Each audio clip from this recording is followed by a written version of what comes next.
SOS. Help me put my mind to rest. 2 times clicking, I'm acting low.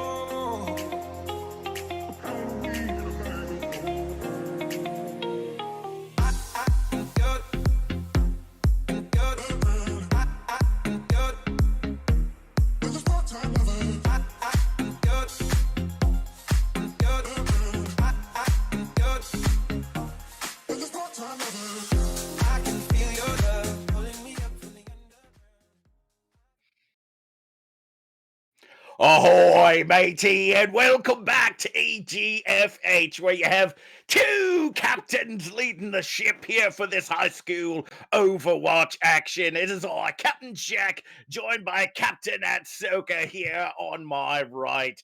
And it is going to be a great set of matches here between the Sheehan Titans and the West Mifflin Titans. Wouldn't you say, Atsoka?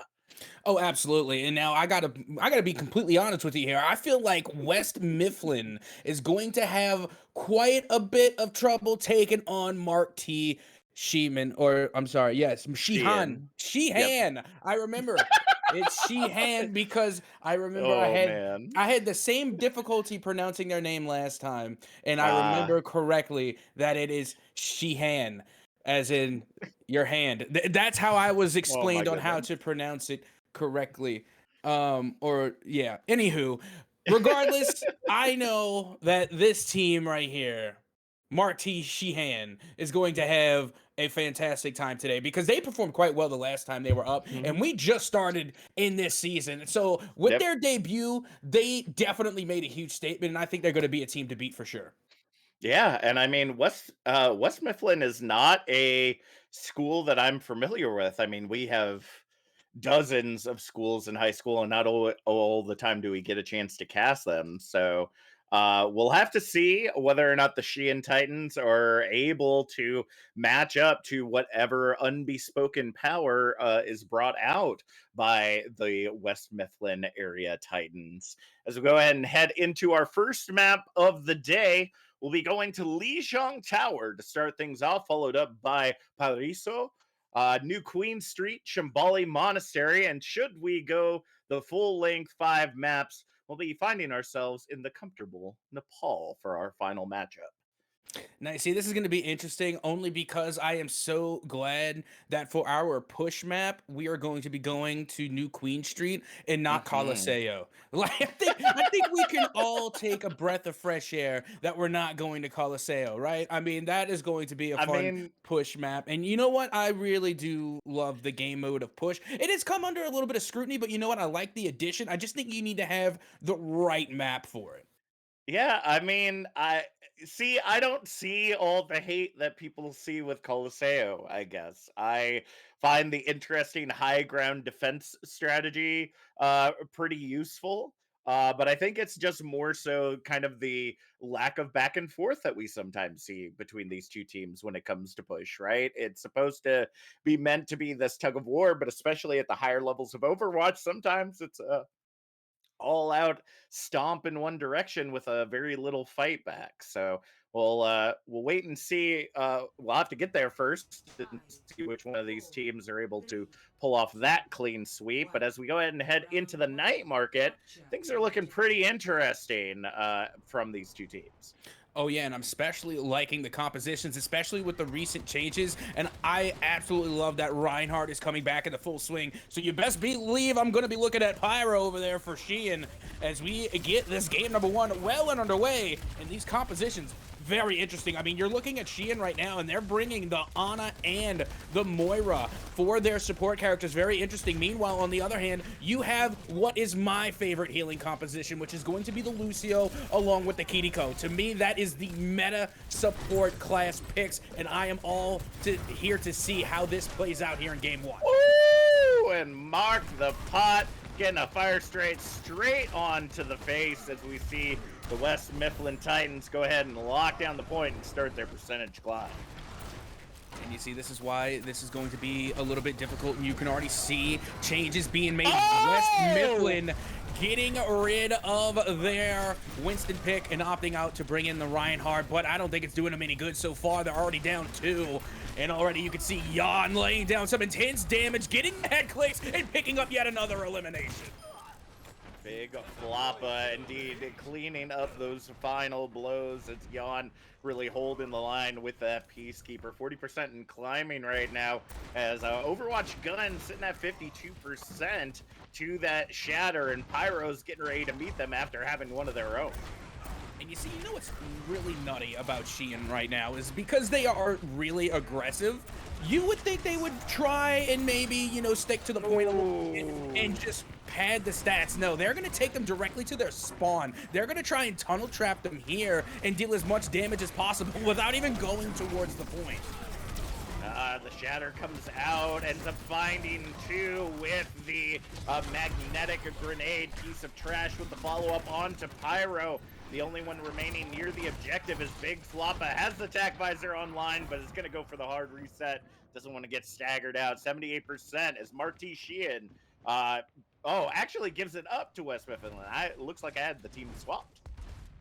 Sometimes it's often better to just throw the point away. That way you can come in with a clean reset. You're not going to have to wait for like unruly spawn times, and then you can all come back in full swing like we're seeing from Sheehan right now. Big Floppa again from the top rope.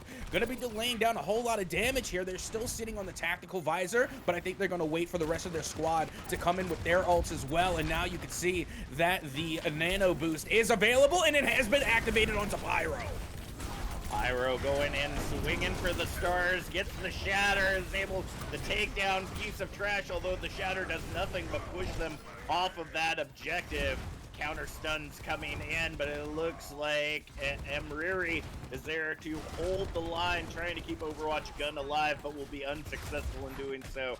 We had the last fight territory, and things are looking rough for West Mifflin. One thing that does make me nervous right now for Sheehan, I mean, they pretty much have this one solidified. I mean, they're at 99%. There it is. They do have it solidified. But look at Piece of Trash. They came out with the Junkrat towards the end, and I'm thinking maybe they should have brought that one in from the get-go. Yeah, especially with those tight holds right outside of the spawn area of West Mifflin. That definitely would have been a big pick to kind of start off with, really just spamming that damage through the choke, preventing folks like Jan and Pyro from really getting aggressive in those tight spaces. But as we head into the gardens, it looks like things aren't going to be changing that much. The question is, will Jan's Ash get as much value as that Cassidy we just saw on Night Market? Oh, definitely. I mean, Ash is without a doubt, at least in my opinion, one of the most effective point controllers, especially being able to send out Bob, and the fact that she can also deal damage from a distance and being able to really alternate between where she can play close range or she can even play from a distance. And then not to mention her Dynamite is also good at clearing a lot of areas, and already you can see Sheehan really taking control not only of the point, but also once again trying to tunnel and trap the aggression and the offense coming from West Mifflin. Yeah, and unfortunately we have 2 solo healers, it looks like there. Mystery finding themselves fallen by the Helix rockets of Big Floppa, but the trade does come in on Jan. Doesn't look like it's going to be enough for them to be able to grab this objective, though. The Sheehan Titans will go ahead and lock that in as a beautifully timed sleep dart shuts down Overwatch Gun. A Shatter to clear the field, and the Fire Strikes will find their final targets. The only one left on point is going to be Mark the Pot, falling incredibly low as Jan comes back in on the Sojourn to finish that one up. Yep, and still the support holding strong coming from Mark T. Sheehan as they were able to really come together and keep that Reinhardt alive, because Pyro was not looking too good, especially after that stick coming from the Cassidy. It was nearly doom and gloom for Pyro, but luckily you had Mr. Billy and Rogue Slayer there to keep them alive, and now it's back to business as usual. It's going to be a counter flank here, so already you can see the rotation coming in from Mark T. Sheehan to meet them right there in the point and go for yet another stranglehold. And it's a massive Shatter from Overwatch Gun, finds the double fire strike, clears the field with that rocket hammer, and that's a team kill coming in for West Mifflin as they take the point at 50%.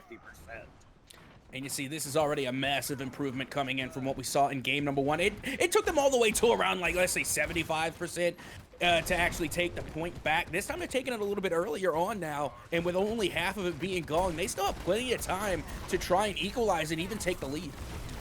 All right, well, we see them pushing in. Piece of Trenches find themselves on the wrong end of that railgun of Yawn, but the res is there to keep them in place. Deadeye used a zone and tried to keep Yawn out of the line of sight, but is going to be unsuccessful in being able to push on in. West Mifflin continue to hold the line as they climb past the 33% mark.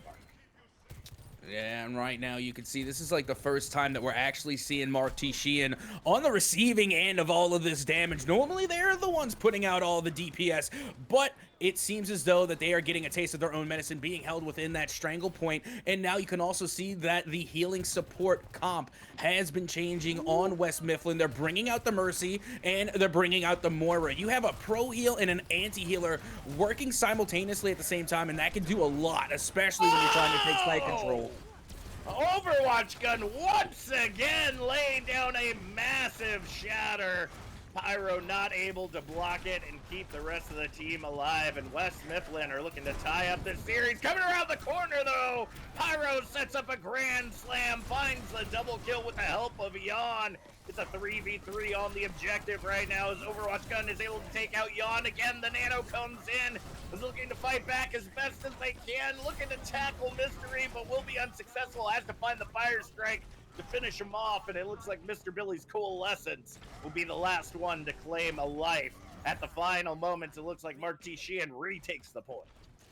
Yeah, but you also got to keep in mind here, West Mifflin currently holding on to 3 different ultimates, all of which can clear sight pretty quickly. You have the Moira ult and you have the Riptire available, and that can clear sight literally on its own, and then you have the Mercy ult, which is going to come in for the support afterwards. So this could be a huge retake right now coming from West Mifflin.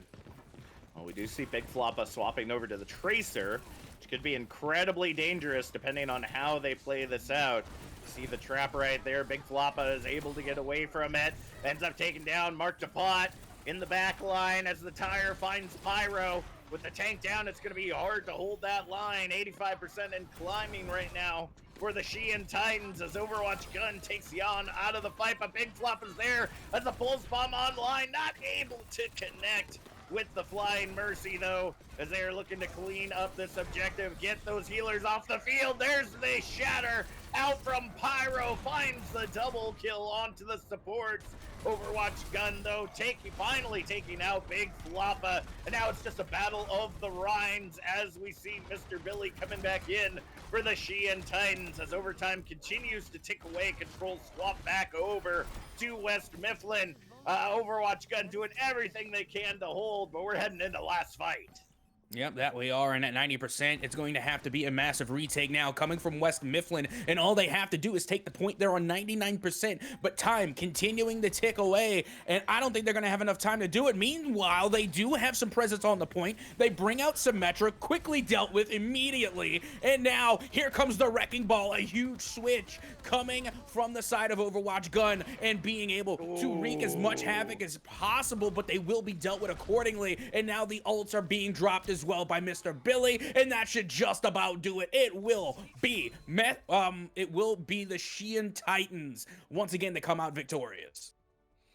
Taking the first win here on Lijiang Tower. Sheehan Titans showing that experience in EGFH is definitely popping off in their favor. But I tell you what, for a new team like West Mifflin, they are not shrugging any of the opposed early angst that we typically see from teams that are first joining. We're only in week 2, and it seems that they've already got their feet wet, and they're looking to put them to the fire against the Sheehan Titans to take their first, their first actual win of the season, as they received a forfeit win last week.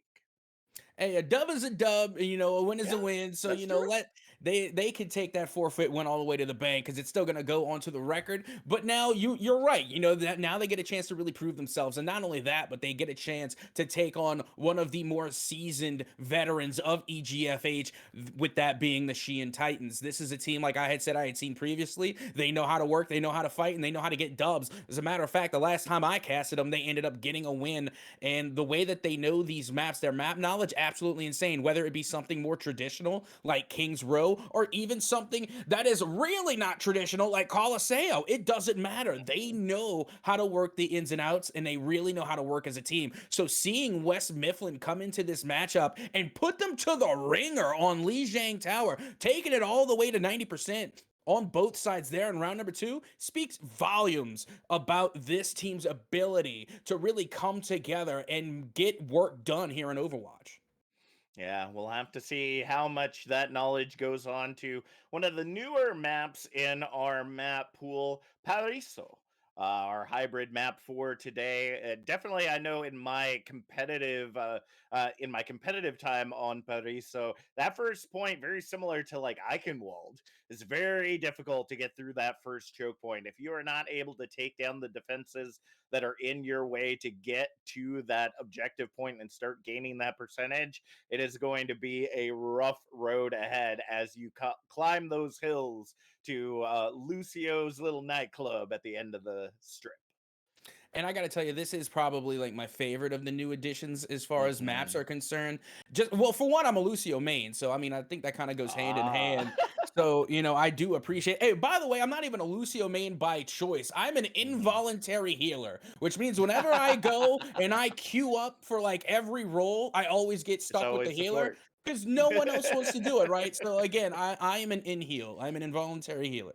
But I feel that. regardless, I do love Lucio. I have always loved Lucio. I think they are still very much in the meta today. I have said it earlier that to Mhm. me, the meta support is definitely Kiriko slash Lucio. You know, just keeping them two paired together, I think is a good job. But I'm seeing a huge argument now. Not just for Moira, because Moira, again, I think is in the category of an anti healer along with Ana, just because they can deal so much damage and they can really, you know, turn the tides just by, you know, using the anti-nade, you know, coming through with the DPS. Moira is a very talented DPS as well as a healer. So I like to refer to them as anti-healers because not just of what they Mhm. can do as far as healing, but what they can do when they're not healing. So there's a big factor in those two as well as we get ready to move forward. Yeah, a majority of the stats that I see from most Moira players usually have that damage and heals kind of in split categories and really balanced out, because as Moira, once your heals run out, you really have to do that damage, especially with the recent change of her biotic orb, to be able to essentially gain some of that healing charge back by doing damage to enemies, which is something that a lot of folks have kind of thought that Moira really could do beforehand and didn't think that it was just kind of like a cool down reclaim, so to speak. So as we head into Paraiso, we'll have to see how they utilize those strategies if we're going to be seeing once again that Reinhardt coming out to hold the line, or the standards of Ramatra or Orisa still hitting it off on these streets. Well, let's see what they can do. As you can see, Pyro, like you said, is going to be on the Orisa. Meanwhile, you do have Overwatch gun, but going to be sticking with the Rhine. I absolutely love to see it. But now, once again, you do see Sheehan going with the anti-healer composition, being Ana and Moira. All the while, on the other side for a West Mifflin, they are going to be going with Mr. Eerie and Space Jesus on the Kiriko and the Mercy pick. So very interesting to see nearly two opposite compositions going head-to-head here. That is absolutely true. And with Mark the Pot already on that Bastion, eliminating Big Flop, that's going to make things very difficult. I'd say the biggest thing that they're going to have a rough time doing is being able to get through this choke. That Lucio would be incredibly beneficial to be able to speed boost everyone underneath, but still dealing with the damage of that Bastion is going to be difficult, as we see Jan Ore pushing through in the underground with the rest of the team. Jaden is able to find the pick onto Mr. Billy as they head on to the objective.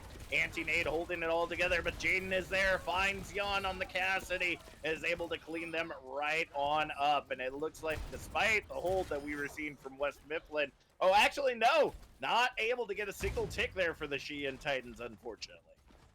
Okay, now, I'm thinking to myself, you know what would be really beneficial? I mean, don't get me wrong, West Mifflin doing a fantastic job of holding this choke, but I've seen too many times, especially on this map in competitive, that the Symmetra with the sentry turrets along that bridge just pose such a problem. In instances like that, where they try and make that heavy push, they get stopped in their tracks immediately, so I'm wondering if at some point we might see a Symmetra pick somewhere coming out. But meanwhile, you could see West Mifflin is going to stick to their guns, and so far it's working. Yeah, I mean, that rotation unfortunately did not work out for Mark T. Sheehan. Ended up seeing Jan separated out from the rest of the team and ended up causing them to get picked off very early by their their Bastion counterpart. As we see Jan now swapping back over to the Ash to see how things are going to be shaking out. Folks, we do notice that there is an issue with the scoreboard. We'll be getting that fixed up momentarily. Just a quick swap on the production side as we go ahead and see Jaden continuing to get picks there to follow up that chokehold. 2 minutes off of the clock already, and Mark T. Sheehan has very little to show for it.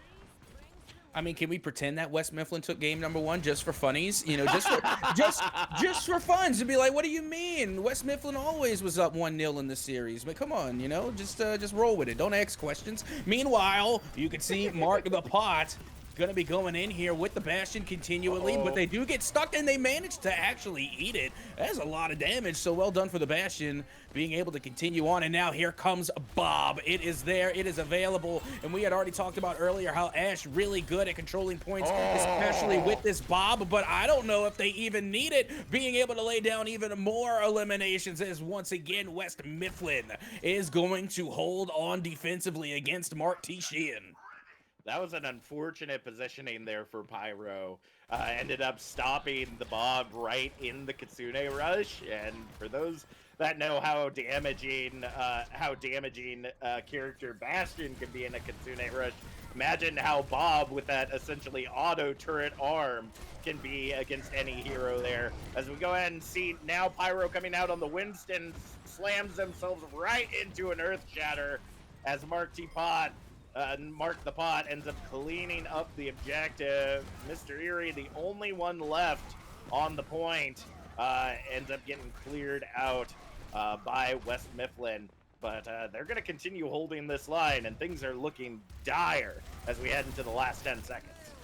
Oh, absolutely. But meanwhile, you can see once again Mark the Pod coming in with their ultimate, the artillery strike underway, and they're able to get at least one, but they're going to try and follow suit here. The Bob does get activated. Meanwhile, it is an all-out push coming from Mark T. Sheehan as they do find themselves on the point. Now it's about holding it. The Winston shield is already completely gone, and they will be eliminated as well. But now here comes Bastion, able to come through with the assist being made by Overwatch the gun, and now finally that will just about do it. West Mifflin Area High School will take round 1 here in game 2. And it's 57% capture progress here by Mark T. Sheehan. So it is not a hard line to be able to cross. The question is whether or not the Sheehan Titans are able to hold this defensive line and be able to keep things under their control. I mean, we saw the big thing that West Mifflin was doing right was just holding that high ground and doing a lot of damage, but I completely agree with you, Atsoka. If we would have seen a Symmetra come out, use that teleporter to kind of cut across that choke point, we may have seen a much more successful push from the Sheehan Titans that round. But I believe West Mifflin definitely aren't going along the lines of "it ain't broke, don't fix it." We're literally going to change up the whole game. Yeah, I'm a little interested now to see Overwatch the gun coming through with that pick with the Doom Fist. Honestly, the only time you'll ever see me endorse a Doom Fist pick is only when they're using the One Punch skin. To me, that's like the only positive. To me, it's the only net positive that unfortunately Doomfist brings to the meta is just having the one punch skin. It's the only good time to bring out Doomfist, but who knows? Overwatch the gun might make a believer out of me as we get this round underway. All right. As we see Jan Ore picking some headshots, able to find Mr. Eerie there on the rotation into the center. A little bit of damage coming in onto Mark the Pot. Is able to stay alive, thankfully, due to the help of Space Jesus getting off that res. And they're looking for that opening hop in. Overwatch gun able to get a little bit of damage in. Coming for the backline punch, ends up sending 2 below. It might be enough for them to be able to hold this line. Not really a whole lot to stop this Doomfist from being the chaotic nature they are. See the multi-stun coming in. A lot of damage being accepted there as we see Jaden rotating to the objective to see if they can get that final pick onto Jan. Get them out of that fight, even though they're in the Devil's Playground. That backline is dangerous for a Legs character, but they are pushing in quite solidly now that the numbers are down. Yeah, now you can see Jaden really doing a whole lot of work here right now for West Mifflin, being able to take out a lot of their heavy hitters. First the Ashe and now the Hanzo, as it does seem that Mark T. Sheehan has managed to find themselves on the point, and they got their tank there as well, so that is going to be a huge advantage going the way of Mark T. Sheehan. Meanwhile, you can see right now that West Mifflin are still alive and well. Finally, Jaden does go down. Pyro able to get not one, but 2 back-to-back eliminations, and they will be stunned in the process. It's just too much for West Mifflin to be able to hold it all together. As we see Pyro siding out Mark the Pot, doesn't have the coach gun to be able to get back to the rest of the team. Gonna be fighting it out with Jan, and immediately big ping right to the head. Shuts that down. 2 minutes on the clock is gonna send in Bob for the action. And honestly, this would be the point where they take the objective right about now. They call in the Bob. They have their Reinhardt there onto the platform. But hold on, that was a huge stun, and Overwatch the gun gets eliminated. That is going to be absolutely huge. Meanwhile, you can see right now that Mr. Eerie and company, Space Jesus, trying to keep Jaden alive. Out here comes the Ryan, and the stun lands onto Kiriko. And I think Mark T. Sheehan might have just been able to retake this point. Yeah, I mean, they held that line strong. There didn't seem to be anything they couldn't do, but coming in, Overwatch gun with the Wrecking Ball, able to find the double kill with the help of Mark the Pot, chasing down Rogue Slayer, is able to finish that one off. And that might be objective captured, dead, done, and dusted. The only one left near the objective is Jan, able to throw in the Bob in the final moments, but Bob isn't on point. He's just doling out damage, so as long as they can keep the bodies off of it, they can get the final 0.5% that they need, but I don't think that there's going to be enough to hold that line. It was close, but no cigar. 45 seconds remaining as the Sheehan Titans re-grab the objective from defeat.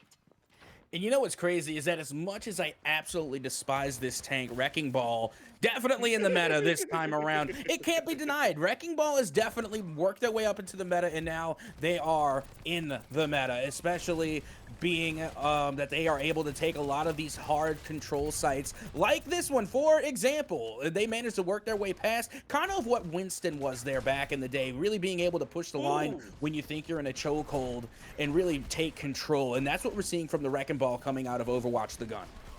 All right, we'll have to see if they can continue to hold this line, though. Bob getting invested to the point by Mark the Pot. Second Bob on the field, a Shatter ready and raring to lay out. They're holding on to this corner as best as they possibly can. The Shatter finds 2, Fire Strike to clean it up. We see the minefield being sent out, but Big Floppa's back with the tactical visor to be able to hold the line. And West Mifflin, wait, what? Yes. No, the Sheehan Titans. Yes. Go ahead and take that point. West Mifflin not able to break through that. Yeah. Wow. Don't worry. I know it's a little confusing because sometimes you have like the blue, you have the team in the blue, but their names are blue, and then you have the team that's in the red, but the names aren't red. Yeah. It definitely It throws me through a loop, especially because I'm also partly colorblind. But trust me, I did the same thing. I did the exact same thing in game one. I was Take a wait, double take yeah, there. I was Wait, like, what? wait. West Mifflin's blue, but in the game they're red. Yeah. But and then you're like, No, oh wait, she and they're red, but no, in the game they're blue. they're It's blue. woohoo, it's all over the place. But no, it was Mark T. Sheehan to take that game, and honestly, it took everything they had. They literally had to throw every single Yeah. player and the kitchen sink onto site just to take it. And honestly, I'm gonna say it. As much as I absolutely despise the hamster ball, the wrecking ball, I cannot stand them. I think it was that switch into the tank which really made the difference, which allowed them to take point. Yeah, I mean it's unfortunate to see for West Mifflin. They came so close, but no cigar for that map. Sheehan Titans now up 2-0 as we head into halftime. When we come back from this short break, we'll see if the West Mifflin Titans will be able to find their guard as we head into push and see if they can bring it back in the second half. We'll be back with more EGFH Season 12 action in just a few moments. But you don't wanna be high like me. Never really know why like me. You don't ever wanna step off their roller coaster all alone. And you don't wanna ride the bus like this. Never knowing who to trust like this. You don't wanna be stuck up on that stage singing. Stuck up on that stage singing. Oh, I know. I said songs. I said songs.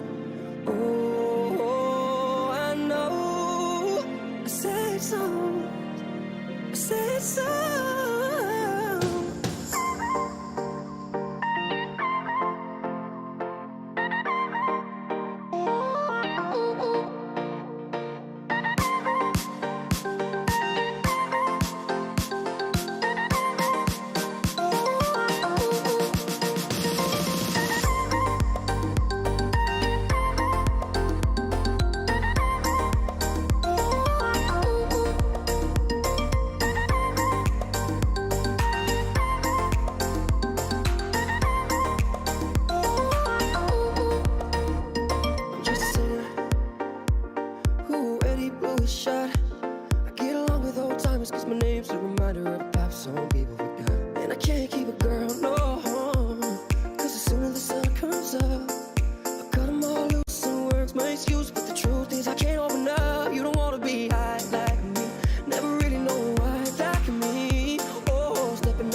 Just let it be. Why don't you be you and I'll be me? Everything that's wrong, throw it to the breeze. Why don't you be you and I'll be me? And I'll be me.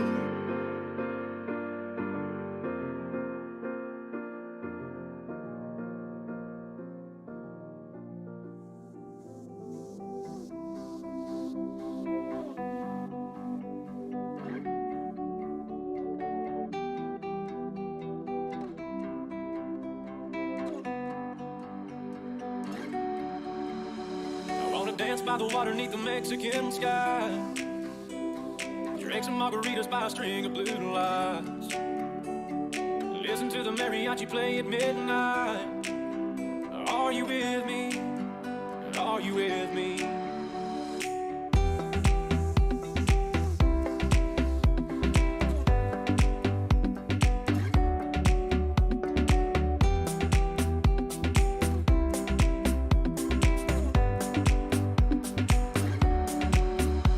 I wanna dance by the water neath the Mexican sky. Drink some margaritas by a string of blue lights. Listen to the mariachi play at midnight. Are you with me? Are you with me?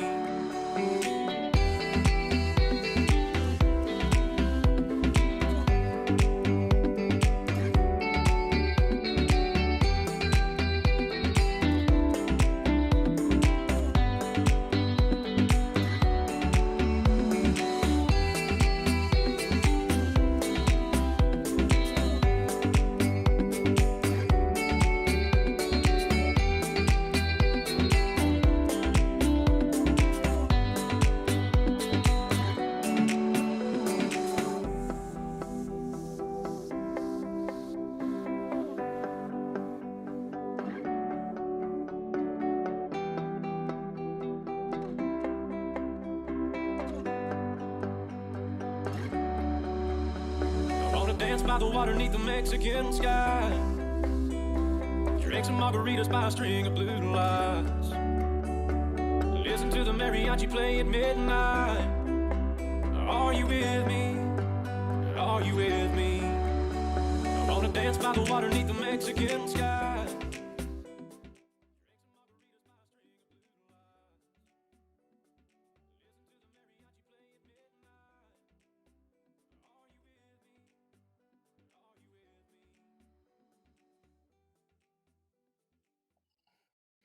And welcome back, Overwatch fans, to EGFH Season 12 action between the Marty Sheehan Titans and the West Mifflin area Titans. It is Captain Jack and Captain Natsoka back with you once again to see which of these teams are going to bring it out on top. The Sheehan Titans currently saying 2-0 against the West Mifflin Titans, but Natsoka, it's been quite a close match.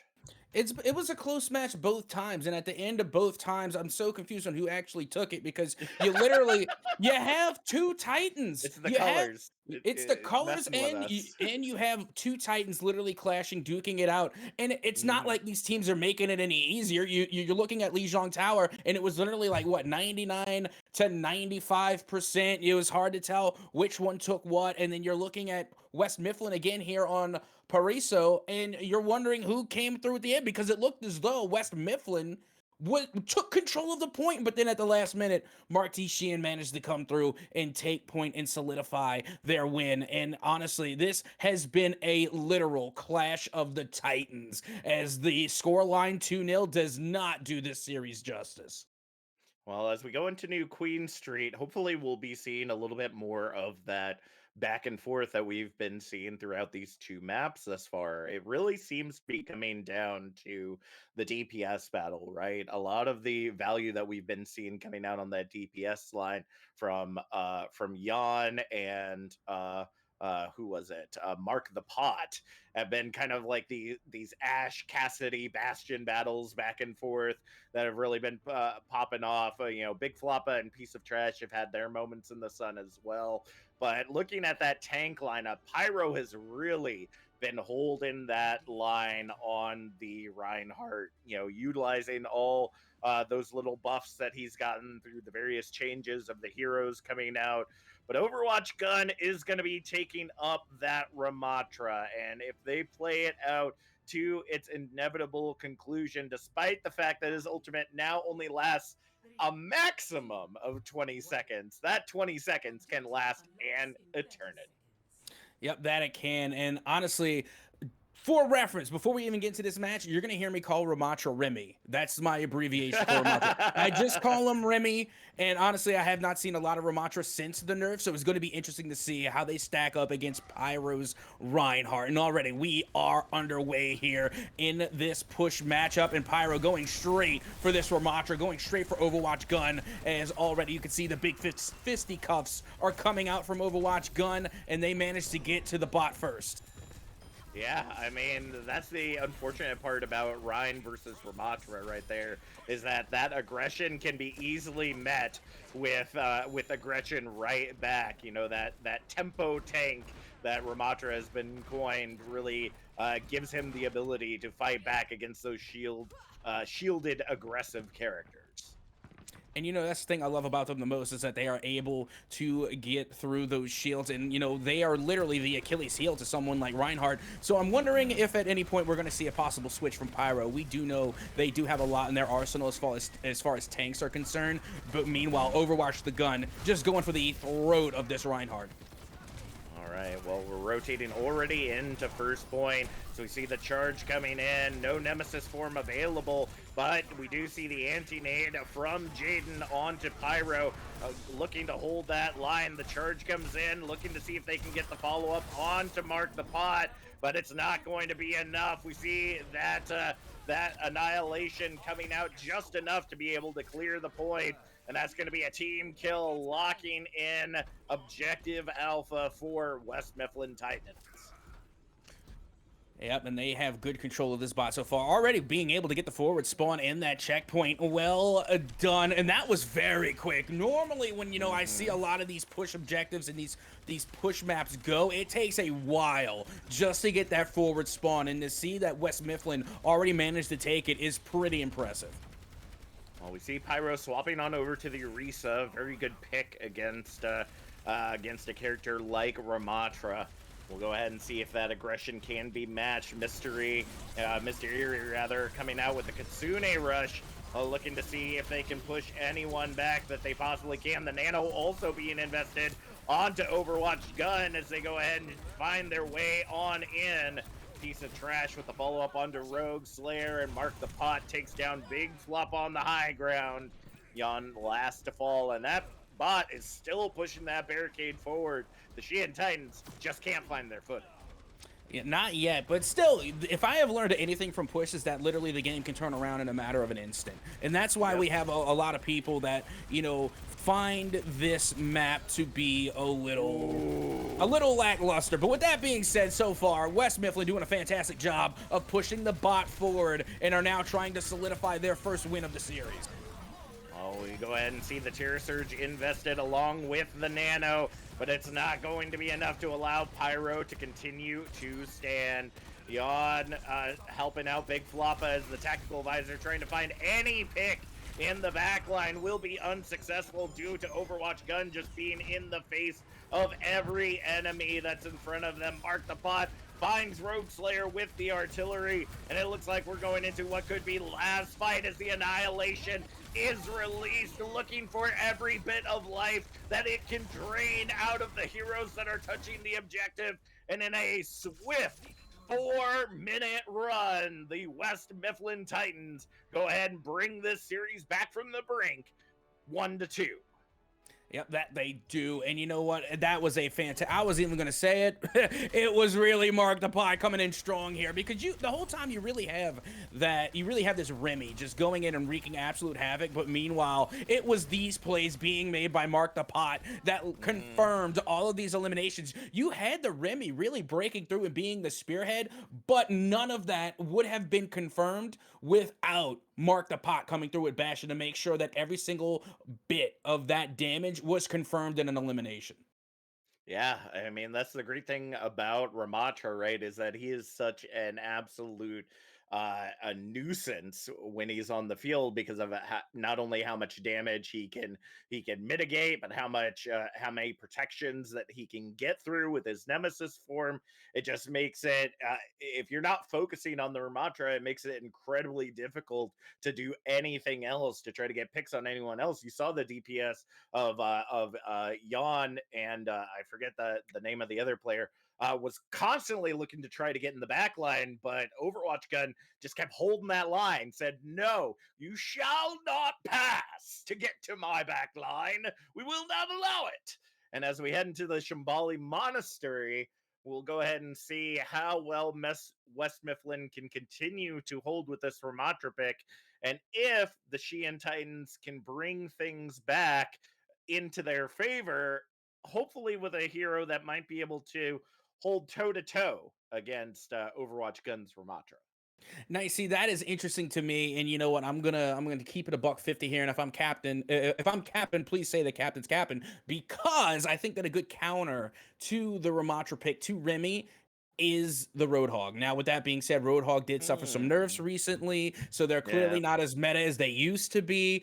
But Ramatra is a player that likes to throw hands. They love to bring it in close quarters, and you know who else does? Roadhog. Roadhog is fantastic in the close quarter combat, especially if you can yank and gank them away from their healers and then bring them within the pool of your own DPS. You can Hmm. focus and tunnel on that tank and take them out rather quickly. So I think, and not to mention, Ramatra without their shields really isn't as buffy as someone like Reinhardt. They really don't have Hmm. the big stack of healths outside of their shields. So if you're able to lay down that hook and get them away from their healers, I think Roadhog would be a fantastic counter to a tank like Ramatra.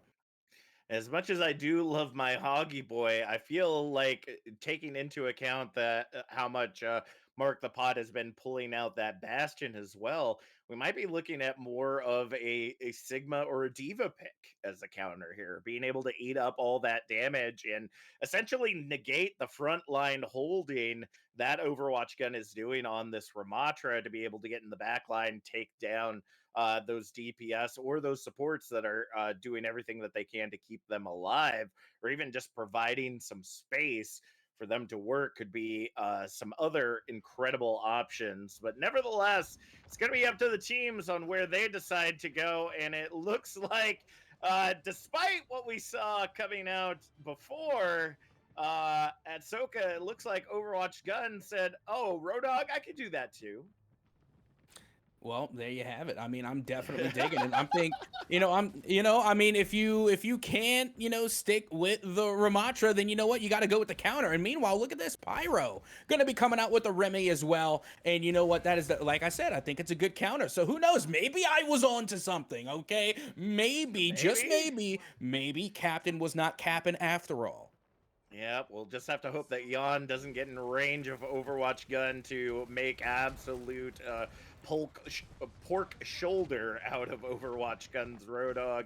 Going to be taking a lot more than just a little take a breather to be able to keep this piggy alive. And as you mentioned, those nerfs, no more single shot combos coming out from the Roadhog anymore. But as you see, the rotation from Big Floppa, able to find Mark the Pot there on the high ground, and that payload's going to start moving its way forward as Overwatch Gun and the rest of the team are having a hard time finding their footing to be able to get on that payload. And a lot of cross damage being made right now. And you can see Roadhog desperately trying to land those hooks. And they did have the one on the Ramatra. They did. But unfortunately, there was a slight obstacle. I think there was an obstruction that got into the way, like a bridge or some type of statue that actually broke the link. So that was pretty lucky for Remy. But meanwhile, you can see the Ramatra does have a lot of health off of them. Meanwhile, it's piece of trash coming through with the turret from the Torbjorn, being able to land some of these shots and get an elimination on the Moira. That is absolutely huge as the ults do begin to come out, at least for this nano boost, being able to put Roadhog in a huge position to retake points. And there you go. They're able to get rid of that Remy hook, line, and sinker. Beautiful usage of the nano boost there from Jaden to be able to keep a Roadhog in play. As we go ahead and see the line just barely held there in the final moments. A lot of ultimates getting ready to come online. Annihilation possibly met with the whole hog and the molten core of the West Mifflin Titans. I think it's really going to be coming down to Big Floppa in this Deadeye to see whose lives can they claim to see if they can clear this objective early. Also, I gotta say, Roadhog, hook, line, and sinker, that's at least like an A-tier pun. It's not necessarily I agree. S-tier, but it's gotta be at least A-tier pun. Meanwhile, you got Mark the Pot coming right back in, going to work with the Bastion. You love it when they call me Big Floppa. Able to get the high noon onto Jaden, and now the trade's going out and all about. And once again, Overwatch Gun able to get another hook and yet another elimination. And a perfect hook right into the molten core, did that little bit of damage that Overwatch Gun needs to be able to pull off that single shot. And now with the ultimates abounding for West Mifflin, things are going to be a little bit more difficult for Mark T. Sheehan. We do see Pyro going back over to the Reinhardt, which is an interesting choice here. It's going to be difficult to see them push in, especially with this Kitsune Rush online. Now, you remember when I said that Remy isn't one of those big beefy characters like Reinhardt? And, well, yeah, Reinhardt is that big beefy character who, if you hook, will go toe-to-toe with you. They will start swinging for the fences. Meanwhile, you can see Piece of Trash once again going to work from up on high, and they still manage to take out Pyro. Yeah, I mean, the big aspect of that is Pyro could not keep Yon defended, had to focus getting the res back on that Bastion, and that was the opening that West Mifflin took to just take down all the defenses of the Sheehan Titans. With 30 seconds remaining on the clock, West Mifflin doing very well to hold this line, but with a Deadeye and Coalescence coming online for the Sheehan Titans, things could be dire, at least for this first point capture. Yeah, I mean, that's really all they have to do. They have to make it to the forward spawn, and then all of a sudden, boom, the clock resets. So they really have to make this push count. Otherwise, they're going to go down in the first round with absolutely nothing on the scoreboard. But that was a huge elimination coming from Overwatch Gun, and now the Nano Boost onto the Bastion could wreak havoc as they do get rid of not one, but now both supports, and they continue to wreak havoc with the ult coming in. The overtime is over, and that will be a huge round win coming from West Mifflin. 102 meters is the line that the Sheehan Titans have been forced to set in the sand. The question is, can the defense be stronger? We've already seen this on Paraíso. And I gotta say, surprising as it is, the utilization of Overwatch Gun and this Roadhog has been quite surprising to me, that we have not seen them getting taken out so easily. And it might just be because we're seeing the anti-nades more so on the side of West Mifflin, causing a havoc to them, vice Sheehan Titans using that to take the Roadhog out of the fight, or at very least get that Kiriko Susu off of the field. We are going to see Overwatch Gun continuing to hold on to that Roadhog, Piece of Trash, and Mark the Pot also locking in that Tor Bastion duo. But Big Flop is going to be getting in with the Junkrat this time around, and Pyro with the Orisa, which is going to be really good, I would say, at holding this very close hold here at about the 10-15 meter mark. And I see, you know what? I almost looked at you sideways because you said Overwatch Gun on. They're gonna keep the Roadhog, and then immediately followed up with Piece of Trash. And I thought you were calling Roadhog a piece of trash. And I was like, hang on a second. You watch your mouth. You watch your mouth. How dare you? Well, speaking of Piece of Trash, immediately taken out in combo with the Dynamite and by the cannon of Pyro there. They go ahead and clear it up. The payload only moving about 15 meters thus far. But right now, this choke is looking hard as Overwatch Gun immediately swaps over to the Diva. That's interesting. I mean, that's fun. That's fun to see. We can see how Diva's going to stack up against this Orisa. Meanwhile, the Widowmaker definitely going to cause a bit of a problem right now for the side of Mark T. Sheehan.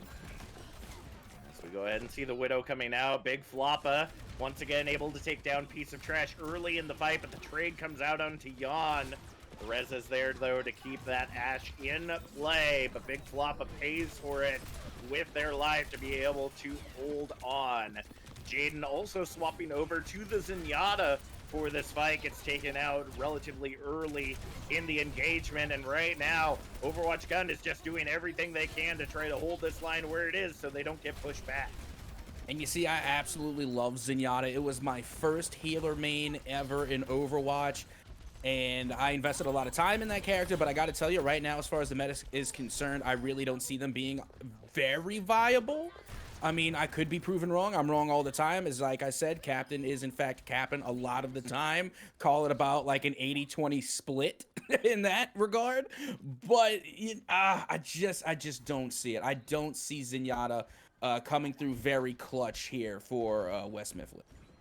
Well, we'll see how well those Discord orbs help them pop off, especially with the Transcendence online. See the self-destruct getting sent up and over the edge! Ends up grabbing Rogue Slayer. Everybody else just barely able to get into the Suzu to be able to survive that bomb. So it's a 4v5 fight right now, looking for the additional investments. Here comes the tire from Big Floppa, looking to get into that backline, seeing if they can find the supports. Finds both of them. It's a big pop-up for Big Floppa as they go ahead and clean up the objective. A piece of trash now back in as a junk rat of their own. Big Floppa is able to take them out in trade as they get hunted down by Overwatch Gun. But with only a minute and 20 left, that payload could get stalled out here by the defending team. Yeah, that it could. And, you know, they do have a good bit of time here, and they're getting the point forward. So they could take this checkpoint 1 and get yet another win on the board. But we have seen the exact opposite scenario, and it came to, like you said, a stalemate, that Stonewall. So let's see if this side of Mark T. Sheehan has what it takes to hold off this offense. Well, we do see that Terra Surge online, ready to unleash. It is there, ready to go, but Mark the Pot mowing them down with the help of the Transcendence of Jaden. We now see the Kitsune rush in tow with the artillery getting popped out by Mark the Pot, and that's a lockdown 2-2 as West Mifflin Titans go ahead and lock down the Shambali Monastery, and we head to Nepal for our tiebreaker map 5. Well, let's do it. We're heading to a game 5, and of course, play of the game gonna go to Overwatch Gun, coming through with the whole hog, being able to lay down all types of damage. And you know, this is what we were talking about. That Achilles heel to the Ramatra was definitely that Roadhog, and you love to see it. Roadhog, again, my favorite tank. I love Roadhog. Him and I are both overweight asthmatics, so we have a lot in common. You know, and then also Roadhog has my #1 favorite skin in the game, which is the Diablo 2 Butcher skin. Just mwah, without a doubt, my favorite skin in Overwatch. So I love when I get to see a good Roadhog go to work. Yeah, I mean, it has been an interesting turn of events here with as close as Mark T. Sheehan has been holding this match. West Mifflin now taking the lead and tying up this series has really kind of taken the wind out of the sails of the Sheehan Titans as we head into Oasis, knowing that Mark T. Sheehan took Lijiang Tower in such a I wouldn't say definitive 2-0, but definitely was more so in their favor. At Soka, where are you placing your bets? Do you think it's more the run, the motivation that West Mifflin currently have, or do you think it's the Sheehan Titans being able to bring it back on the map they're just good at?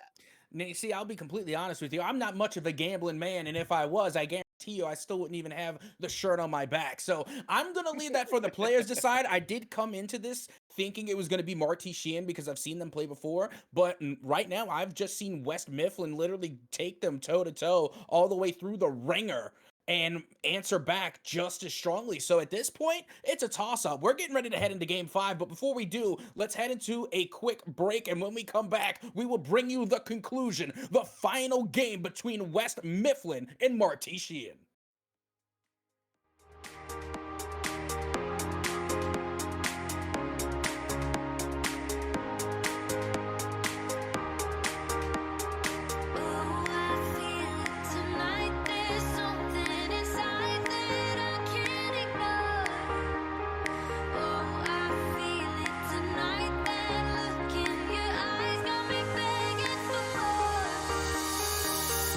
I feel it tonight.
I've been reading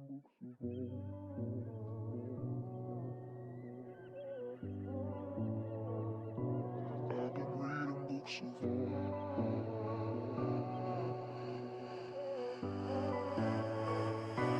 I've been reading books of old, the legends and the myths, Achilles and his gold, Hercules and his gifts, Spider-Man's control, and Batman with his fists. And clearly I don't see myself upon that list. She said, where'd you wanna go? How much you wanna rest? I'm not looking for somebody with some superhuman gifts, some superhero, some fairy tale bliss. Just something I can turn to, somebody I can kiss. I want something just like this.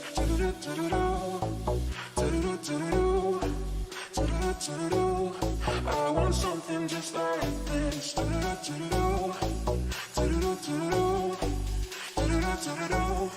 I want something just like this.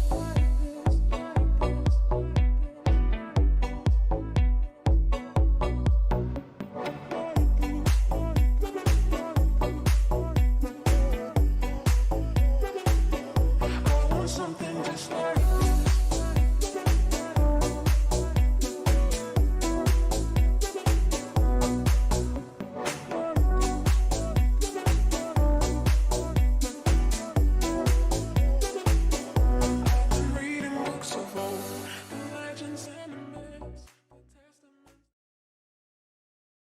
Welcome back, tanks, healers, and damage dealers, to the final match between the Mark T. Sheehan Titans and the West Mifflin area Titans here at EGFH Season 12 to see which of these two teams are going to be coming out unscathed in this matchup.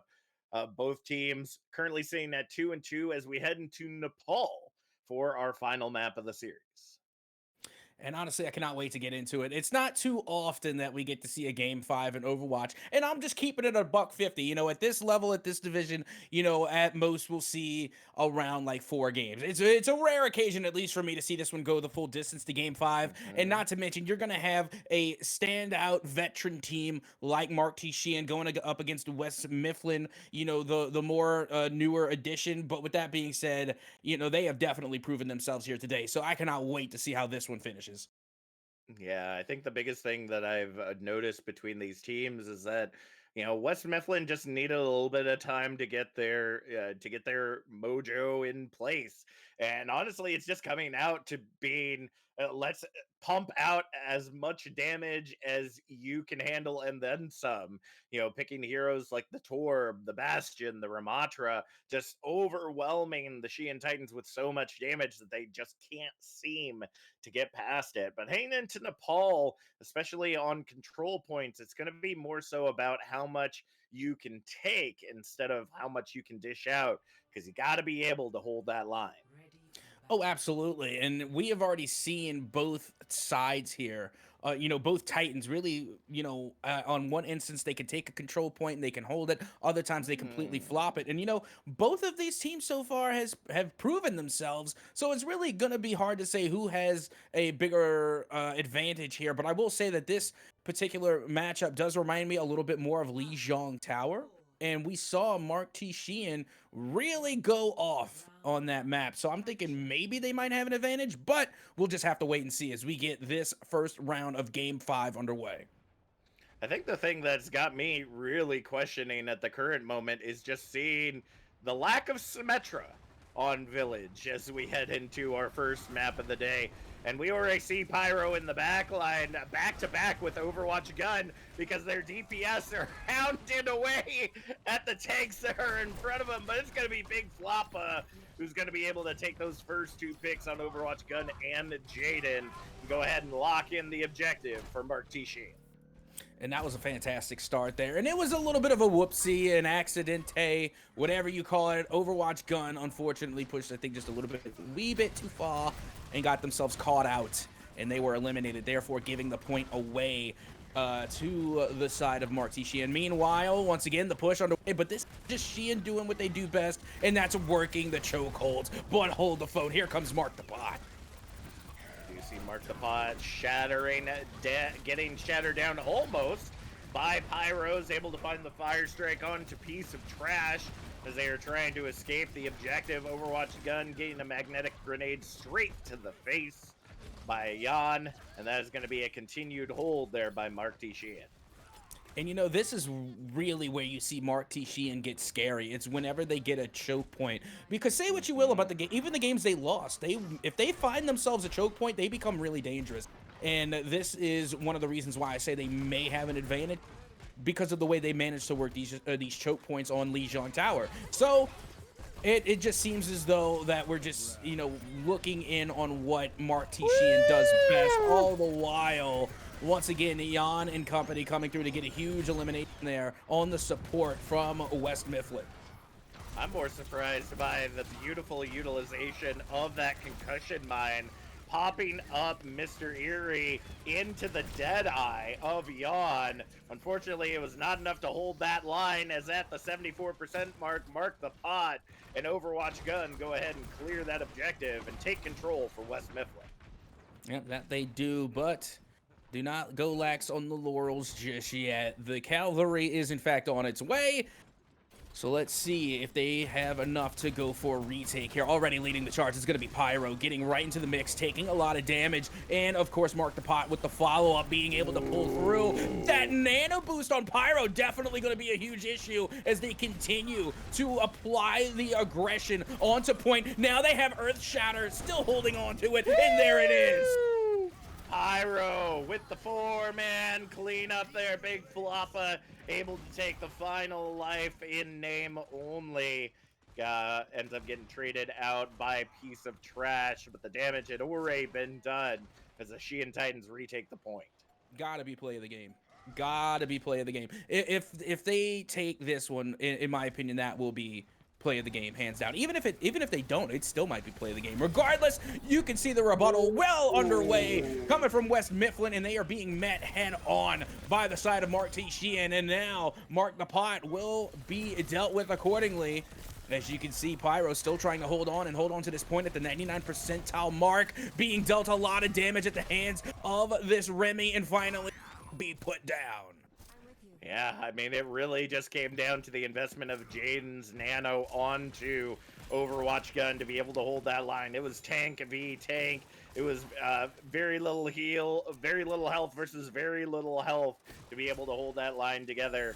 But as we see, West Mifflin 56% and climbing right now with Jan's Deadeye in tow, and now no shield to be had by West Mifflin. This could be a massive opener for the Sheehan Titans. Yep, that it can. And, you know, you see this Ramatra trying to counter this Reinhardt, and it's working out pretty successfully right now. Although, hold the phone, the ults come out, the Rein still up in the fight. Pyro still holding on, and Mark T. Sheehan able to steal this one away. Rogue Slayer just is ratting on the objective and is able to confirm the win as soon as West Mifflin just barely took a toe off the objective. That was very sneaky. Yeah, I mean, when you got so much keeping their attention away from the point, seeing a quick flip and overtime ticking away isn't as much of a warning sign as the developers of Overwatch would like to think, especially when you're kind of in that tunnel vision of a big Rhine in front of you. I was actually kind of surprised that Mark the Pot actually survived that artillery strike. I thought it was going to get shut down by Pyro on that Rhine, but I guess their charge wasn't online to be able to take them out of that artillery form just yet. But as we go ahead and head into the Shrine, we'll see how well Overwatch Gun coming in now on the Ramatra, and Piece of Trash swapping over to the Symmetra. See if they can get in some beam damage on this absolute titan of a tank. Now you see this is the map for Wrecking Ball. This is where you bring Wrecking Ball out right now. This is the moment, this is the time. If you've ever played Wrecking Ball, now is the moment to bring them out, because Overwatch Gun on this Remy is absolutely wreaking havoc onto Mark T. Sheehan, and they are just running away with it, coming through with yet another elimination, and now finding themselves with complete control of the point. You know, Atsoka, I've never seen, I've never even thought to see Ramatra do a melee attack in Nemesis form. And just the fact that he does just like a little bonk on the hero's head with his fist just brings a little bit of a smile to my face in what is overall story-wise a very serious matchup between these two tanks. Well, don't get bonked. That's all I gotta tell you. You know, don't get bonked. you do not want to get bonked. But with that being said, you can see the retake underway now, coming from Mark T, Sheehan, Pyro, trying to go toe-to-toe with this Ramatra. They are able to get not one, but two, but three eliminations. And now Pyro left all but alone here, trying to go toe-to-toe with Overwatch Gun, and they just can't handle it. They have got to come through with a different tank. Now is the time to swap out and start to, you know, think about what can possibly counter this Ramatra pick. That's true, especially with the Annihilation online. Things are going to be incredibly dangerous if they don't start popping out some damage. Big Floppa going over to the Pharah. No support in tow, though, so it's going to make things a little bit difficult. But with Mark the Pot on that Bastion, the hit scan is pretty much covered here. If they're not careful, using the gravity well to be able to keep them in line. As the turrets are up in the ceiling, popping out that damage into Big Floppa, the Annihilation invested, but piece of trash still ends up falling, as we see in the backline. Mark the Pot having to take out Big Floppa. Apologies for all the invitations, folks. The next team trying to invite us to their match, but we got to finish this one up first, as we see the overtime clock not even being activated. 100-0 as West Mifflin takes us to the break as we head to the Sanctum for our final map of this matchup. Yeah, at that point, you have to wonder when you start trying something different. Mark T, Sheehan, you know, they just really stuck to their guns, which sometimes isn't a bad thing. But if you try the same thing over and over again and it's not working, at some point you have to make a change. You have to make a difference. And Mark T, Sheehan simply did not. And we did see a couple of changes with Big Floppa. You know, Jan now switching to the Reaper, but Pyro being ever so stagnated on that Reinhardt, I think is what really made the difference, because clearly the Ramatra from Overwatch Gun just was able to go toe-to-toe with Pyro every single time, and every single time they came out victorious. Yeah, I think the biggest thing that could be an issue on this map is the utilization of that big old hole that people could find themselves in right next to the objective. But piece of trash, and Mark the Pot utilizing those turrets once again. Overwatch Gun taking Pyro right into the corner room, says, hey, I want to have a little chat with you and my fists, and goes ahead and finds that elimination, but finds one in trade. The objective nevertheless still goes to West Mifflin as the anti-nade comes in and tries to clear the objective. Yep, that they do. And now this is going to be another one of those maps where, you know, you're really going to have to think about who you want to bring to your tank selection here. Meanwhile, they are leaving the Ramatra all by their lonesome. Could be a huge opportunity to take them out, although you see the Nemesis form also coming out, dealing damage onto Pyro, and they're able to get the elimination, which is why I think they need the change. Don't forget, Nemesis form, Ramatra, literally passes through shield, so that makes the most key component of Reinhardt nearly null and void. There we go, and we see Pyro getting that swap over to the Orisa. Definitely a huge pick on this map. Not only can you still get those over-the-side eliminations, but she has so much protection against projectiles to be able to push into the point. As we go ahead and see a little bit of damage being done by Jan. The spear not finding its intended target just yet. As we see now the artillery being sent in. Ends up finding Rogue Slayer in the backline, but is that going to be enough? Overwatch Gun gets trapped in the junk trap, but the Annihilation clears the objective. Not going to be allowing anyone to touch this point anytime soon. 66% and climbing as the Sheehan Titans now investing the Coalescence to push the point. And you know what? They really have to, because they are falling behind very quickly. 75% now. They finally are able to turn the table back into their favor. All the while, you do have Jan, who has the Death Blossom ready to go. They're trying to get rid of this Ramatra because it has been a thorn in their side for far too long. Jan still working the ins and outs, trying to play a little shoulder peek in the corner, is able to deal a lot of damage, but nearly being themselves. And now they put themselves in the fray with the Death Blossom, able to come out with at least 2. Yeah, but Mark the Pod got the nano. Big Floppa, though, with the trade, finds a triple kill Team kill locked in by the Sheehan Titans as they match the 33% mark. And that was a huge play. That was the play that they desperately needed. And not only that, but they're still holding on to 2 ults right now, and one of which is the Nano Boost, which is going to be absolutely huge. But with that being said, you see 2 ults as well coming from Piece of Trash and Mr. Eerie. And that Torbjorn ult can do a lot when you're trying to take site. We'll have to see if we see a Space Jam coming out from the Orisa. It doesn't look like it's going to be the case. Kitsune Rush matched up against the Terra Surge there. Mark the Pot able to farm down Yawn as we see the artillery is online, but not yet ready to be utilized. But the trades come in. Both teams end up finding themselves with their high damage dealers down, but it's going to be the Annihilation that clears the point for Overwatch Go. Yep, that it does, and they're able to take it right on back and now put themselves within 20 ticks of getting the dub here in Game 5 and in the series. But hold the phone, Big Floppa, once again trying to make their way in. They have the Rip Tire, and out it goes on the hunt and on the prowl, looking to find some eliminations. It does go out, and it doesn't get anything, it looks like. That was a little bit close. Found exactly the opening they needed, though. Enough distraction for the Coalescence and Anti-Nade to come in, and the Sheehan Titans bring it back at the 96% mark. We're heading into last fight territory.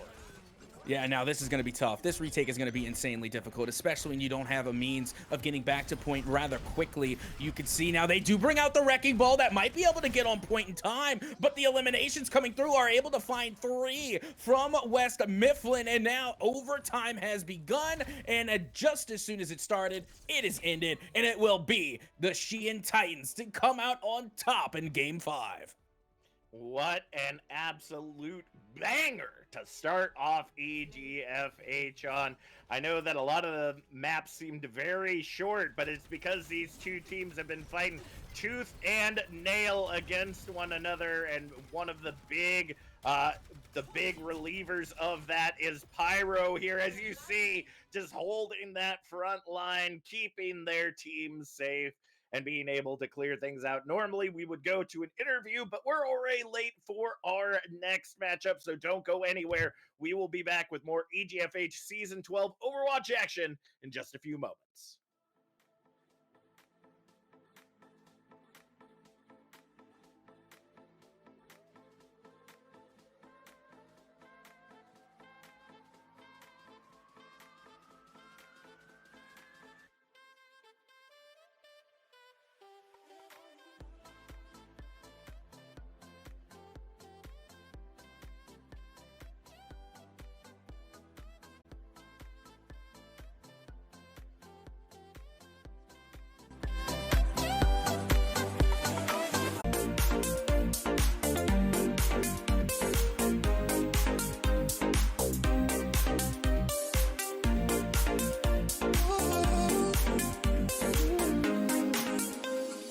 Run around, throwing that dirt all on my name. Cause you knew that I'd call you up. You would go around every party in LA. Cause you knew that I'd be at one. Oh, you know that trust is coming, I feel regret. Got me thinking back when you were. And welcome back, Overwatch fans, to EGFH Season 12, where we're back with match number 2 of Vianney High School Esports versus Canton High School Juice Clan. Definitely an interesting choice in the team name. Gotta love it. But let's see if the Juice do be loose here on the Overwatch field as we head back to Lijiang Tower for our first map of the series. Yeah, and I'll be honest, I have absolutely no horse in this race because I'm not me familiar with neither. either of these teams. And normally with a lot of the teams in the EGFHs, you know, I've got to see them possibly in other esports or somewhere around the block. You know, we do a lot here. You know, we go around the block in the world of esports, but these two honestly haven't seen. But you know, just going off of names alone, you know, I'm kind of feeling Juice Clan. You know, I'm just saying, you know, they got the juice. Let's see. But at the same time, hold the phone. They may have the juice, but for all we know, Vianney High School they may have the sauce. So it all remains to be seen as we get ready to head into game number 1 on Lijiang Tower. Regardless, I'm interested to see how this one goes down.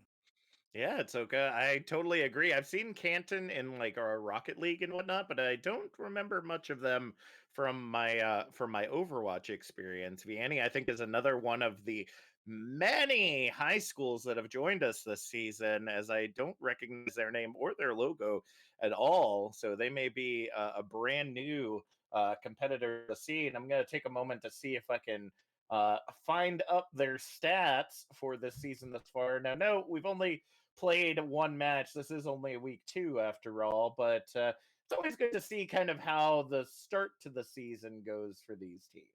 Their mascot looks like either a hippogriff or a griffin. Both Mm. have the features.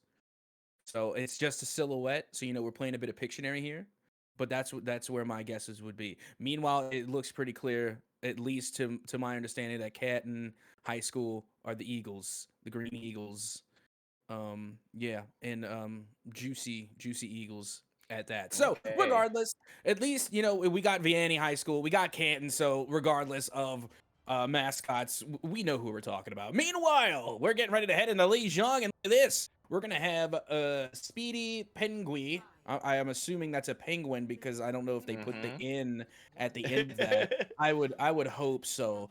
And then you have Svenny on the Ramatra. We've already seen the Remy go absolutely bananas, so it's going to be interesting to see how they hold their own on the Lijiang Tower as we start round number 1.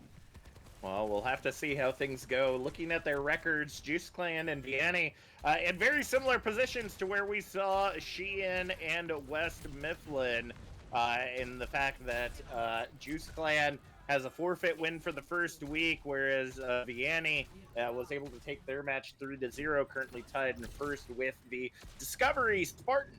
Not for certain what school they are associated with, but right now Vianney is warmed up and ready to go and already has control of the objective before that first pick comes in onto Conner. Yeah, and you can see Speedy Penguin right now, or Speedy Penguin, definitely laying those spears down onto the Ramatra, keeping their distance too, so they're avoiding the Nemesis form and being able to lay down a lot of damage. It's a perfect counter to a character or, a hero like Ramatra. Now they do get back into the Nemesis form. They're on point, dealing a lot of damage, but meanwhile, take a look. We're going to have Apex working from the outside in with this Farah and being able to deal a lot of damage. Yeah, your boy Kim just barely able to hold on to that line, but going up against a tank like Ramatra, there's only so much that you can do. Apex just barely able to escape by the skin of their teeth, especially with duo hit scans on the field. Canton takes the point at the 34% mark. And you know what? I just started using Favre myself, and I'm utterly impressed with the amount of fuel control they have, because I would have fell off the map by now with how they are able to fly. And meanwhile, look, they find themselves in the back line, and that is a huge damage boost coming from the Mercy. There's nothing more dangerous in most scenarios than a Farah that has a pocket Mercy on their side. That's absolutely true, but I have to say I'm a little surprised at Halo Warrior there. Probably was looking to get the nano boost on to Vianney, but ended up getting it onto Insomnia instead. Kiriko not able to do a whole lot with that nano boost. Was able to get a little damage in, but the point goes back to Vianney High School. Yep, that it does, and they are over 50% now. And much like Bon Jovi, they are halfway there, trying to solidify their win here. And they got 4 ults ready to go. Meanwhile, Canton only sitting with the Annihilation. So this could be very dangerous right now. All they need is one team kill, and that will be it. Meanwhile, the spear lands from Speedy Penguin. They get rid of 1, looking to get rid of 2. And they manage to take out the rest. Only this Ramatra remains, and they're able to make quick work of that. And they didn't use any of their ultimates. So they still have all 4 ready to go in case of a counterattack. Yeah, beautiful setup there from Vianney High School. I just want to say, Ahsoka, you got to be careful about your musical reference here. We're a bunch of boomers in the esports scene, so we got to be careful as we see the barrage being invested. Finds a triple kill, only coming down to the gravity well to be able to take that far out of the sky, but not for long as the team kill rings strong after the res. Vianney High School able to take the Gardens 100-34. And that was a fantastic game, or rather round one, coming from Vianney, as they do manage to find the first point to their favor, as they are able to take that most controversial point. It's definitely a difficult one to retake, but now we're heading to round number 2. As we head into the night market for this next match, we see Sviani coming on to the Diva for this particular fight, and I'm not for certain if that is the choice to make here, especially on a map like Night Market. Being able to use those corners, use that built-in protection of the objective. Sviney could be choosing some other heroes that could work out a little bit better in their favor, but as they go ahead and start pushing the point, they're at least able to get there first. Yep, that they are, and they are already making a huge statement there by trying to set the tone for the remainder of this round. All the while, you do have Speedy Penguin taking control now, separating the Diva from the rest of the pack, and the anti-nade did land as well. Not able to confirm, but they are able to confirm 2 eliminations onto the DPS of the side of Vianney, and now see Connor also reigning in the damage as well, and they are able to take a firm control of this point. Yeah, I mean, the outside of this objective is just the hardest thing to push through, right? And we're seeing this teleporter come out. I had to hold my breath there and hope that we did not see your boy Kim just get immediately booped off. And, you know, that's what I'm looking forward to on this map. I'm looking for the boops. So give me boop potential, which is why I really like seeing Farah and Lucio on this map. But unfortunately, we don't have any. What we have, though, Dino Blazer coming in on this Bridget pick. That, to me, is interesting because there is boop potential. But at the same time, we haven't seen Bridget at all today. So seeing them come out is definitely a breath of fresh air. Well, we're seeing Apex doing well on the Hanzo. Your boy Kim on the sim, got this objective set up. Beautiful headshot coming in from Apex, and the nanoed up Speedy Penguin with the Terra Surge ends up taking down Connor and matching up to that 32%. Yep, you know, so far, so good for both sides. You know, pretty neck and neck here at around 30%, and all the while, you do see Speedy Penguin again being the absolute nuisance with those spears and landing them. Honestly, like, I would love to see the percent accuracy with those spears, because I feel like they haven't really missed one, and if they did, I didn't see it. Meanwhile, Apex landing an impressive shot onto Insomnia. Now on Connor.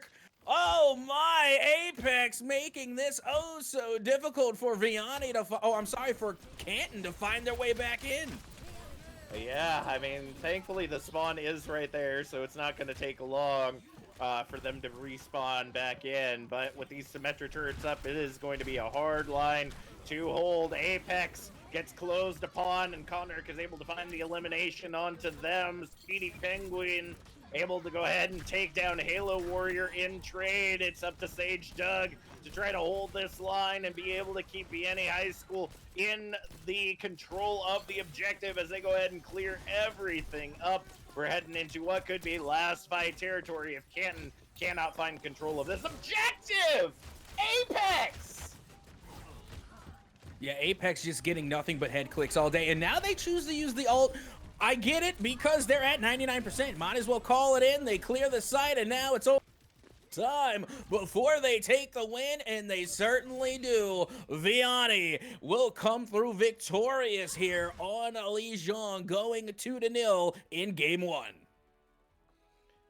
What a wow. Like, I gotta say, this play of the game is absolutely perfect for how this match was turning out, because, you know, typically we see a Widowmaker popping off shots like this, right?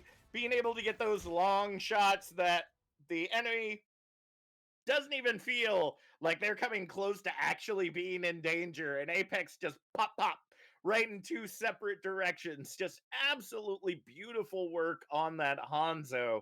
But as we saw, once you get into those close quarters scenarios, Connacht and the rest of the Canton team was able to take control. So the question is, how much of this long distance game are we going to continue to see from Vianney High School, and whether or not Canton is going to be able to close that gap going into the next map?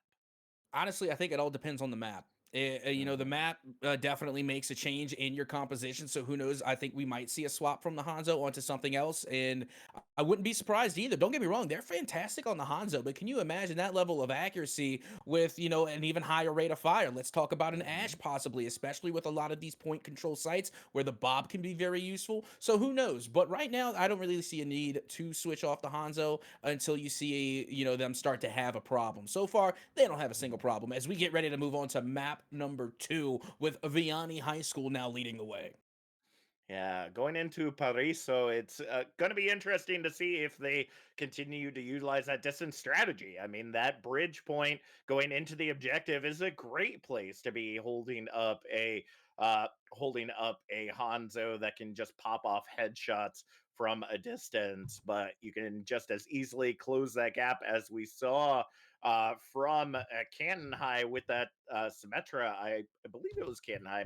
Might have also been Vianney, but nevertheless, you can use that sim to be able to get past that gap pretty easily, or even just investing someone like a Reaper or a Winston to just get in the face of Apex so that they stop doling out that damage at a distance. We will have to see what Canton has on the under their sleeves as we head into hybrid for our next match. Well, let's get ready to get this one underway. And now we remember the last time when we were on Pariso is that neither side could really take the first site. Like they were both Yep. stranglehold, and it literally came down to a fine line between who was the winner and who was the loser. So it was unbelievably close. But now going into this next matchup here, I'm gonna wonder if either of these teams has the answer for this map to get past that first point, because a lot of these chokeholds again, they're reminiscent of what we see from Kings Row trying to take that first point, or even Eichenwald trying to get past Hmm. that first point. It always just seems to be the first barrier to be the toughest hurdle. So I'm Hmm. wondering what type of strategy we're going to see to get over the first hurdle of Parasite. We will indeed see if that is the case. And it looks like Canton is going to be taking on the defense to start off. So it means that Vianney is not going to be able to play that distance game as much as they would like to. On control, you're able to relatively pull that off once you have control of the objective. But until you have control of the point, it's going to be hard for you to kind of keep that distance game in check. We do see I has coming out on the Hanzo, seeing if they can match up with the skills of Apex. Connacht coming out with the legs, that Soldier 76, and Sviney coming out on the Sigma, which is definitely a big Svinny. My apologies. We're Vinny. still working it out. Svinny. Hey, my dude, my guy, my friend, it's Vinny over here, don't you It's know? Vinny. It's Vinny over here, my dude. But coming out with the Sigma is definitely going to help out on that long distance play. Nah, I don't like Sigma. I am not. I'm a keep it a $150 with you. I am not a Sigma male. I'm sorry. I'm not that guy. I'm definitely not that guy. Meanwhile, we do see big, yeah. They are coming in with the. We're gonna keep it to I-Has. Yeah, we're gonna. I-Has is a Hanzo here, and let's see if they have what it takes to go toe to toe with Apex. But I doubt it. We will have to see. Right now, not enough pressure from Speedy Penguin or the rest of the team. The anti-nade comes in. Apex able to find I-Has on that Hanzo, so not having to deal with the counter arrows, so to speak, that we're seeing from their own Archer. Insomnia, though, able to get the trade onto your boy Kim. That's going to be enough to push back Vianney High School. It's only a minute off of the clock, but those ultimates starting to build up pretty quick. Yep, that they are, and you can already see Connacht again really patrolling that bridge there, trying to do what they can to make sure that this Sigma does not get flanked, and are able to really point out a lot of the DPS that are trying to find those cheeky line sights onto the Sigma, and Connacht still just landing down shots, but haven't been able to really confirm anything just yet. All right, well, we'll see how things continue to clean up here. as we see Apex once again on that high ground, looking for that high pick potential, looking for that backline. But Sviney just not able to get close enough. The Nano gets invested, but so does the Anti and the Discord. That is too much for one tank to handle, and it's going to be IHaz finding the final blow of the 4-player elimination, cleaning up the field, even though Sviney taking a little bit of a nap there after the shutdown Gravitic Flux. Canton doing a really good job of holding this line. Yeah, that they are. And, you know, this is kind of what we saw in the previous series. You know, getting past this first hurdle is just insanely difficult, especially when you have a team like Canton who manages to find every avenue, every single angle, and just shut it down. And not only that, but now IHaz is coming through with the ultimate. It is ready to go, and now that is 4, now 3 in total for the side of Canton, as now another ult gets popped as well, and it really is just an all-out ult dump coming into this one. As you can see, Connor still holding on to theirs as well. Yeah, Connor gets run down though by Speedy Penguin, and with the objective certainly being turned into Vianney High School's control, Sviney doing everything they can. The Nano invested brings them back up above half health. As the anti-nade comes in, there's a cleanse to hold it all together. Dragon Strike being invested, and it's going to be the Javelin twirl that finally takes Sviney off of that objective. At the minute mark, we go ahead and see first tick, second tick, third tick looking to go here for the side of Vianney High School. So go ahead and unlock that payload, add 2.5 minutes to the clock, and start taking to the streets. Yep, I mean, I don't know what you expected. Did you honestly think you was going to take Lucio on their home turf? I don't think so. Not today. It's not happening. Dino Blazer on the Lucio pick still has the sound barrier, as well as every other ult besides Apex is ready to go. And you've already seen 2B spit by Canton. So now this second push should honestly go in the favor of Vianney. Meanwhile, do have Sigma Svinny with their ultimate ready to go as well, so this should be an interesting trade as this payload begins to turn the corner.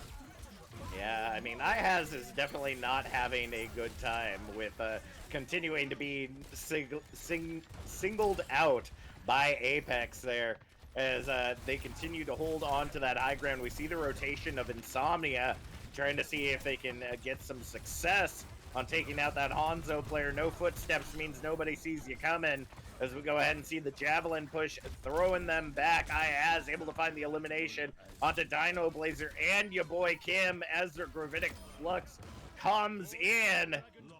It is just the clutch enough move to be able to lock down that payload just shy of Objective Bravo. Oh, absolutely. Now, you do not want them to get that forward spawn. That's the big problem. That's the big no-no. So right now, it's a pretty good job on the side of Canton to make sure that that is at least stopped for the time being right in front of that check mark. But still, with 140 seconds to go, I would say that Vianney have plenty of time to push that payload forward, especially when they're sitting on 3 ultimates, one of which being the sound barrier, although 3 ults on the other side as well. Meanwhile, Transcendence does come out for Insomnia. That ult from Zenyatta definitely going to absorb a lot of that damage.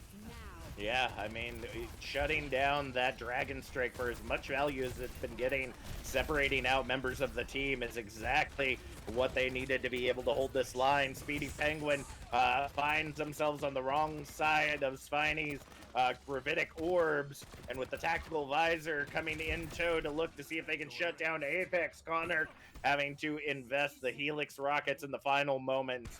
60 seconds remaining on the clock as Vianney High School have a couple ultimates in tow, and it looks like a DPS line changing up strategy. And you know what? I love it just because your boy Kim is coming out with the May pick. And again, it's one of those characters that I absolutely despise.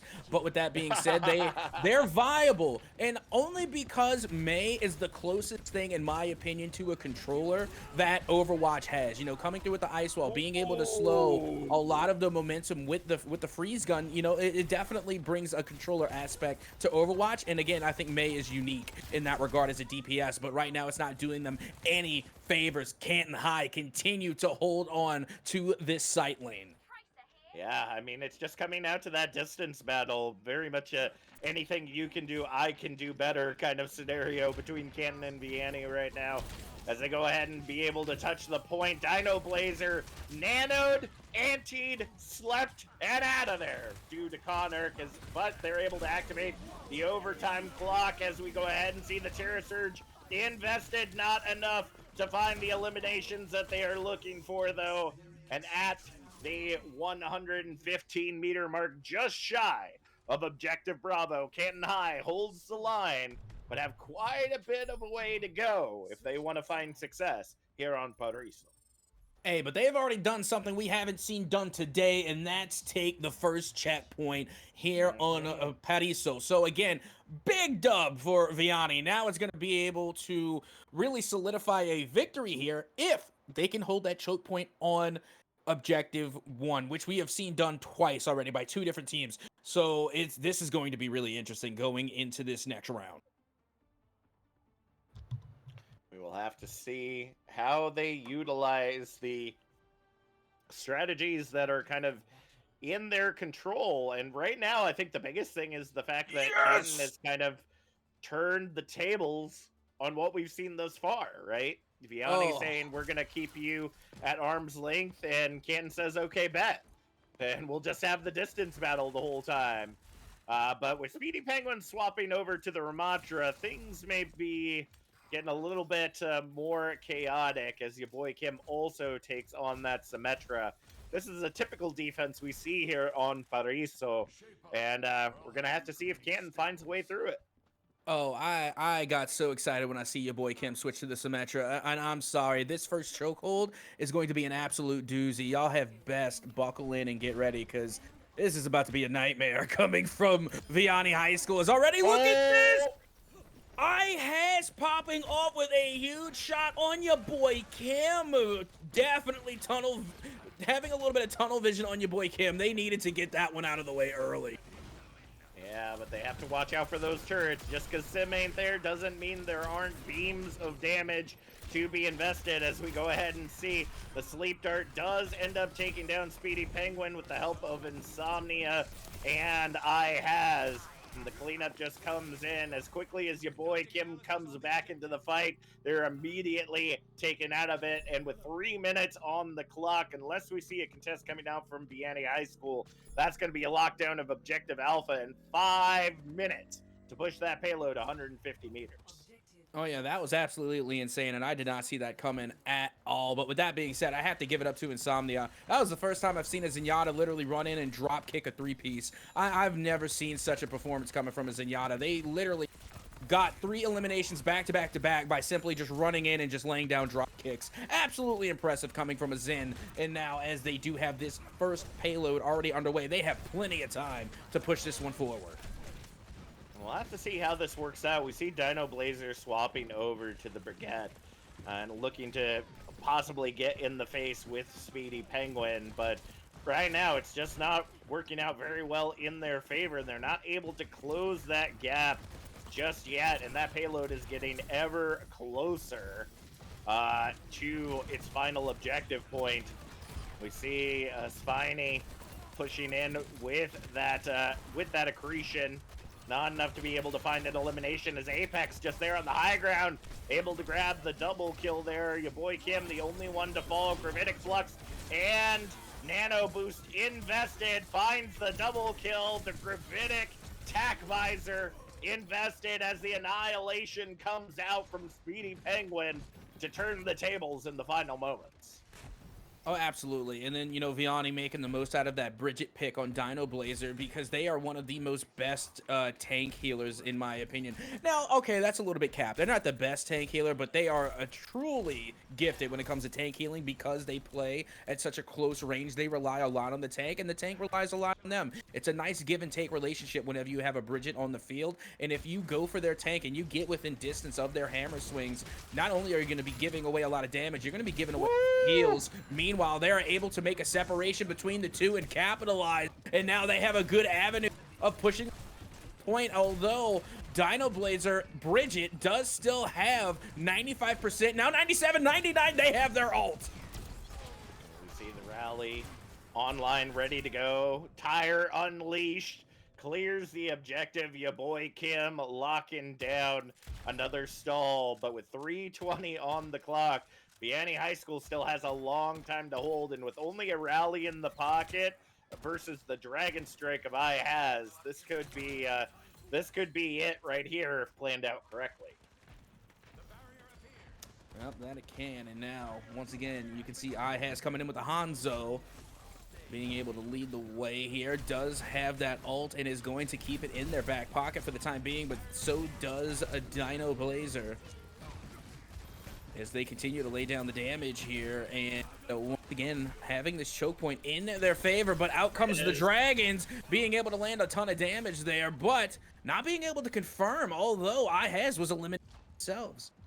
Yeah, I mean, it just came down to the aggression that Dino Blazer used with that rally. Ended up getting into the face of has and Spiny, and ended up shooting down any forward progress they were going to make through that Dragon Strike by being on the other end of it.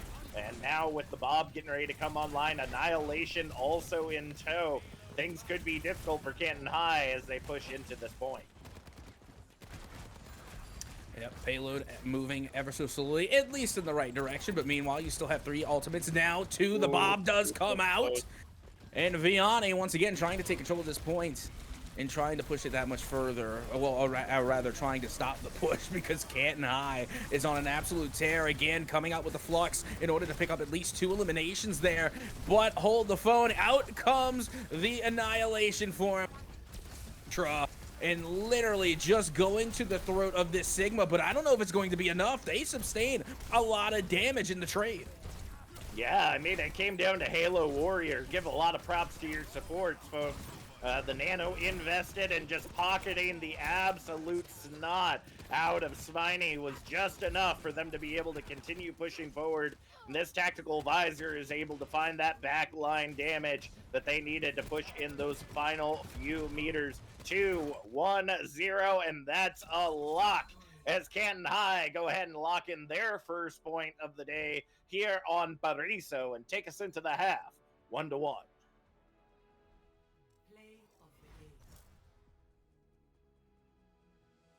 And of course, the play in the game coming in from Zenyatta.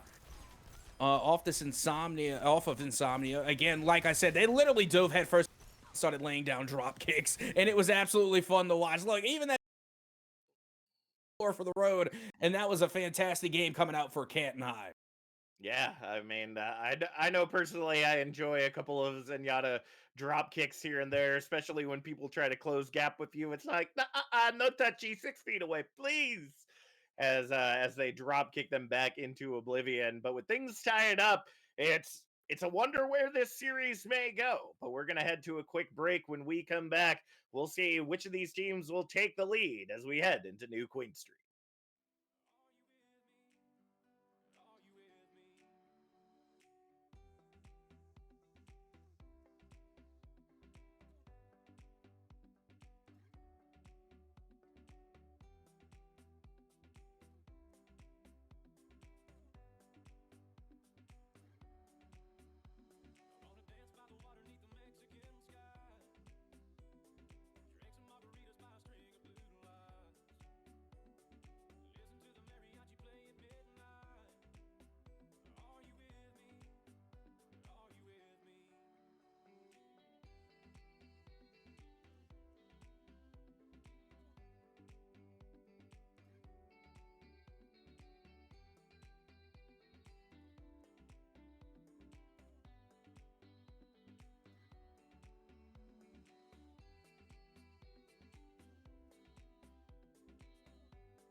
Listen to the mariachi play at midnight. Are you with me? Are you with me? I wanna dance by the water beneath the Mexican sky. Drink some margaritas by a string of blue lights. Listen to the mariachi play at midnight. Are you with me? Are you with me?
Lions roaring in the morning sun, searching for a longer day.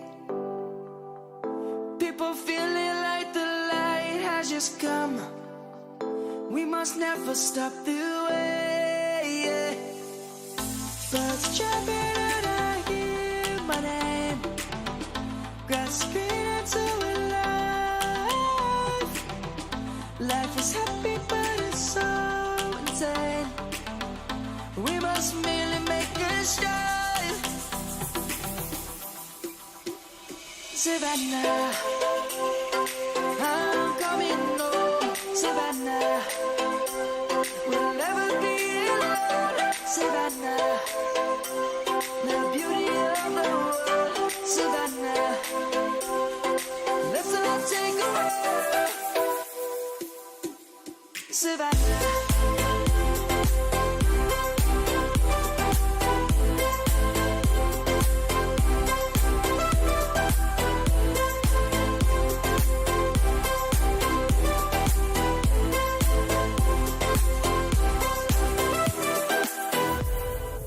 Lion's gonna come.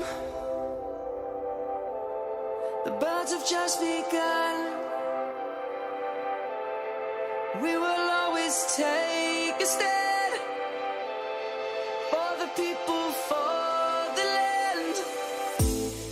Let's go back to when we were young. For the animals we stand. Let's go back to when trees were swung. Kids across the land. Savannah, I'm coming home. Savannah, we'll never be alone. Savannah, the beauty of the world. Savannah, let's all take a walk.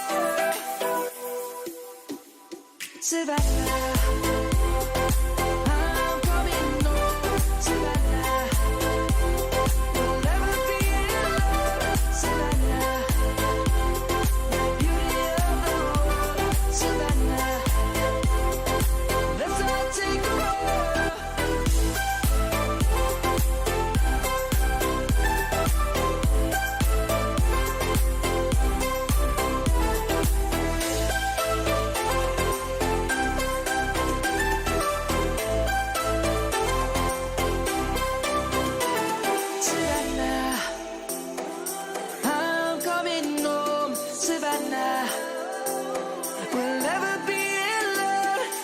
now.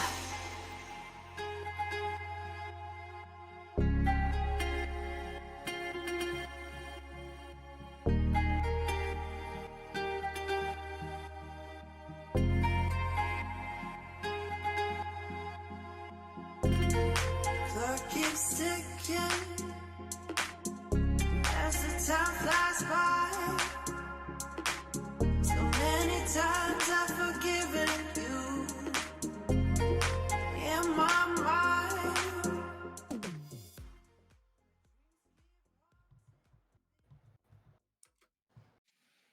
Welcome back, tanks, healers, and damage dealers, to the second half of this amazing EGFH match between Vianney High School and Canton Juice Clan.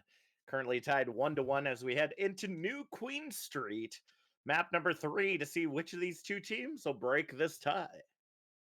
I mean, it's going to be a good match no matter what, because like we said earlier, it's not on Colosseo, so, you know, already it's going to be a decent matchup. And, you know, honestly, we've seen so far a 1 win apiece, so I really can't tell who is going to have the advantage in push objective. It's going to be definitely interesting as we get ready to head into this first round on New Queen Street, because we have seen so many teams really struggle with this game mode, and then other teams that really excel at it. Well, I think the biggest thing is that we've just seen a little bit of an adjustment from both of these teams, right? Vianney coming in on Lijiang Tower was playing very much a distance game. Apex able to get headshot after headshot on that Hanzo, essentially preventing Canton from ever being able to have a full group up pushing into the point. But then we just saw Canton turn that on its heels, saying, all right, you want to play at a distance? We can do that too. And brings it into Paraíso and just cleans up the field, being able to lock down just shy of objective Bravo and then being able to push in, although quite contested, I will say, by the Ramatra being pumped out by Vianney. It was not enough to hold that line. As we go into New Queen Street, though, that distance versus in your face game is going to have to change, because that payload or that bot is definitely going to be the center of attention when it comes to how this map is played out as we head into the beautiful city of Toronto for map number 3. And here we go. This is where we've seen a really interesting turn of the tide in our previous series, where it was really a one-sided victory. So again, just going to be interested to see on how both of these teams approach it. Once again, we have Vianney coming through with the Sigma pick, and we have Speedy Penguin, or Speedy Pengui, coming in with that Ramatra. But Sage Doug going to be bringing out the Baptiste. I absolutely love Baptiste. So much fun to play with and so much fun to watch. So I'm definitely going to be keeping an eye on Sage Doug as we get ready to head into this matchup here. And we're both underway as we try to see which team is going to make it to the point first. I think the thing that's most interesting to me is seeing the DPS lineup compared to the support lineup. We see double hit scan on either side. Apex choosing the Ash over iHaz's Soldier, both pocketing in that Sojourn, which, although not as powerful as she once was, still can pack quite a punch with that railgun, especially if supported by a Mercy in the backline. But as we're seeing, Spiny already has control of the bot, and Speedy Penguin is having a hard time closing that gap. Yeah, that they are. Meanwhile, Vianney is nearly eliminated here, but they get pocket healed at least back to half, and they're barely able to stay alive as now they're back down to 25. And it's really all about the retake coming from Vianney as they let the objective go and really focused on eliminations. And because they were able to confirm at least 3, they managed to take control of the point and now have the lead. Yeah, I mean, it's coming down to that gap, right? Spiny can't prevent that nemesis form of Speedy Penguin's Ramatra from being able to push through that shield. And as you see, Spiny getting picked off there in the final moment, that's going to be a huge stagger when it comes to being able to stop this bot. Oh, absolutely. And now you can see once again this Ash pick being pocketed by that Mercy could be a big problem here, as they are getting a couple of clicks down. Has to back off from that Mosquito hero known as Tracer. Oh my goodness, they can be an absolute nuisance in the worst of times. Meanwhile, the Bob does go out behind enemy lines and is dealing a good bit of damage. And now once again, Ape trying to take out a lot of these players early, but they will get flanked by Connor. Yeah, I mean, it was a beautiful flank right there. The investment of the Bob was kind of questionable, but Halo Warrior ended up having to invest the sleep just to be able to keep the team alive by keeping that Bob from doing damage in the backline. But the sleep does not secure the full point, as we see Apex popping right on back with a triple kill of their own, and that bot's going to keep pushing forward.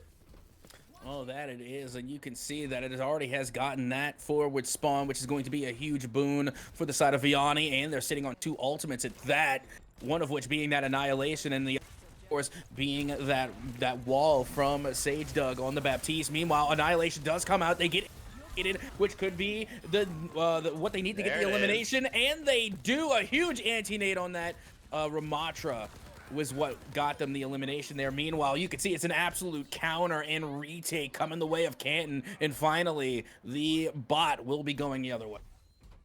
I have to say, that was quite an investment, though, from Canton High School to be able to push through that. And as they go ahead and make their way back to the midpoint, we'll have to see how they contest with this high ground hold that Vianney already has set up. Well, here we go. You can see it will be Svenny leading the way with the Orisa now, trying to go with this Remy pick. Although Ramatra trying to throw hands now is continually just trying to throw spears. Unfortunately, not being able to land that one. Still sitting on their ult, going toe for toe, trading blows, and no confirmed eliminations just yet. As you can see, IHES will be the first and the second here to go on the chopping block, as now Canton High are down 2.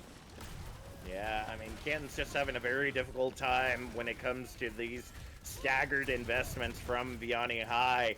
They are just able to plan out their ultimate usage very well and able to get those single pick potentials, like we just saw your boy Kim get onto Halo Warrior, forcing Sviney to go ahead and pull back to regroup with the rest of the team. They still have this Terra Surge online. Let's see if they can open up with it. Well, again, the spears are going out. As you can see, Svenny is leading the way. The ult, and we'll get an elimination there, looking to pick up 2. And now, once again, the retake is underway for Vianney as they're able to corner the Mercy. And oh my goodness, that was a huge play coming from Canton High. And now, once again, are going to take control of the bot. Even though they don't have a lot of progress yet, they are able to get a lot of these trades. And, you know, you would think they would have a little bit more progress with this bot so far, but meanwhile Vianney are still in the lead. Yeah, I mean, it's just really coming down to where they end up getting caught, right? I mean, this high ground area right outside the forward spawn is making it difficult for them to be able to push through, as we go ahead and see the investment of the Valkyrie there by Dino Blazer, as well as the Amp Matrix just pummeling into that backline. Finds IHES, and Apex able to get the follow-up onto Insomnia as well. That's going to be enough for them to be able to push through, reclaim control of the bot. And it looks like, unfortunately, Sviney getting separated out from Halo Warrior, just barely able to get away after being chased down by your boy Kim. But Coneric not as lucky, as we go ahead and find ourselves back at the first checkpoint here for the side of Vianney High School. Yeah, and honestly, right now, this has been a fantastic retake coming from the side of Vianney.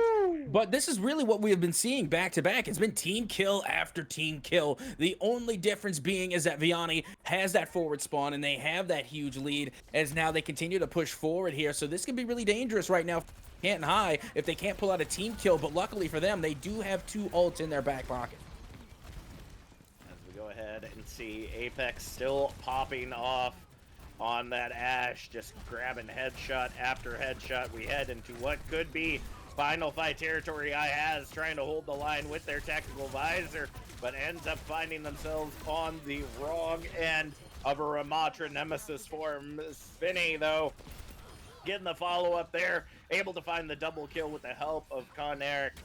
and they go ahead and clean up the point one more time, making their way back to the midpoint to see if they can gain the lead on Vianney. You know, they're trying to push as far as they can, you know, on the side of Vianney to get that extra forward spawn. But the problem is, you know, really time is on their side. You got 3 minutes left and they have a huge lead. So at the end of that clock, Vianney will be able to take the dub just on the progress that they have made. So right now, Canton High is not only fighting against Vianney, but they're also fighting against the clock. Yeah, I mean, that clock is not going to do you any favors, as we see IAZ has the tactical visor ready and raring to unleash, but trying to see if they can save it. Already has seen a major investment from Canton High, both support ults and the Terra Surge having to be utilized to push Vianney back, but it has not been enough just yet for them to be able to find the value they're looking for. IHAZ ends up finding themselves falling as we see the rotation looking for the perfect point of that Blossom, but Con-Eric and Sviney end up finding railgun headshots, have their name on it from ya boy Kim, and that bot is moving back to Vianney's control. I really wish I had someone support me as much as Dino Blazer supports your boy Kim. Like, that pocket heal on this Sojourn has been absolutely insane, and even still, you can see in the midst of all the danger, your boy Kim still managed to avoid the danger, and now Dino Blazer sharing a little bit of that love with Apex, and your boy Kim still sitting on the railgun, all ready to go here with the overcharge, and I think they're just saving it for a rainy day. They have had no need to call it out just yet. Well, I mean, Apex already sending out the Bob to kind of clear the path, but with Speedy Penguin getting taken down so early, that is going to be a difficult thing to have happen. As we see the ante coming out, looks like Speedy Penguin got res back up, back into the fight as they try to fight it out. The Blossom finds the double kill, takes out two of the supports, but Apex says no. A bullet to the brain dumps out a Blossom any time of the week, as they go ahead and pull back just enough to let Canton regain control, but really just to regroup with the rest of their team. And you know, really not much loss there. They backed off of the site, which is honestly a good call. So instead of, you know, just trying to stick the objective, they're playing retake now, as they have often done, and it has come with success. And now with only a minute remaining, you know, stay alive at this point. But a huge ult, a double ult coming out of Canton High is going to get a huge team kill. And as long as they can stay on point, they could very well possibly take the lead over Vianney. And that's the thing that I'm actually a little surprised that we didn't see Con-Eric pairing with Sviney's Terra Surge. I mean, it's essentially a gravitic flux that you can just throw yourself in the middle of and Death Blossom your enemy into oblivion. I mean, still work with Insomnia's Coalescence, so, you know, take that with a grain of salt, but as they push into the first checkmark, looking for that butt scratch point, looks like they will end up getting it, but the Annihilation is looking to shut this down. Oh, absolutely. And now with the final few seconds ticking away and the bot no longer in control of Canton High, Vianney should be able to walk away with a dub here, but they managed to stay alive on the side of Canton High after that huge elimination, and now they're close to catching up with Vianney as they get ready to turn this corner in overtime now in a...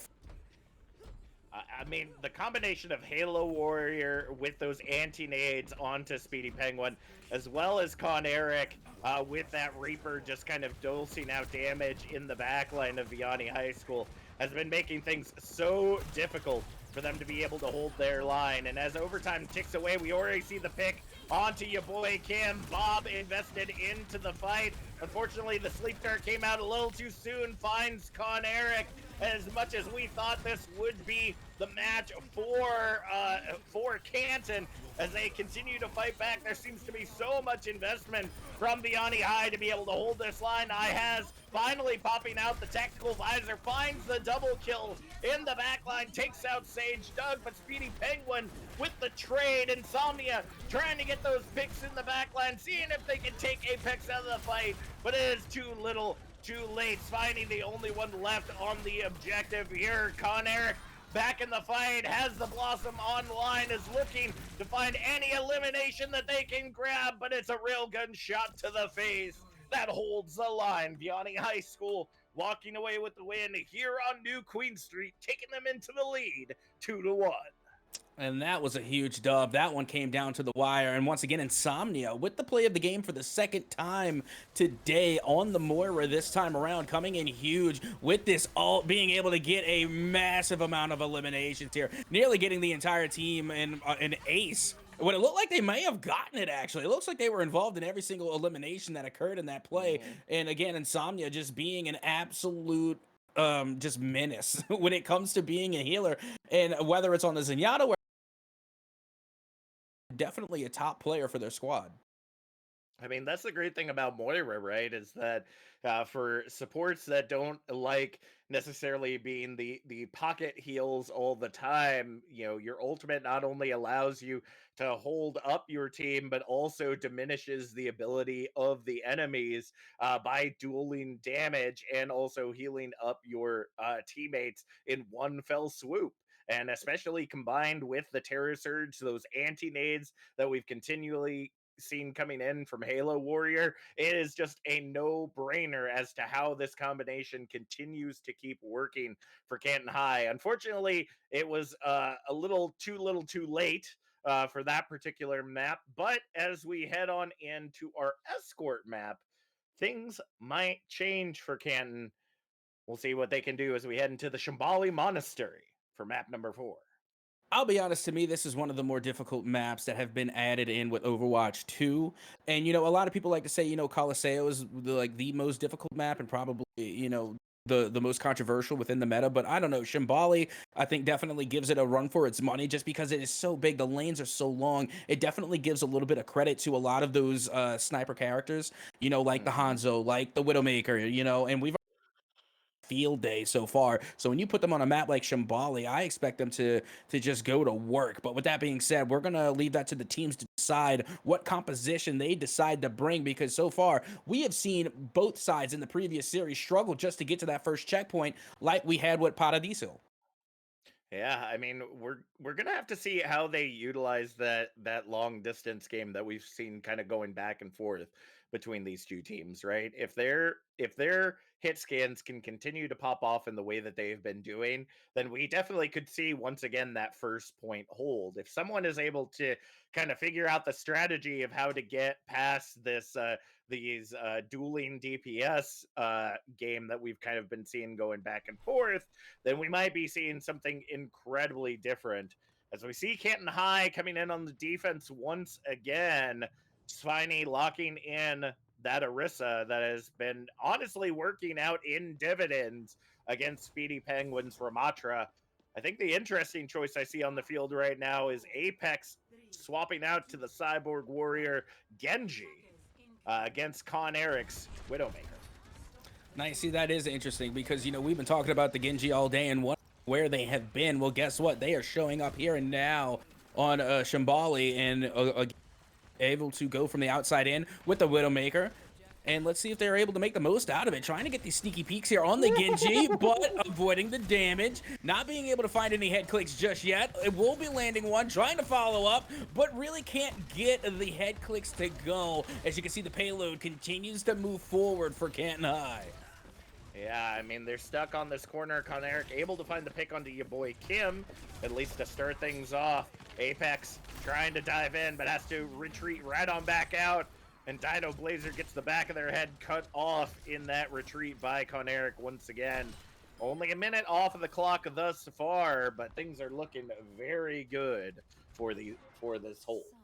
Speaking of very good, that elimination there, you know, going on to Speedy Penguin, that was also pretty good. I mean, we got to see all three players, well, not all three, but we got to see three players getting involved, all contributing to make sure they tunneled the tank and got them out of the way. But hold the phone. We see a nice little trade, it looked like, between Apex and the He Who Should Not Be Named, but Apex still very much up and in the fight here, being able to lay down a whole lot of damage. All the Warrior, again, trying to be the anti-healer for their squad, is able to throw out the anti-nade, again, being able to really take a lot of damage off of that tank. But the payload, slowly but surely, still moving forward.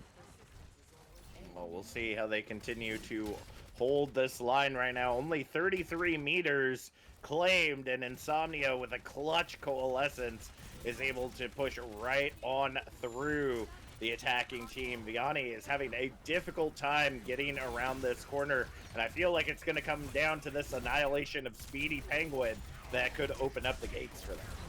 Well, let's see. You can see the fisticuffs do come out for Speedy Penguin as they are trying to lay down as much damage as possible. Annihilation now queued up has the possibility here as they're trying to just get away from the Orisa on Svenny, and they're just having a difficult time. But all the while, you can see they still are holding the payload around this corner as the Transcendence does come out off of that pick. I'm sorry, not the Transcendence. That is actually going to be a different ult that it looked like it was Annihilation coming from Speedy Penguin, and it has been used, and now it is gone. So that's at least one obstacle out of the way, as now you can see Speedy Penguin going on an absolute warpath. Yeah, that was the opener that they need. That Annihilation, unless it can be shut down quickly, is very difficult to stop, even with all the tools in Sviney's kit, and especially with the Nano Boost already being invested by Halo Warrior. There was very little that they could do except maybe possibly sleep Speedy Penguin, but it seems like that might have already been utilized. We now see Apex going over to the Widowmaker themselves for this little Widow v Widow 1v1 we're seeing here, and Apex is wasting no time. Oh, absolutely not. As you can see, once again, they are trying to point out exactly where they can get a good read on the other Widowmaker, but right now they're going to have to settle for finding I guess the tank there that is going to absorb a lot of damage. And now look at Connor trying to find Apex, and this is just a typical 1v1 sniper battle. Does not get much better than that. Massive anti-nade ends up coming in, allowing IHAS to find your boy Kin in the final moments. Objective Alpha has already been claimed, though, so we are going to have to see Canton High go ahead and pull back just a little bit. A massive anti-nade from Halo Warrior will go ahead and allow that to be a beautiful investment for them. Insomnia even throwing in the Coalescence to try to see if they can keep that line up. And we're actually seeing almost a spawn push here from Canton High as they retake control of the cart. Yeah, that's what it looks like, but the damage has already been done. You know, they got the forward spawn, so that they already have the checkpoint. Meanwhile, you can see Svenny, once again, on the Orisa trying to find and push this payload as far back as possible, as they do have their ult activated. Connor on Widowmaker about to have theirs as well, and they do. This could also cause a little bit of a stir in this payload, as again, you can see Speedy Penguin nearly being eliminated there. A huge anti-nade, and follow it up as it looks as though they have popped their ult as well, and they will come through with a massive 4-piece elimination, nearly getting that ace. I gotta be completely honest with you, at Soka. Sviney ended up screwing that up big time. A beautiful sleep came in on Halo Warrior. Sviney hadn't even triggered the Terra Surge yet and could have pulled back, allowing Speedy Penguin's Annihilation to go away. But they thought, hey, we have the numbers, we have the power, let's try to take him out mid-Annihilation for him. And that ended up being a negatory with that 4K. So now, with all the ultimates on the off the field and only a nano boost in play, we'll see if they can claim the second objective point or if Canton can hold the line. Well, let's see. As you can see, the Nano Boost has been activated on the Orisa. They are making a gigantic push here, able to absorb a lot of damage. Now nailing the spear onto Dino Blazer, even though they barely get away. I was for sure thinking that they were about to be eliminated. Meanwhile, Apex now going the other way, trying to land down their shots, but that's okay. You got your boy Kim there with the assist, and they managed to get the payload to yet another checkpoint.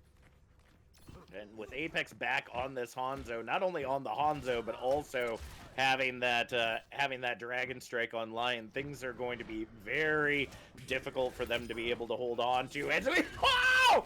Did you see that snap?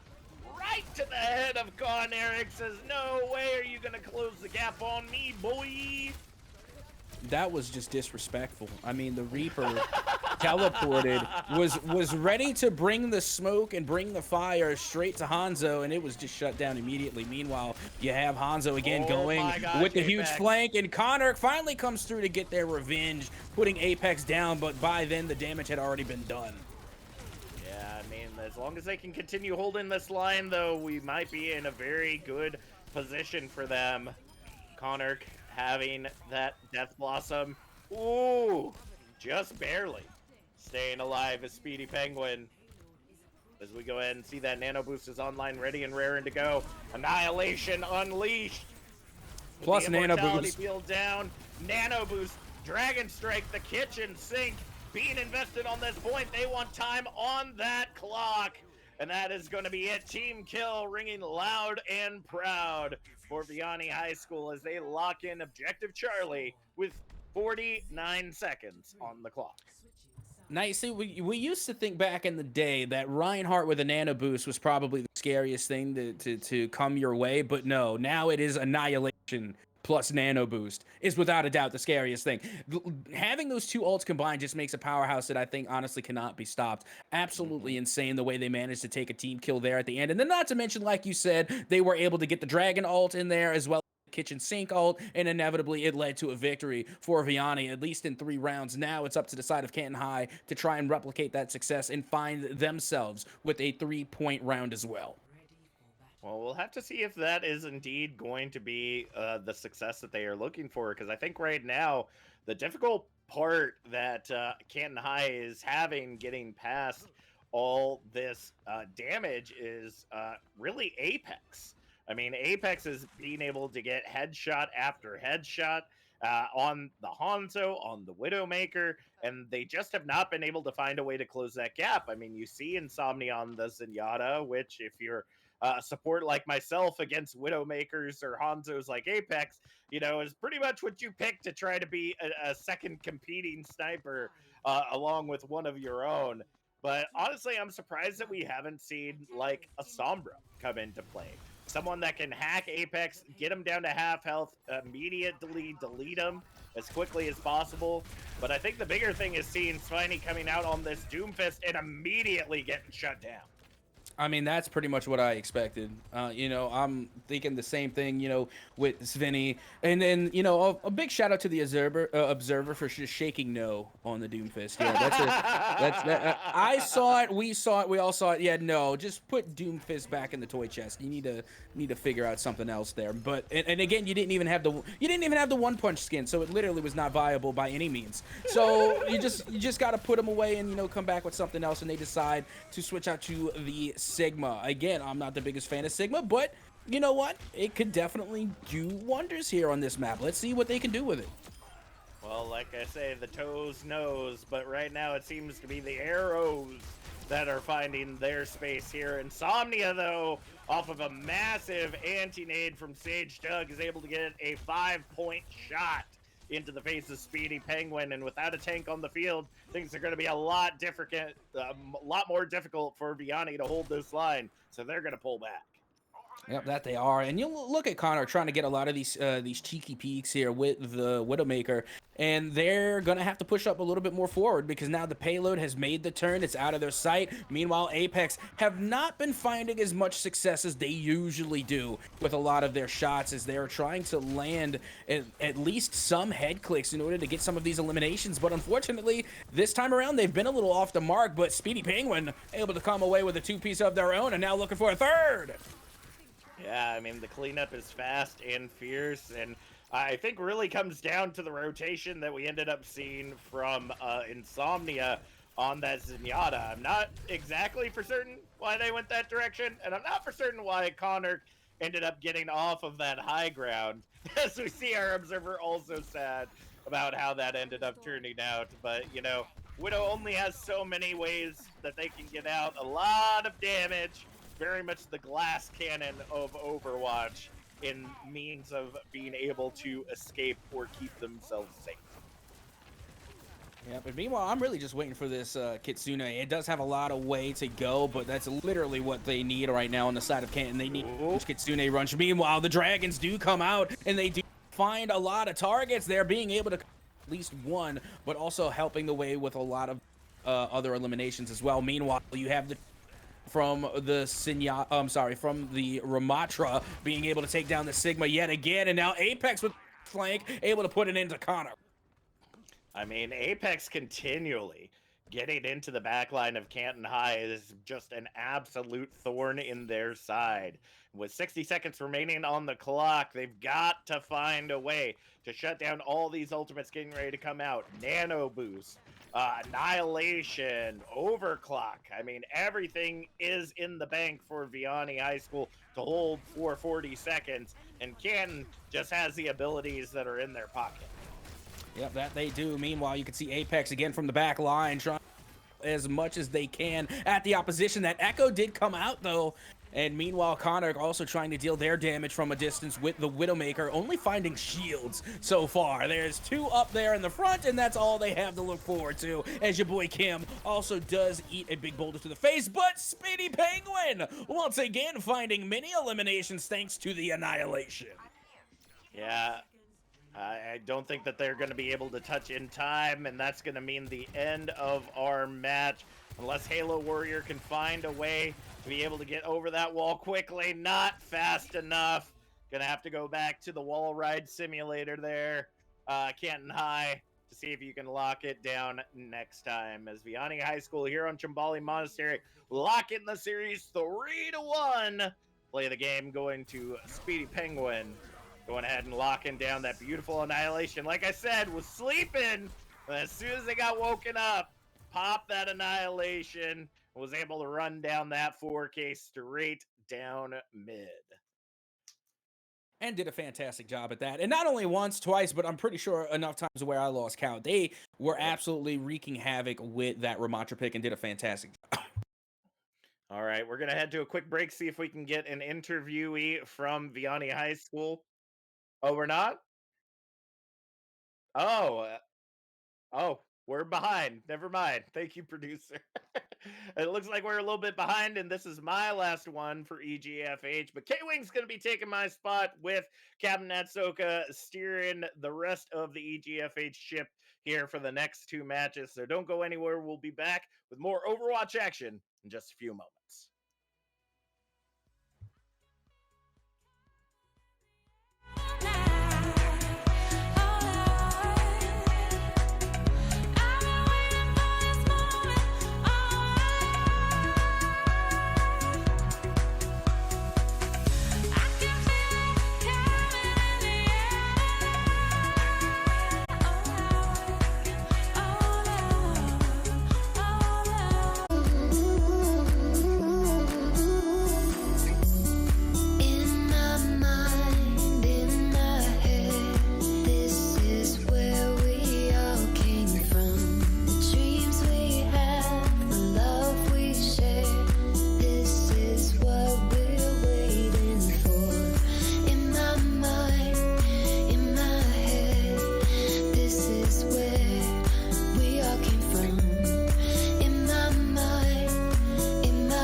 This is where we all came from. The dreams we had, the love we shared. This is what we're waiting for.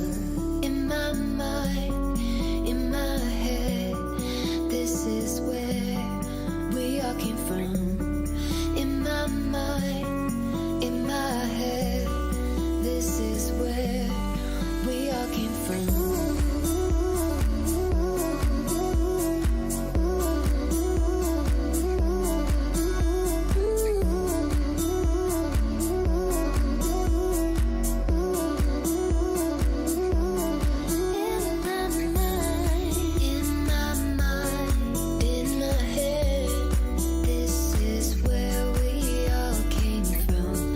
Dreams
Well, hello and welcome back to Overwatch here at the EGFH. Once again, I am Canton HS, joined by K-Wing. K-Wing, how are you feeling today after we got through our first half of matches for the day?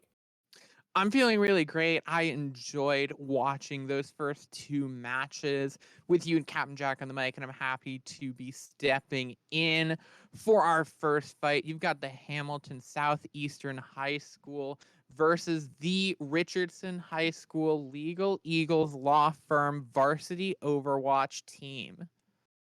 Oh, yeah, that is going to be a team that we're going to be keeping an eye on for today, because you got to keep in mind, I am a little bit familiar with both of these squads. I got to see the Richardson High School team perform before, not necessarily in Overwatch, though. I got to see their other teams go at it, and they were pretty good. Meanwhile, on Hamilton, I have gotten to see them play Overwatch, and I know this is a formidable team as well. So as we get ready to head into game Lijiang Tower, we've already got to see two different series start out on Lijiang. Both times had different outcomes. We had the first series literally go neck and neck, tooth and nail, all the way to the end, but ended up falling 2-0 in the scoreline, whereas the second series was split and had to be settled in round number 3. So let's see how Hamilton Southeastern and Richardson High School are going to split the diff on the Lijiang. And K-Wing, I have to ask, what do you expect to see as far as compositions? Like right now, where do your allegiances lie when you're looking at Lijiang Tower?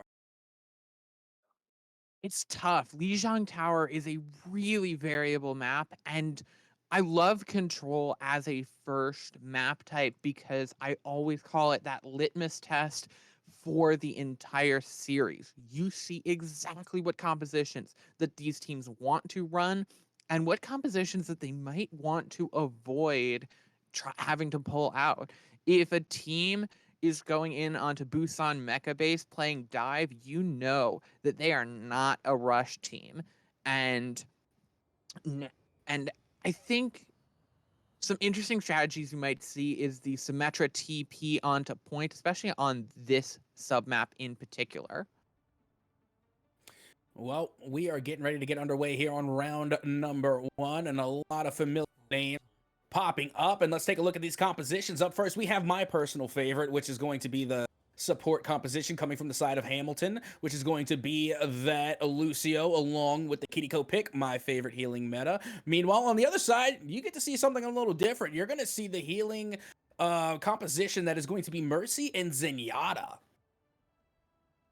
I'm really interested with that because traditionally you don't really see the Mercy Zen healing pick because they're both fairly single target, but with the Mercy sort of rework in the Season 3 changes, she's become a pretty tough healer as you see that teleport 2 point coming in from Hamilton Southeastern, and now Richardson are knocking at the door, and they have to go through a pretty tough choke point to even approach.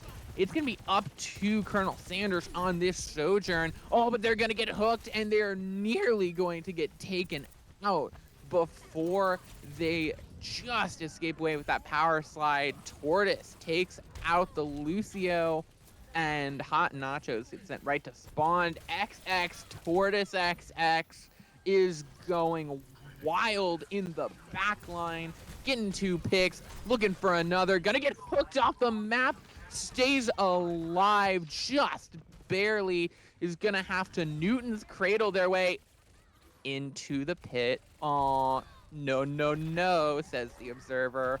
And Hamilton Southeastern takes the point, and actually takes the point initially. That's crazy. Oh, absolutely. They performed Not quite Chacho. well. Yeah, not Chacho, a familiar face here, as well as a lot from the side of League. This is definitely one of those players that makes a case for the Wrecking Ball becoming meta. And honestly, the best counter to them, in my opinion, is Zach on this Roadhog, who even after the nerf continues to main Roadhog and makes the case on why, even after the nerf, that they are still very viable. Meanwhile, you do Tortoise being dealt with immediately by Zach, and hold and here comes the whole hog as they are once again able to clear and take control of site after passing now 60 percentile in their favor. Really amazing stuff there from Tortoise. Just trying to roll in, but you had Zach on the Roadhog, just deleting that HP, getting those hooks, and demolishing anyone in their way. Doesn't matter if it's a Zenyatta or if it's a Sojourn, none shall stand in the way of Zach, but it looks like Richardson coming at the King. Tortoise getting a pick with the minefields. Tortoise getting 2 with the minefield and knocking off the Kiriko. Richardson takes the point. And you see, this is why I love Wrecking. I actually, you know what? Before I even say it, I absolutely despise Wrecking Ball. I'm gonna make that point abundantly known every time I can. But with that being said, this is why I love what Wrecking Ball brings to this first round of Lijiang, because I love characters that have boop potential. Lucio, I love it. I love seeing characters and different heroes go flying off the map. To me, it's some of the cheekiest plays. It's some of the funnest to watch, and you know, I'm all here for it. And that's why Wrecking Ball brings such a different type of avenue when it comes to taking sight. So whenever you see them come through, you just have got to watch your sides and make sure you're not standing too close to an edge. That you do. There's a lot of good potential here. You got that first pick coming from Hamilton on that Sojourn. Now you have to run in. Huge slam coming in from Tortoise, but there's the Kitsune rush. Everyone on Richardson has to just get behind something and try and stay away, but you can't hide from Mixter. Oh, that's just brutal. Hamilton taking the point. Can anyone even get back in time from Richardson to touch? There's 3 seconds left and no one at the point to touch. Good stuff from Hamilton. They'll take first round. Yeah, and honestly, I got to give a little bit of an applause there of a GG's to the Richardson High School Legal Eagles Law Firm Varsity Overwatch team, because they did give a decent fight. They managed to get it to 57%, and the Richardson High School Legal Eagles Law Firm Varsity Overwatch team, they were able to come through with a solid retake at least once to get the point back into their control, but unfortunately, Hamilton just did a simply better job at controlling the point, maintaining the point, and then I think Jilly Bowl coming in huge with that Kiriko Kitsune there at the end to just confirm their win, as they will take round number 1 over the Richardson High School Legal Eagles Varsity Overwatch team. You're really going in on that joke with Richardson having a very long name, aren't you? There's it the was hook, requested. and there's the cook from the Roadhog. Both teams getting a pick from their tank. Boop coming in. Jilly Bowl is going to go down, and these tanks are monsters. Hamilton, Zach, and Richardson's Tortoise both just going absolutely wild, and now they face off the Unstoppable Force and the Immovable Object, squaring off to a standstill, it seems, as teams going pick for pick for pick. Huge resurrection coming in from Jilly Bowl, getting that Lucio back into the fray, as now you're coming into this standstill. The Wrecking Ball just trying to keep this point alive, trying to stall out for some more backup to come in, and they will find more support as their Lucio is going to roll in, and they're going to find the headshot onto Raccoon. But there's the pick again, the reversal. The hook comes in onto Sojourn, and Zach will eventually finish it off and will find that follow-up. Has the ultimate already. At this point, has not flipped yet. Gets 1 pick with the ult, almost getting 2. Nearly finds the pick onto the Mercy. That was an aggressive move, but it's Hamilton taking point. Now, you see, this might be a minute detail that I may have missed with the rework of Roadhog with the recent nerfs. I know they decreased their damage, but did they give Roadhog an additional shot? I feel like that Roadhog had 5 before, and now they have 6. I could be mistaken. Captain do, in fact, be capping, so it's just something that I'm noticing, and I'm wondering if they did give an additional shot to Roadhog. Barrage. Mixer's got the barrage, and it's coming in. They're just going to get immediately domed by Dak on that Sojourn. Gonna find a headshot onto Jilly as well. Dak with 3, almost getting the entire team just shutting down Hamilton Southeastern. Oh, absolutely. And now they're going to be pushing the spawn of Hamilton, just trying to keep them confined and forcing a chokehold. It's really risky, and, you know, it's kind of a high-risk, high-reward type move, but you can already see that the rotation coming underway from Hamilton, they're going to chokehold that bridge entirely, and they're going to push their way towards the back of the objective. But keep in mind, Dakwall does have that ult, the railgun, available. Is now Mixture getting into the mix, able to come through with many eliminations, and now Mixture to escape, and Richardson, or I'm sorry, the Richardson High School Legal Eagles Law Firm Varsity Overwatch team comes through with a massive team kill. You're gonna spend your entire color segment saying the entire long name of Richardson, aren't you? Yes. I think. Fair point. As we get into this next fight, Richardson coming in with 3 ultimates, and they are ready to deliver a gavel on top of this team. But it's going to be pretty tough for them. The minefield comes in, the Sojourn ult does as well. They're gonna have some picks come against them, but they'll be standing tall and they'll stay alive. They'll keep this point in their grasp, but for how long? How long indeed? I mean, you got to keep in mind that percentage consistently ticking up. And you know what? This is great because we actually heard Captain Jack make this comment earlier about bringing out the Sombra. It's very interesting because now they are coming out, and I'm wondering what big of a difference they really are going to make. So far for Hamilton, they are trying to lead the way and retaking the control here. And Zach already using the whole hog, not able to find much, but they do find their way back onto site. That they do, as now Mixter gonna go down to their counterpart, the Sombra, really working to shut down that wrecking ball, as there's the Kitsune Rush just trying to keep Hamilton alive, but it can't. The picks all coming through. Colonel Sanders finding the Death Blossom kill, and Dak finding 2 picks, looking for more, making it 3, and evening up the score for Hamilton Southeastern. Oh, absolutely. We're heading into a game number 3. This one is not going to be go. We have got to go to our decider here on Lijiang, and that was a fantastic round coming from the side of the Richardson High School Legal Eagles Law Firm Varsity Overwatch team. As now we head into round number 3. Now let's take a look at the composition yet again. It's going to be not Chacho switching over towards Mercy, and still Jilly Bowl over there on the Kitty Cone. Still lacking the setup there. Mixture now on the Cassidy, and Zach gonna stick with the Roadhog. No problems there, but keep in mind Tortoise, who is now switching from the Wrecking Ball over to the Reinhardt, and also Senior Bacon bringing out the Moira. I think those are going to be some pivotal changes, but Senior Bacon at the last second decides to go with Baptiste. I really do like this composition. You're going to see them go right into the face of Hamilton and just try and bash them with an overwhelming amount of burst damage with that Reinhammer, that Junk Rat bombs, but the hook comes out onto the Lucio, and that immortality field has to come out just to save them, but it might be enough as Dakwall gets 2 picks with the right click, getting the Mercy and getting the DPS.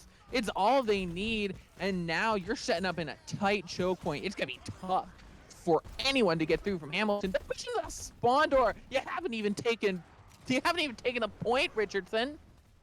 Yeah, you know, we talk a lot about the counter picks right now, and honestly, the counter pick to Zach on that Roadhog is the Reinhardt, because Roadhog just brings you in close for close quarter combat, and no one better at that than Reinhardt. They will go toe-to-toe. They will swing and bring you down with melee damage. All the while, we've seen the counter pick to the Reinhardt be Ramatra for most points. So it's going to be interesting to see if Zach is going to stick with this Roadhog pick, or if they're going to try and switch things up.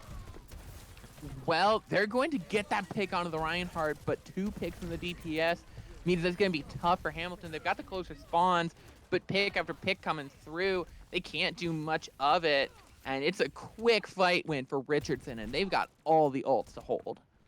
Oh, that they do. 3 in their pocket currently, and every single one of them pretty good, to say the least. Meanwhile, you got Dakwall trying once again to get into the action with the Sojourn, laying down a good bit of damage, and still has that railgun as the double elimination does come through for Colonel Sanders. Oh, 2 picks onto the Cassidy and the Mercy. What a pick.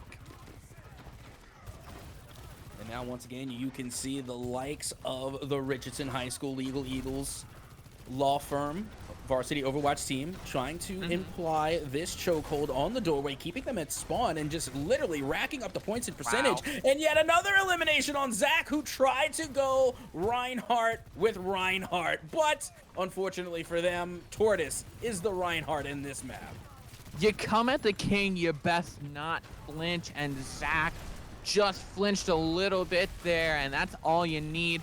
Gets trapped right in that choke point, barely stays alive, just trying to push through, and you can just see how much damage is being pumped out there from the entire team. And Darkwild finds a pick onto Jilly Bull. Even with the Kitsune rush up, they are no match for Darkwall on this Sojourn. Devastation. Oh yeah, What a Darkwall shatter. popped off. Yeah, Darkwall Darkwall actually popped definitely. They're still popping off. Like, they haven't stopped.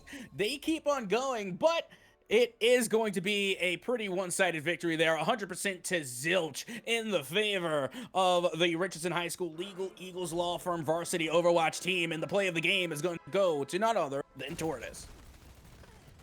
And you saw some really good stuff from Tortoise, being able to be as flexible as they are with the Wrecking Ball, as well as the Reinhardt being dominant throughout the entirety of Control Center.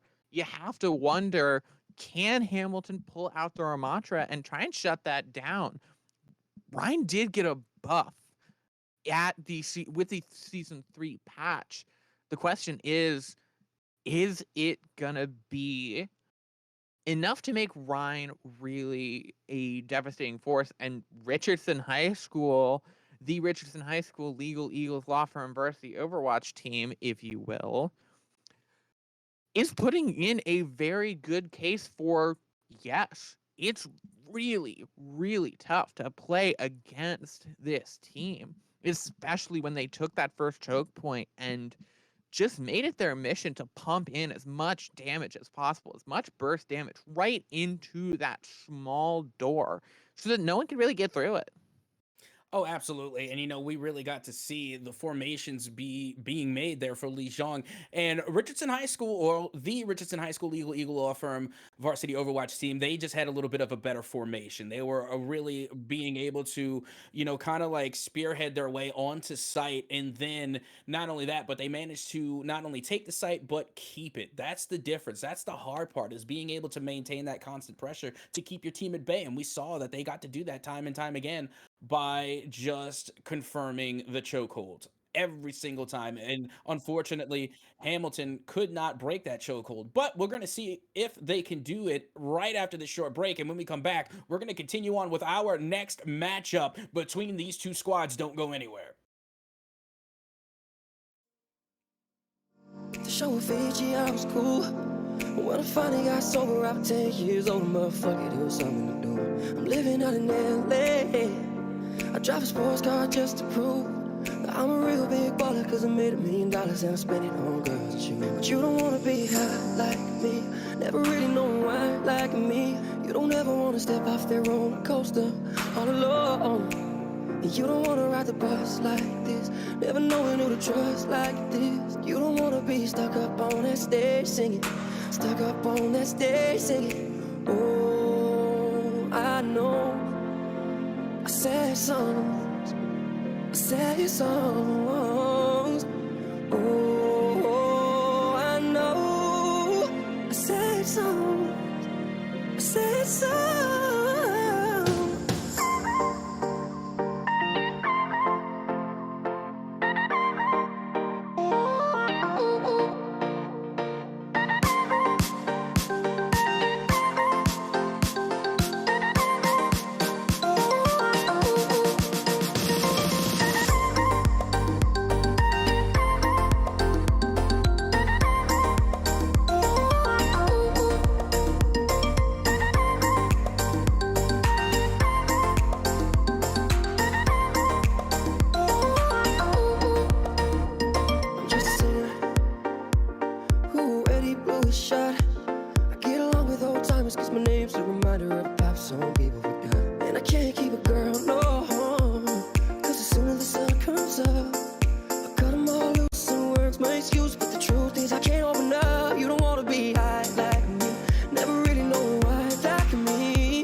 these songs.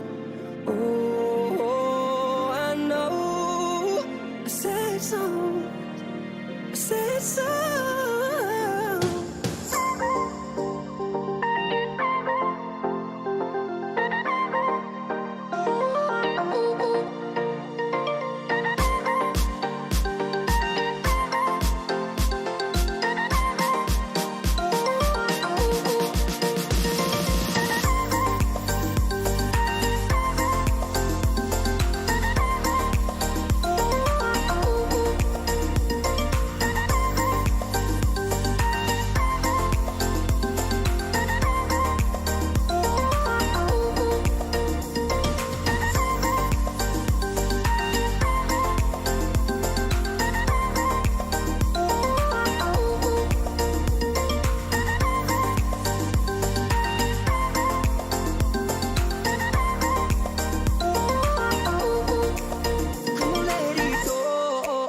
Just let it be. Why don't you be you and I'll be me? Everything that's wrong, throw it to the breeze. Why don't you be you and I'll be me? And I'll be me.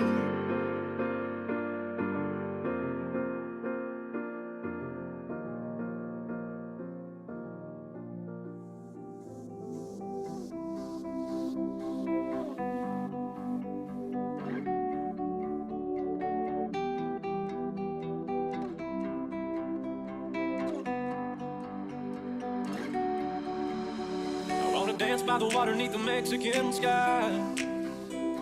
Drink some margaritas by a string of blue lights. Listen to the mariachi play at midnight. Are you with me? Are you with me?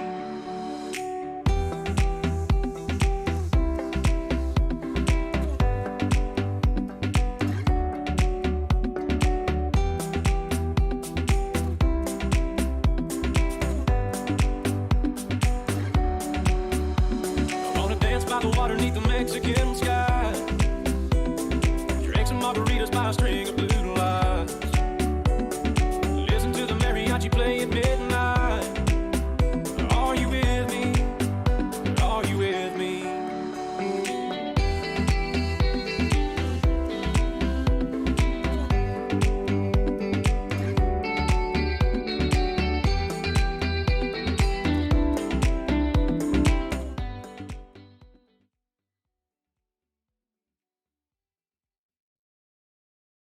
Well, hello and welcome back once again to the EGFH. I am Captain Etsoka, joined on the decks by K-Wing. K-Wing, we already got Lijiang Tower out of the way. That went the way of Richardson High, and now we're heading to Paraíso.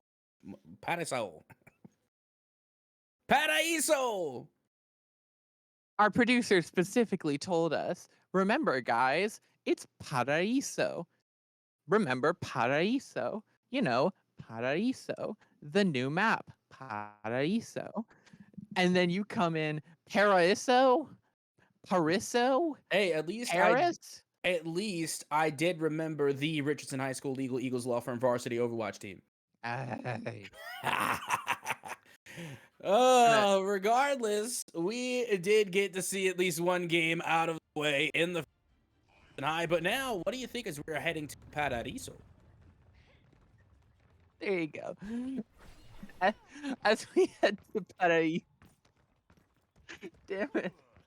Sorry. Paraíso. Sorry. Apologies for the link. Anyway. I think we're going to see a lot of this high ground control. Tortoise back on the wrecking ball is going to be really interesting, and I'm excited to see it as we look towards this first fight. Zach coming in on the Roadhog. We've seen some good plays, some good hooks from him so far, and we're going to need to see some more as this first attack comes in. If you see Zach hook someone off the bridge, it might be all over for them, as there's a big slam onto the Mercy and a huge protection. Suzu coming out from Jilly Bull to keep their Mercy alive and well. Really good long sight lines there from Senior Bacon on the Ana, as now the Roadhog moving up towards this position, this lofty high ground. The hook comes in, but not gonna find any squishy. Is gonna sail merrily right past them as they are just moving forward, taking corner after corner. There's the hook onto the wrecking ball, trying to get away. Tortoise is gone, but Raccoon is going to get dinked right back from Dackwall. Needs to keep on going, continue that dominant performance they had in that first map, and they're gonna get it with 2 picks, forcing back Hamilton Southeastern. Yeah, and I gotta give huge credit to Senior Bacon, because that was a huge anti-nade on Zach. They took their take, and guess what? They were able to return the favor by getting rid of that hog and still holding on to the point pretty successfully. Although, going into this one, I'm looking at the May pick, and I'm thinking, you know what? That's going to do great on the defensive first checkpoint there. But no, they're bringing May in on the offensive for Hamilton. Raccoon bringing May to the party, and they were already able to take the tank out once, and it's going to be interesting to see if they can do it again as Mixture now getting in on the mix with not 1, not 2, but 3 eliminations to their name. Absolutely, Mixter going wild with that. Finds the low HP Kiriko and takes advantage, takes out that healer. What an accretion! What an accretion from Zach on the Sigma. It might just be the revitalization that Hamilton Southeastern needs to get this attack rolling and continue forward. They've got 4 minutes on the clock. Oh, absolutely, and they did a fantastic job being able to get it to go, but keep in mind, we have been here 4 other times, 4 other occasions. No, 3 other occasions. 2? 3, yes. 2. This is the 3rd. This is 3 occasions we have been here so far, and 2 of those have literally ended on this strut right here, on this stretch, going to checkpoint number 2. So in the meanwhile, we're going to see if Hamilton has what it takes to so far perform the best here on Paradiso. Well, it is Hamilton shutting down everyone on Richardson. A few picks coming through from them, but even their 5 ultimates, they just don't get a chance to use them. Once you get picked off early, you can't really use those ults. Oh, the early flux from Zach gets 2. 1 with the ults and 1 with the follow-up. Both DPS are gone for Richardson. Your 5 ults mean nothing. Richardson, not to Hamilton, not when Zach has got the ult. And now is the card. They will have time to contest again, though. Yeah, and they're going to need to use them ults. I mean, what's the expression? A bird in hand is worth 2 in the bush. You have got to start. You got to start using your ultimates. Otherwise, they're going to be all for naught. Meanwhile, look at Raccoon. They have no problem using their ult. Calling it in. They're making the most out of it, and now they are dealing the damage, getting the eliminations, and Mixture has switched to the Ash, trying to get rid of the Wrecking Ball, and they do. Mixture having a fantastic game, as now they and the rest of Hamilton Southeastern have made it to that forward spawn. Completely agree. Really great stuff there from Mixter. Yep, and now as we are continuing on here, you will see that Mixture again is going to take to the high ground, trying to get a Dynamite. Oh. But unfortunately, weren't able to come up with much, but Jilly Bowl was. Meanwhile, shooting from the outside in, Ash is going to be laying down the damage. And look at this, a Winston now coming out from the side of Richardson High. Good boop there coming in as Tortoise seeks to dive, but cannot get anything out of it. Just gets booped right away with that coach gun from Mixer. And now there comes the nano. And again, just coach gunned away. They cannot get that leap damage. The Kiriko going to swift step away and stay alive throughout it all. They're actually just going to get caught behind enemy lines, and the Bob going to take them down. Tortoise just could not find the value they wanted with that nano. And really smart heads-up play coming in from Richardson. They've got the ults coming through. Zach going to use the flux, but it's not going to give them the value as much as they wanted, but they don't need the flux to get the picks. Cart rolling through, just trying to stall it out is Tortoise, but they will not be long for this world. 2 minutes and 56 seconds is a huge turnaround in momentum for Hamilton Southeastern. Yeah, the home field advantage for Lucio on the side of Richardson High did not do them any favors. That was a clean run from Hamilton, as now they have 3 points and some extra time to work with. So let's see if the Legal Eagles are going to be able to answer back in favor, and try and tie things up here. But after that fantastic run, I don't know, that might be too tall of a task. But we will see, as now they will switch to the offensive side of the payload. And let's see if they make any changes to their composition in order to counter Hamilton South. That's the question there, is how do you counter this Hamilton composition that has just been running rampant, especially that Sigma? Like, the answer they give is an interesting sort of early dive. Tropical discos. Tropical discos. Thank you.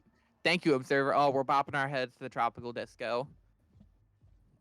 I'm not getting sound through, so I'm just seeing the camera shake. I don't know if you guys are getting sound through, but I think it's an interesting composition here. Oh yeah, the music is never on the screen, it's always in your heart. Just remember that. Tropical disco beats on forever in my artery clogged heart there. But regardless, as we get ready to head into the next round here on Paradiso, you will see that once again Tortoise is going to be breaking out the Winston, and I don't know if I'm going up against a Sigma. I'm definitely looking towards a Remy, but that's not going to stop Tortoise from jumping into the mix and already causing a ruckus. Really early pick there, getting those two hyperspheres right onto Dakwall. They must have been direct hits, or Dakwall must have been taken down low by something else there, as Raccoon trying to hold the angle. Zach again getting pick after pick, taking out Senior Bacon, and you just can't push through if you're Richardson. Hamilton is doing a great job of exactly what this poke composition wants to do. They're keeping Richardson at arm's reach until they have an advantageous position, and then they move in for the strike. They're just poking from that distance, doing exactly what the name of the comp implies, and they're moving in. But Dakwall getting to pick on a Mixter might be that turning point for the attack. Now coming in, Ash going down, Jilly Bull falling as well, and the dive coming in, executed perfectly. Just the coordination that you need for this composition, and they're going to lock down this point. And, you know, this is exactly opposite of how, you know, the script usually went in our first couple of series, is that the defense was definitely one-sided, and meanwhile, you know, in this series, the offense is taking full control on both sides. And now finally they do manage to pin down Zach, but it will be an elimination. Finally, you do see a good bit of an answer back coming from the way of the Legal Eagles law firm side, as they do manage to unlock the payload, and now the payload is moving forward. Yeah, absolutely. Payload moving forward here, as you're looking at some ults from both these teams, 4 of them coming up, as now looking forward, Richardson, they've got a Kitsune Rush Blade could come through. They've got the beat. They have got everything they need, but the Blizzard coming out from Raccoon early in some tight chokes. Not going to find much, but it will help them get the pick onto Colonel Sanders, and it's going to be close here, but Jilly Bull just a little out in the middle of nowhere, but able to swift step away. There's the Primal Raid from the Winston. Gonna get the pick onto Jilly Bull. Now diving in onto the Ash, just switching these targets. Can they keep going? Finding those little electric tickles, and just not enough. And while they were off, multiple picks coming in from Hamilton on their teammates, and it's Richardson being rebuffed. Yep, and we've seen so many times where, you know, the payload just get absolutely halted at this turn right here, and now it seems to have happened again. It didn't happen to Hamilton. You know, they were able to run pretty successfully, but right now it seems as Richardson is having a little bit of difficulty getting the payload past this corner, and now you can see Tortoise trying to lead the way here after using their ult, trying to recharge it yet again, but meanwhile the Death Blossom is in tow for Colonel Sanders, but they're going to get walled off momentarily, and now they just have to find a way around this corner as the payload is beginning to move, but the presence from Hamilton is still very much alive and well. Kitsune Rush coming in. There's the beat on the Dragon Blade from Dakwall. Dakwall's going to find one pick off of it. Dash through that little gap in the wall. Can't stop them. They're going to get stunned. They're going to get knocked around, but they will stay alive. Colonel Sanders with the Death Blossom. It is going to get devoured by Zach. Dak gonna find another pick onto not Chacho, as now it's just not enough there from Hamilton. The picks are gonna come through, and point B will go the way of Richardson High School. They've got about 4 minutes on the clock. They might not be able to beat the time set by Hamilton. They can sure as heck match it. Well, let's see if they can get the job done, as now you can see Raccoon going to be switching off of May and trying to answer Reaper for Reaper. And see if they can get a cheeky pick here or there. Meanwhile, you can see Zach still trying to get back into the matchup. And it will be Mixture still on the Cassidy, trying to rain down headshots. And look at this cheeky Winston out in the corner toward it, as they finally do hit their primal rage. And they are going on an absolute rampage. Going in, but you got Zach with the flux. Gonna take out Tortoise. Tom soon to follow. These fluxes have been absolutely devastating from Zach, just shutting down anyone caught in them. The follow-up has been massive. Oh, absolutely. And now the respawns are underway. Keep in mind that forward spawn is going to be absolutely crucial within moving this payload. Of course, I mean, for Hamilton, because they're going to have to stop and somehow gather a chokehold, at least, to really inhibit their forward spawn. Meanwhile, Mixture going back up high onto the second shelf, looking to find a little damage there, finds a couple of... I'll take Zach going back to the old and will bring out the Roadhog. There's the Roadhog coming in. Mixer finding that pick. Mixer finding another 2 picks, and they are going to get everything that they want there. They have the Deadeye, and they are waiting to use it in this next fight. Oh, I love that Zach just brought out the old reliable just now, coming through with the Roadhog. I did not see that one coming, but I'm not mad at it at all. Being able to pin down any of these players is definitely going to be a huge change. But meanwhile, take a look at this. Tortoise now going to their old reliable. They're going with the Wrecking Ball. Yeah, the Wrecking Ball coming back. There's the Deadeye. There's a lot of skulls on that screen. They just back behind cover before that left click can come out. Mixer might have gotten a bit too greedy, and that Wrecking Ball just went to the left, and really weird there, as that slam ends up going like 8 meters off of where it should have. Raccoon and Zach both finding picks of their own, trying to shut down this attack. Remember, if Richardson finishes even in overtime, they are not guaranteed the attacks. They have to finish with some time on that clock. Oh, that they do, and they've already have less than the time allotted them by Hamilton Southeastern. Hamilton with 2:46, and now Richardson approaching 1 minute and counting. Meanwhile, you can see that the side from Hamilton continuing to hold strong, and they're going to try and run that clock all the way down to 0. Meanwhile, Colonel Sanders does have the Death Blossom ready to go, but look who is there and waiting all on the top shelf. A big snag onto the Wrecking Ball, but they barely escaped the danger. Oh, here it and comes. now, here comes the huge push, and the Death Blossom to come away with an ace, a team kill for the side of Richardson, and that is gonna do it. That should be enough. They are going to answer back with at least a minute to spare. They get a minute to spare, but it is compared to 3 minutes and 11 seconds on the side of Hamilton. They'll have the first attack. They need to set a really big precedent here. They need to at least, I would say, capture first point. If not, try and get to point B, which is going to be incredibly hard, pushing through the entire streets phase pretty much in overtime to get yourself some breathing room. If you're Richardson High School, for Hamilton, full hold, and you've got a guaranteed draw. Yeah, and at this point, you're really trying to hold the line. So I think you're going to need a lot more stationary defensive players. Like, I wouldn't mind again seeing Raccoon come out with the May pick, and then not to mention also thinking that maybe a Symmetra or even a Torbjorn would be a pretty good pick as well. But we can see that both teams are going to stick with their usual picks for the most part, except Mixture, who's going to be coming out with the Soldier.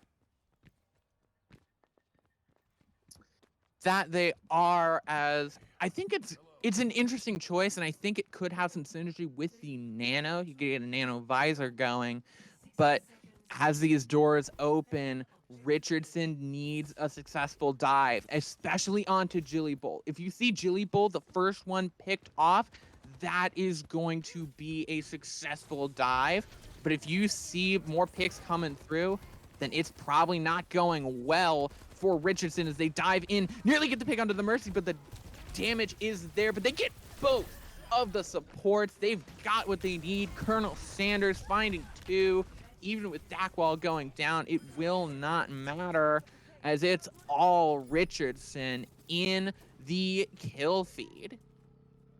Oh, absolutely. And now you can see that they managed to take this point very quickly. We were concerned at first that maybe, just maybe, they wouldn't have enough time to get a lot done, but already they take the first site, and they do so in spectacular fashion.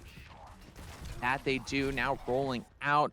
Oh, huge hook from Zach as overtime starting to tick away, and great stuff from Hamilton. They're pushing in with that disadvantage. They're going to take out Tortoise. They're going to take out everyone on the side of Richardson. They're going to roll through just with their presence, nearly push off the entirety of Richardson from the cart. They just barely are able to hang on, and now just fighting in this choke point. Any hog hooks could be devastating.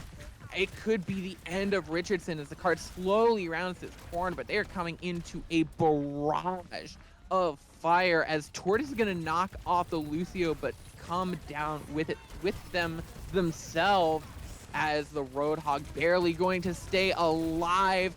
Now you have the Death Blossom from Raccoon. The Visor shut down by Colonel Sanders with the Death Blossom. This is exactly what you want. The ultimates are flipping entirely in the way of Richardson.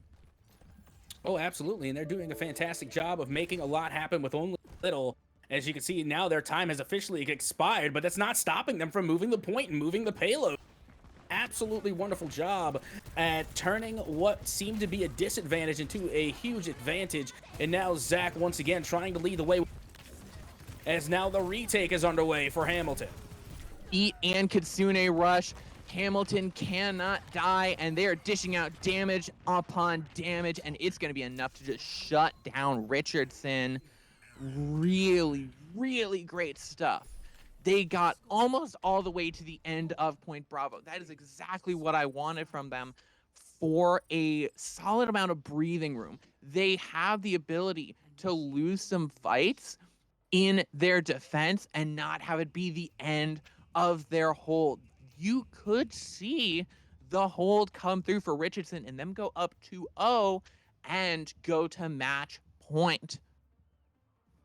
Oh, absolutely. And keep in mind, they do have the advantage of having a little time on the clock, and we've already seen what can be done with just a short amount of time. So being that Hamilton has that benefit of, the 3 minutes and 11 seconds, a lot more can be done. It's going to be up to them whether or not they execute. And again, we are seeing somewhat of a similar composition. No surprises there, except for Tortoise, going to be bringing in the Sigma and Senior Bacon on the Baptiste, and then Tom, of course, going to be staying on the Zen.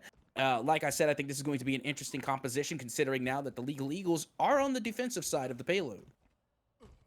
That they are, and they've got a bit of pressure now, Hamilton, as with 3 minutes on the clock, you probably thought you were invincible in extra rounds, but Richardson showed that you cannot count them out. They need to get going here, as already the damage is going to be pumped through.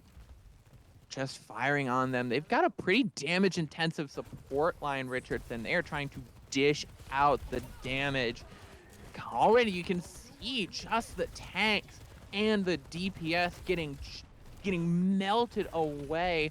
But the problem is, once the damage comes through, Tom goes low and actually just gets caught out by Mixter with that E ability. And it's going to be tough now as they don't have a lot of support. Senior Bacon going to come through. There's the immortality field immediately melted down. Colonel Sanders has the ability to shoot from that high ground, but is going to get hooked and cooked, courtesy of Mixter and Zach. And even one pick from Senior Bacon is not going to be enough. And it's Hamilton taking point alpha, and they're going to start rolling through the streets phase. Oh, that they are. And keep in mind that time is still pretty much on their side. They got 2 That's minutes. so but insane. That's so they- insane. 3 kills. 3 kills from Tortoise. What was that? I thought that was over. I literally was done. I was bringing out the okay into streets phase material, and Tortoise comes in and says, and everyone goes, no, Tortoise, it's a 1v4. You can't do that. And Tortoise goes, then it will be a fair fight, and wins. And wins. Oh yeah, that was absolutely extraordinary. It looked as though that Hamilton had all but captured the point, but no, they were stopped literally at the last millisecond where they had space left and they managed to hold on. Now that time not looking so much in the favor of Hamilton as they only got a minute and inning. And the ults for Richardson. They have all 5 of their ultimates. They could fully hold on to this. Hamilton only have 3. They're coming up on the other 2, but there's the flux from Tortoise. It's all 5. Everyone's there. The beat's gonna come in, but not is going to fall, and there's just nothing they can do. They're trapped on those staircases. They've got Tortoise on one side. They've got the entire team of Richardson on the other, and they're shut down. They have one more attack. Oh yeah, that was a good combination of ults right there, and you know, it really to nullify a lot of the ults coming from Hamilton. Like the Kitsune rush was definitely there, and they managed to shut it down very quickly. And then not to mention Not Chacho also recently using the sound barrier also put down. Now all Hamilton has is 2 ultimates and 2 ultimates from the side of Richardson. But like we said, time continuing to tick away for Hamilton as they try yet another push. Even if they get past this point A, they've got to do the entirety of Streets phase on overtime, not dropping a fight. It is difficult here for Hamilton. They've got a mountain to climb, and they needed to get that pick on the Tom, but the Immortality Field comes out right away, and Tom gets healed up to full. They cannot keep the pressure on. Senior Bacon just keeping this going so well. Now Dakwall using the power slide to keep away from the Roadhog, not going to get hooked. Now the Whole Hog coming out, and in the Whole Hog, Dakwall finds the pick onto Jilly Bull, and it's all over. Heroics coming out from Richardson High School. Tortoise going absolutely massive, and the Legal Eagles go to match point. Yeah, that they do, and now we are going to continue this series. As you can see, it will be Tortoise coming through with the play of the game as they managed to use their ult several times in that matchup.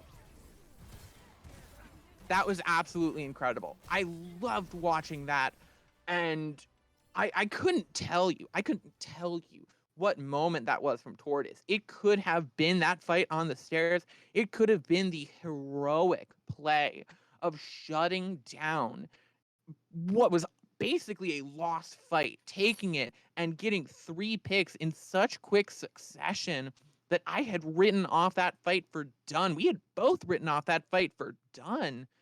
And we just saw Tortoise come in and perform a miracle. There was no other way around that. That was miraculous from Tortoise. And it allows Richardson High School to go up 2-0. Oh, absolutely. And we have seen this scenario before in previous series where we've seen a 2-0 lead. We've seen series point, and then all of a sudden a turnaround comes through and we find ourselves in a game 5. But we are not going to be taking any breaks here. We are going to go all gas and breaks as we head into game number 3 to see if Hamilton Southeastern can possibly come through and answer back against Richardson to keep this series alive. And it's going to be tough. There is a lot that Hamilton has to do. They have to deal with this Sigma composition. And the question is, can they do it on New Queen Street? Can they dig down, dig deep, find something within them, and find the strength to keep pushing on New Queen Street? Oh yeah, well now it's an entirely different game here. We're going push. So now the control maps, as far as this new mode is concerned, null and void. You're going to have to be bringing in a different composition. For the most part, you're going to have a different tactic, and you're going to have the map knowledge, because keep in mind, we do have another push map. It's Coliseo. It's a little bit different than New Queen Street. So again, this can definitely turn the tide for the favor of Hamilton if they can bring a little bit of a better presence to push than what they could on other maps like we saw on Lijiang and such. So we're going to find out whether or not they're going to be able to really take this objective and run away with it. And you can see they're already bringing out the Ramatra for their tank pick as opposed to the Reinhardt coming with Tortoise. I didn't notice that either, Time. That's a dog prosthetic ad, and that is an adorable dog. But that is exactly what you want to see, though. Zach coming in on the Ramatra. It is the only thing that could potentially shut down this Reinhardt from Tortoise, as now you're coming in. Zach's going to get stunned up, and we're just seeing a brawl come through. Ryan holding up the shield, trying to stay alive, and they will just for a little bit longer before Raccoon takes them out with the icicle, and Hamilton rolls through Richardson to the surprise of everyone, including even the producer. Oh, absolutely. And you also have to keep in mind is that, you know, Ramatra, for the most part, it's pretty much the Achilles heel to Reinhardt. They can surpass that shield nearly instantly whenever they go into the Nemesis form. And then also, you have to keep in mind is that Zach's favorite character, the Roadhog, is the counter to Ramatra. So it's very interesting to see how Zach clearly knows this and is using this Remy pick to their advantage against Tortoise. It's also the fact that how that Ryan composition works is making that sort of death ball. And with the Pierce of the Nemesis form, you can get a lot of damage pumped through. And speaking of a lot of damage, Colonel Sanders finding that magnetic grenade onto Raccoon, forcing Hamilton Southeastern to retreat just a little bit before Tortoise finds another pick. And they just have to fully hit the S key and hope that they are able to stay alive.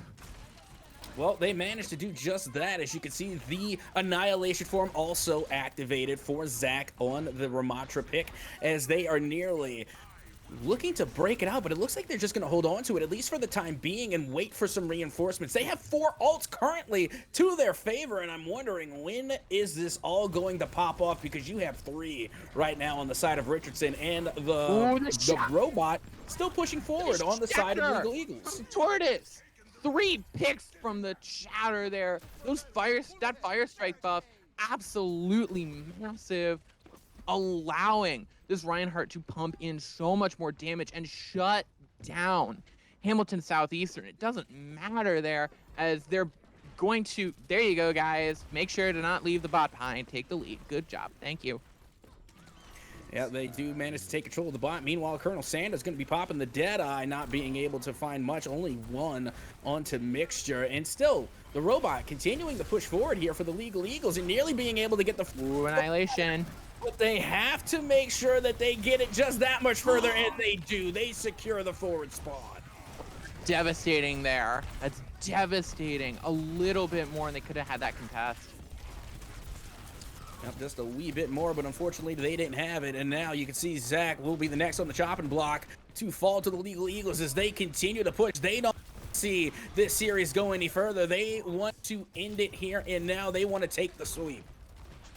That they do, and now you're looking at a pretty rough fight for Richardson. This could be where it ends, and honestly, if it's where it ends for them, they're pretty happy with it. They only have the Shatter, and actually they're going to completely let it go, and just walk all the way back and kind of take a more defensive fight, which I'm interested in the strategy of and why they're simply doing it. But there's the Shatter. Yep, there it is, and there it goes. And now you can see Tortoise going on an absolute tear, but they get pulled in by the Roadhog, which I don't know is the greatest switch for Zach, as you can see the Legal Eagles are continuing to push forward, and they are coming around the corner to secure their win here on New Queen Street. They tried to sneak around and tried to get that pin, but could not. For this Reinhardt Tortoise going in with a pin, but there's, oh no, Tortoise just goes a little bit too deep and cannot keep themselves alive. Hamilton recovers, but they've got a long way to push if they want to equal that 106 meters from Richardson. Oh yeah, but that's the thing that we love about Push, is that it can literally turn around on the drop of a hat. And yeah, honestly, Hamilton definitely not out of this yet. They're just going to have to find a good way to take control and keep control of this robot, because so far the Legal Eagles have literally found an avenue every single time to get around the aggression coming from Hamilton, and already they put it into Zach. They do, and Colonel Sanders just finding pick after pick after pick there. Deadeye, fan the hammer, the right click, the left click, every single point there. Now Richardson with 3 ults coming up to what should be the last 1 or 2 fights. They've got a chance to end it here. 4 minutes be darned. Well, they still got time. I mean, you got to keep in mind, they are just ever so close to that final point. And this railgun ult coming from the side of Dackwall, just doing the absolute most work here. And they're able to put down the entire D from Hamilton. And now the robot from getting the win for the side of Richardson. The blizzard comes through, but it's not going to matter. They strategically place themselves so they can touch it even while frozen. Lucy's going to come in for the stall, just barely staying alive, but it's just not going to be enough. The tanks will come back, but there's no supports, and the supports will come back, but there's no tanks. It is just an infinite circle that only ends with the Legal Eagles taking a 3-0 victory, and the Legal Eagles law firm versus the Overwatch team. Really incredible stuff, and showing some dominant performance, especially on the tank position. Never count them out. Oh, absolutely not. And then, you know, this is actually one of the first times that we actually got to see a Cassidy end up with the play of the game, and it was well deserved. Being able to come through with the Deadeye and then follow it up with the head clicks as well. A fantastic showing nonetheless. But it is going to be the Legal Eagles, the side of the Richardson High School Legal Eagles Law Firm Varsity Overwatch team, to come away with a huge 3-0 sweep over Hamilton. That they are, and as we look forward, really, it's scary here for Richardson. They've shown off some dominant play, and they've shown off determination. That's a lot of what you saw, as even when they were pushed against the wall, even when we thought Hamilton has to have this, they have all the advantages on their side. Richardson High School dug deep and rolled through Hamilton, even in the places where we really thought they shouldn't have. Even in the places where it seemed lost, they found a way to keep their wits about them, and that 3-0 victory is entirely deserved for the Legal Eagles. Oh, absolutely. And with that being said, it's time now to go on to the next match. So we got another series to bring to you. But first, we're going to take a quick short break. So do not go anywhere. We will be right back with more Overwatch right here at the EGFH.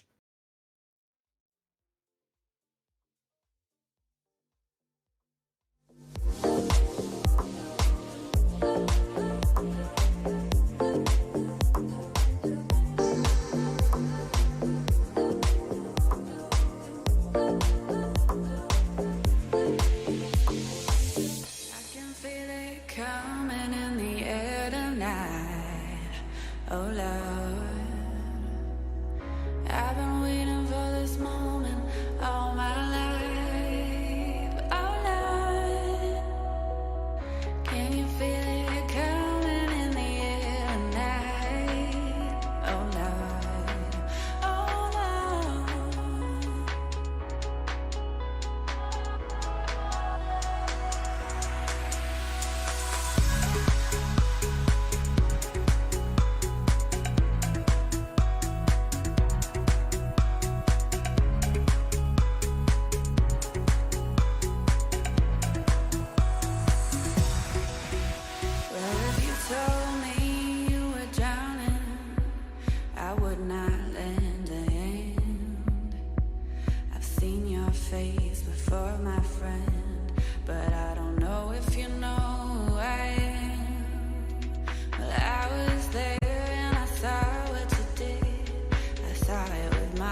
around, throwing that dirt all on my name.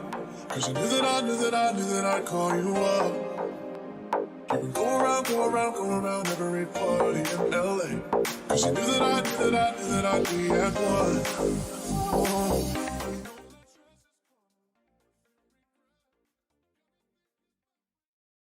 Welcome back to EGFH Season 12.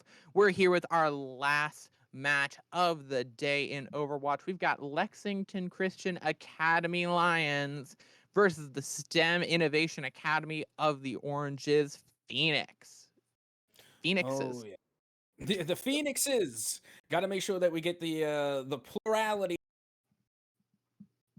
not just one Phoenix. But regardless, we got the STEM innovation, and honestly, I'm really excited to see this squad because I am a huge fan of the STEM program. You know, I got to do a little work with the STEM program here in Louisiana, where I'm from. So I'm a big advocate for STEM whenever they do decide to endorse esports teams. So I'm looking forward to seeing them. And then Lexington on the other side, haven't got to see much of them, but I'm definitely looking forward to what they bring to Lijiang Tower.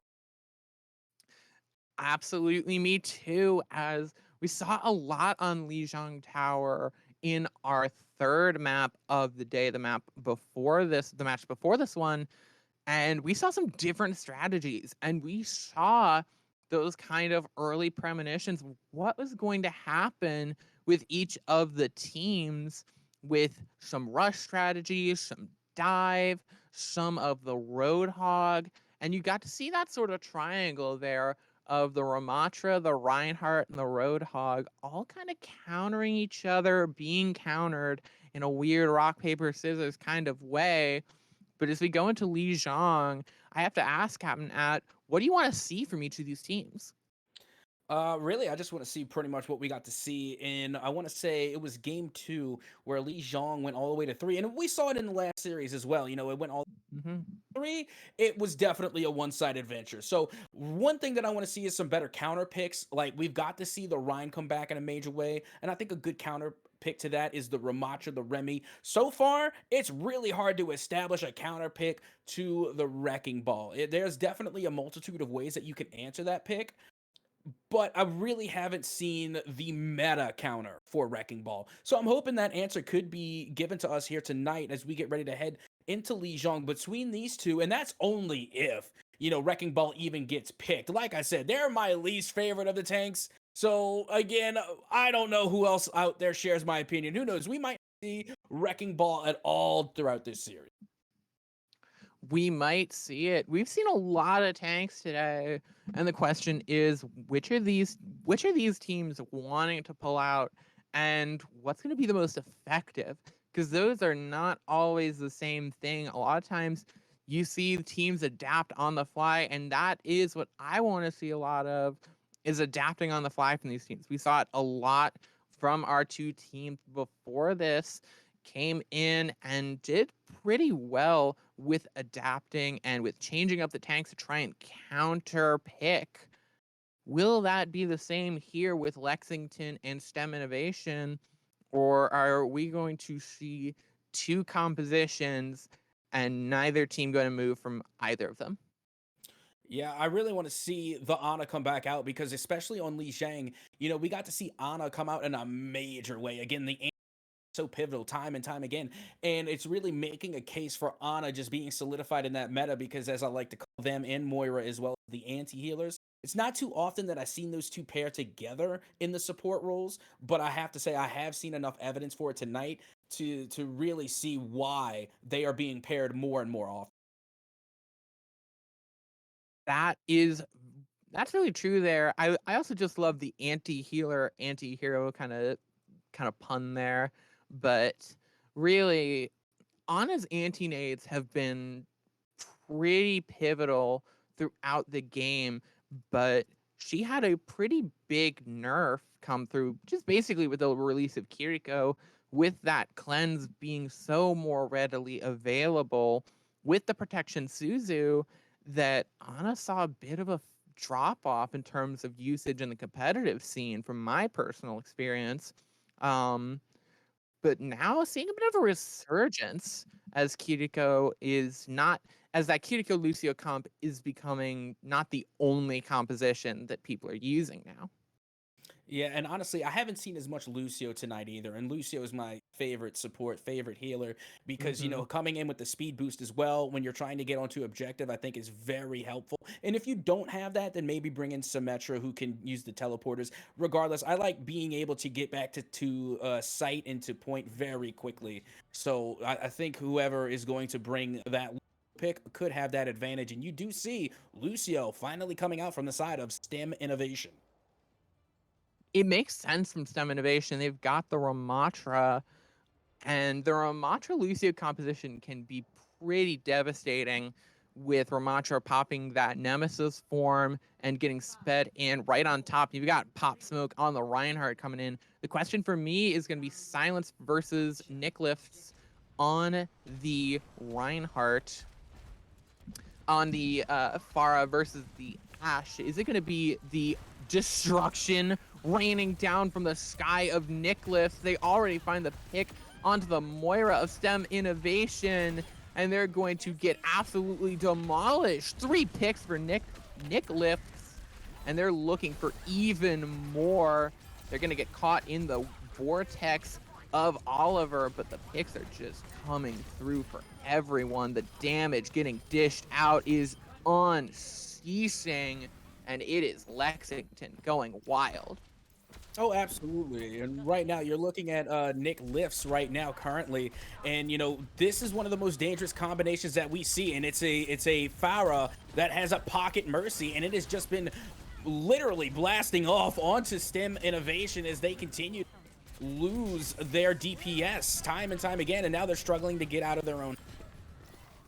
Yeah, they can't get out of the spawn. The Diva just shutting down, trying to shut down the barrage, but wow. Oh, no, no, no. Oh, right there from Silence. Yeah, huge play. And like you said, you know, that chokehold really starting to come through now for Lexington Christian Academy as they are holding STEM Innovation once again trapped in their own spawn, and their Rhine from Lexington trying to make way with that nano boot.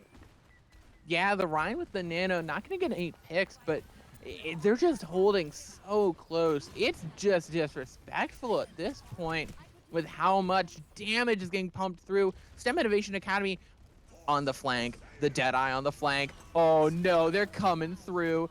Booped off Silence again. 2 kills from base with the Deadeye. Just demolishing STEM Innovation Academy. Lexington roaring like lions so far.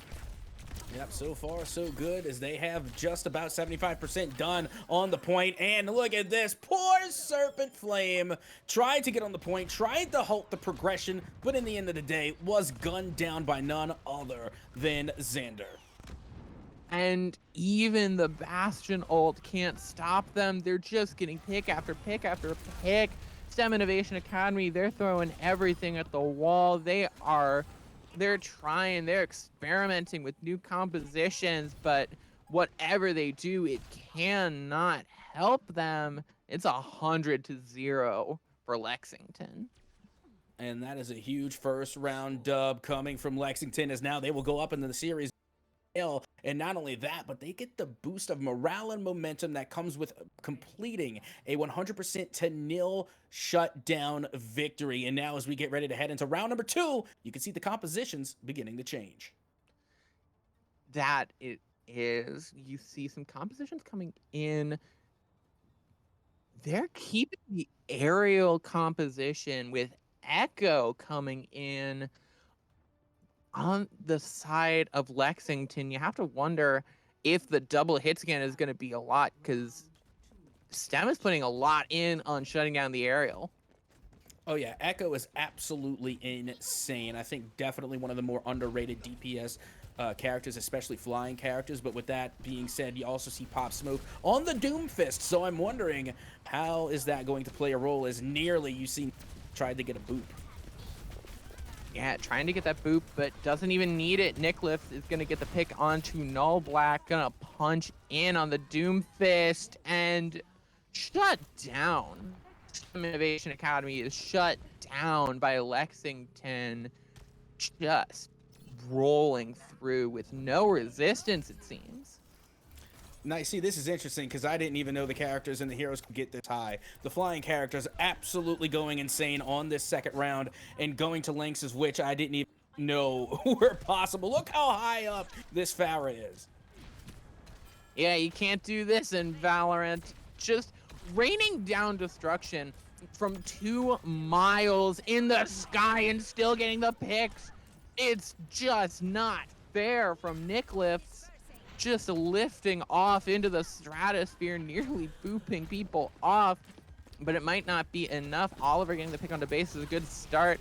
But now Nicholas has the barrage, might be looking to use it, gets both of the supports of STEM Innovation Academy. Oliver's going down. There's a disconnect on the side of the DPS, and we're gonna have a quick pause at STEM Innovation Academy. They're having a rough time of it. Yeah, that they are. Regardless, no matter whether it's a player, a controller, strategy, doesn't matter. Whatever's going on over there at STEM Innovation, they have to unplug it and plug it back in because it simply just is not working so far. And Lexington is just rolling away with it. They have been leading the way, honestly, in DPS. And I don't say it's all the DPS, but I feel like every time you turn around, there's another elimination going the way of Lexington. Yeah, this has been pretty much the exact opposite of the game we had before this, where even though it ended up 3-0, it was pretty close throughout, and you had some good moments from the team that lost that match. So far, we have not seen a lot of successful fights for STEM Innovation Academy, but I wouldn't count them out just yet. The game is still quite young, and they have a lot more Overwatch to play and a lot more chances to start to turn this around. The night is young, and STEM Innovation Academy are still hungry for a victory here. Oh, that they are, and they just have to watch out for these chokeholds. You know, we've seen a lot of them so far tonight, but honestly, the way that Lexington is able to bring that aggression to the chokehold, that is something relatively new. Again, being able to see Pop Smoke come through with the Doom Fist, and again, Echo coming out for one of the first times tonight as well, is definitely, I think, throwing a wrench into the side of STEM Innovation, as maybe they are not used to going up against these picks as often as we see with more meta picks. Yeah, and they're just having a really tough time. The Nano going in onto Pop Smoke, the Anti-Nade coming in, and I think we have another disconnect from STEM Innovation as there is that pause once more, and it looks like they might be having some connection problems for the Phoenixes.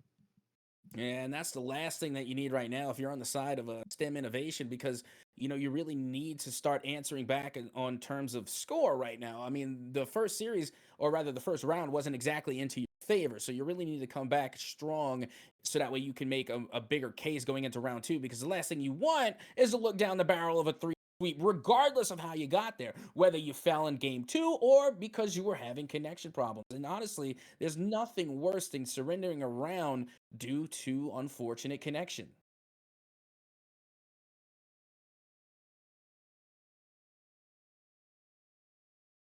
We're getting some word in from our producer that on the side of STEM Innovation Academy, there is going to be a substitution. Noah coming in for STEM Black, for Black, as there's some connection issues. The game keeps crashing for them. So hopefully that will be able to right the ship for STEM Innovation and get them back on the path of hopefully turning this around. But they've got a tall task. It's already about 50% for Lexington Christian on round 2. It's gonna be tough. Oh, it definitely is, especially when you're bringing in a fresh player who unfortunately did not have the time to warm up there in game number. Someone else did, and already Pop Smoke gonna start things off. Going in aggressive, but now they have to be careful. Base is gonna come in, copy the Cassidy, but they won't be there long. Silence is gonna take down that imposter, one might say. A bit suspicious as Base trying to pick onto Noah. It's going to be pick after pick going both ways, but you got to touch the point. And it is a solid 200-0 Lexington Christian win.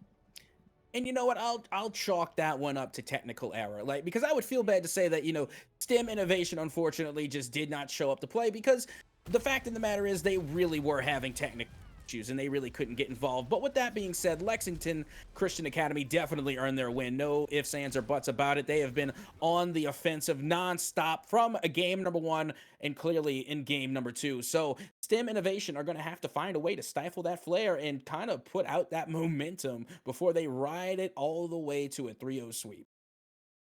Yeah, we were talking, we talk about like, oh, it's a tech problem, it's a tech problem. But to a point, you really do have to think like that it's just a tech problem, because the tech problem you can fix. If you just think that you're just generally outclassed, then you're going to get kind of bummed out, kind of sad, and that's not how you're gonna want to come into this next map, because you need to even up here if you're STEM Innovation Academy.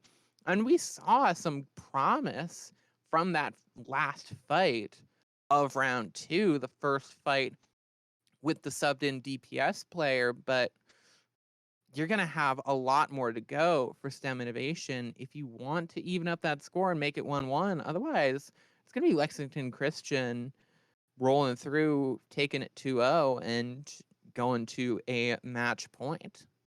Yeah, and now we're also getting word that our substitution is going to be a Noah Chulo in for Null Black. So they should have a full squad ready to go as we get ready to head into game number 3. And hopefully now with that full squad, they may be able to, make somewhat of a comeback. Because like you said, K-Wing, it's not too late. There's still plenty of opportunity left into this series. And what I'm hearing is be going over to the tank, and Oliver will be switching to the role of DPS.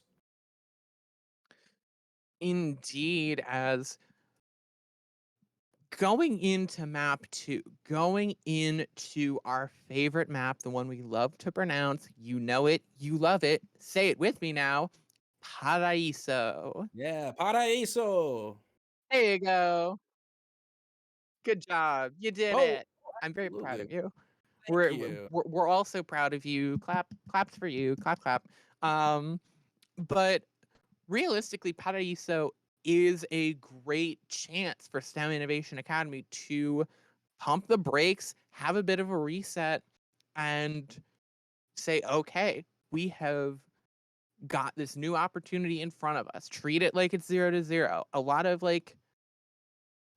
sort of stereotypical like coach things to say, but really you kind of just have to chalk it up to tech problems, like you said, and treat every map as its own game here, as you can't let map 1 become map 2 and map 3.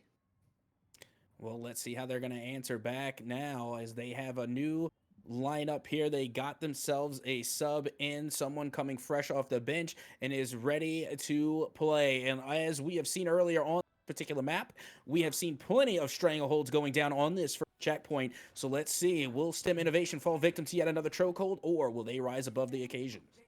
That's the question, but you've got a close hold coming from Lexington Christian. They're going to soar right in onto the top of STEM Academy and just roll them over. Noah goes down, Serpent Flame falls. It's a team kill for Lexington Christian.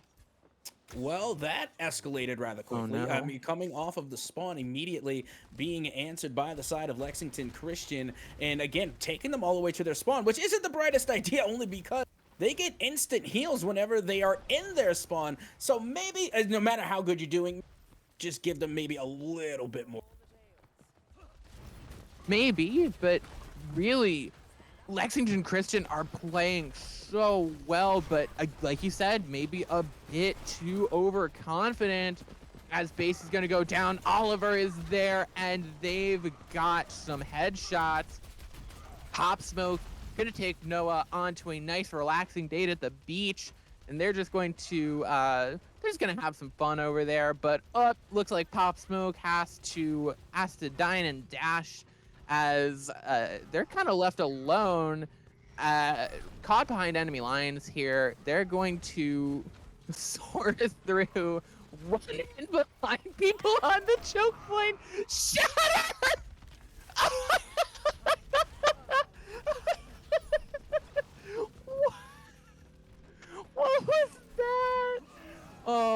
point. Oh, and the Dragon Strike as well getting thrown in from Lexington Christian.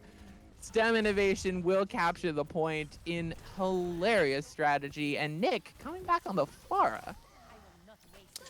That they do, and they're looking for that Pocket Mercy combo again, but not before the Blizzard comes out. And you know, this presence is just a little bit too little too late.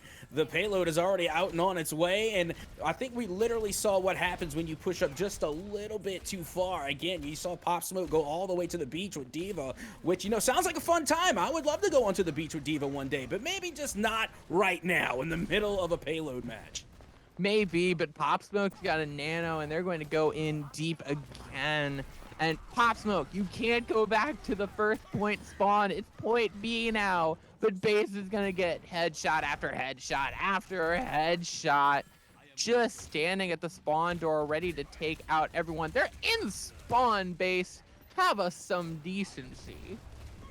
No, not with this team. They're going to go straight for the throat of their opponents, and they're just waiting on the outside, ready for the spawn to go in. And this has really been the playstyle that they have had so far, all unleashed, all gas, no brakes, and an unrelenting amount of offense.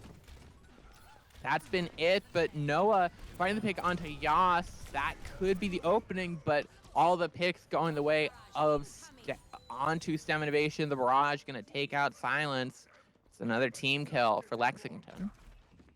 Yep, that it is. And they're doing a pretty good job of just winning a game of team deathmatch at the moment. I mean, they managed to unfortunately forfeit the first checkpoint, but that hasn't phased them by any means. They're just racking up eliminations right now. That they are, as STEM Innovation has just been going, what has got to be punching air with how it's been going. Pop Smoke is going to take out Brick on the Moira with the charge, and wow, I don't really know. I haven't seen a game of Overwatch like this in a while. I'll be honest with you, Capnat. This sure is one of the games of Overwatch of all time. Oh, absolutely. And now, don't get me wrong, you know, I have seen matches like this, but normally they are on my own, and normally I'm on the receiving end. But I have not seen too many matches like this here at the EGFH. But with that being said, you know, STEM Innovation still have time, and they do have the first checkpoint and the forward spawn, so plays can still be made. But Lexington Christian Academy, again, just playing that stranglehold, and once again you see Pop Smoke just tunnel visioning after this D.Va. Pop Smoke's like, what do you mean Reinhardt can't be a dive comp? I'm in their backline. What is going on with this Reinhardt? They're getting the picks as well. The D.Va gets demeched, and Pop Smoke, hey, you found the mega health pack. Oh, no, Brick. Oh, you thought you could hunt down the Ryan in your backline. Oh, no mercy. Oh, Oliver gets...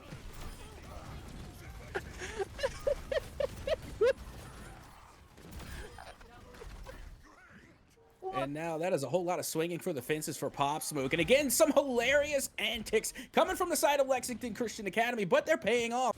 And they're really capitalizing on a lot of these unfortunate mistakes that are being made by STEM Innovation. And it feels bad, but at the same time, you really can't show mercy in a competitive setting, even though we literally have an Overwatch character named Mercy. But I think we have seen from any solo gunny from a Mercy is anything but merciful. We have seen some wild styles today, some wild compositions, and more. You get some push from STEM Innovation, but Lexington Christian has 4 ultimates coming online, including the Barrage. But, well, you don't have the Barrage anymore. Nick Lifts has gotten taken out by the headshot. They're going to have the Resurrection coming in off the top. Just trying to go in while the D.Va's distracted. Might try and use that ult now, but might not even need it at this point, as Silence is going to go down. The Mercy will fall shortly after. It's Lexington Christian. Wow. Okay. That's crazy. That's nasty. And the Mercy gets the kill. Oh, and the Barrage, the Barrage just for smiles and giggles as round 1 wraps up.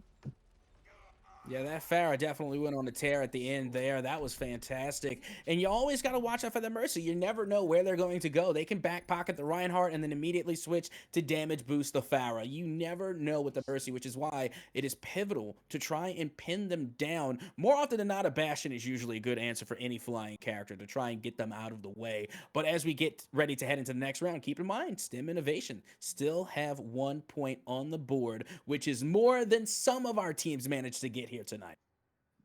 That's true. STEM Innovation, it's not hopeless for them. As much as that round was a bit of a circus, but oh, what are we getting? Aw, thanks, Time. We appreciate it. I'm about to say, I know you're talking to the players, right? Because like I'm bald, I'm not that pretty. I mean, I'm pretty something, but pretty looking is not one of them. But I appreciate that. No, that view is definitely beautiful. Beauty is in the eyes of the beholder. I think Time is saying that you should find the beauty in yourself, Capnat. Oh, they said they're the I'm beholder. the beholder. Aw. Telling you, you keep sweet talking me like that. We're gonna have dinner afterward. But now we are heading into the next round here. Very well could be the last round, depending on how we see the side of Lexington Christian Academy answer back. And they're already headed to the beach. This is something spectacular here. But no, had enough time at the beach. They're heading right back into the game. Not enough time to build sandcastles, sadly. They've got points to capture, and they have got Nick lifts to make headshots, as Noah's gonna try and get that peek onto the support, but gonna get their head taken off by Nick for it, as Nick somehow stays alive, gets healed up.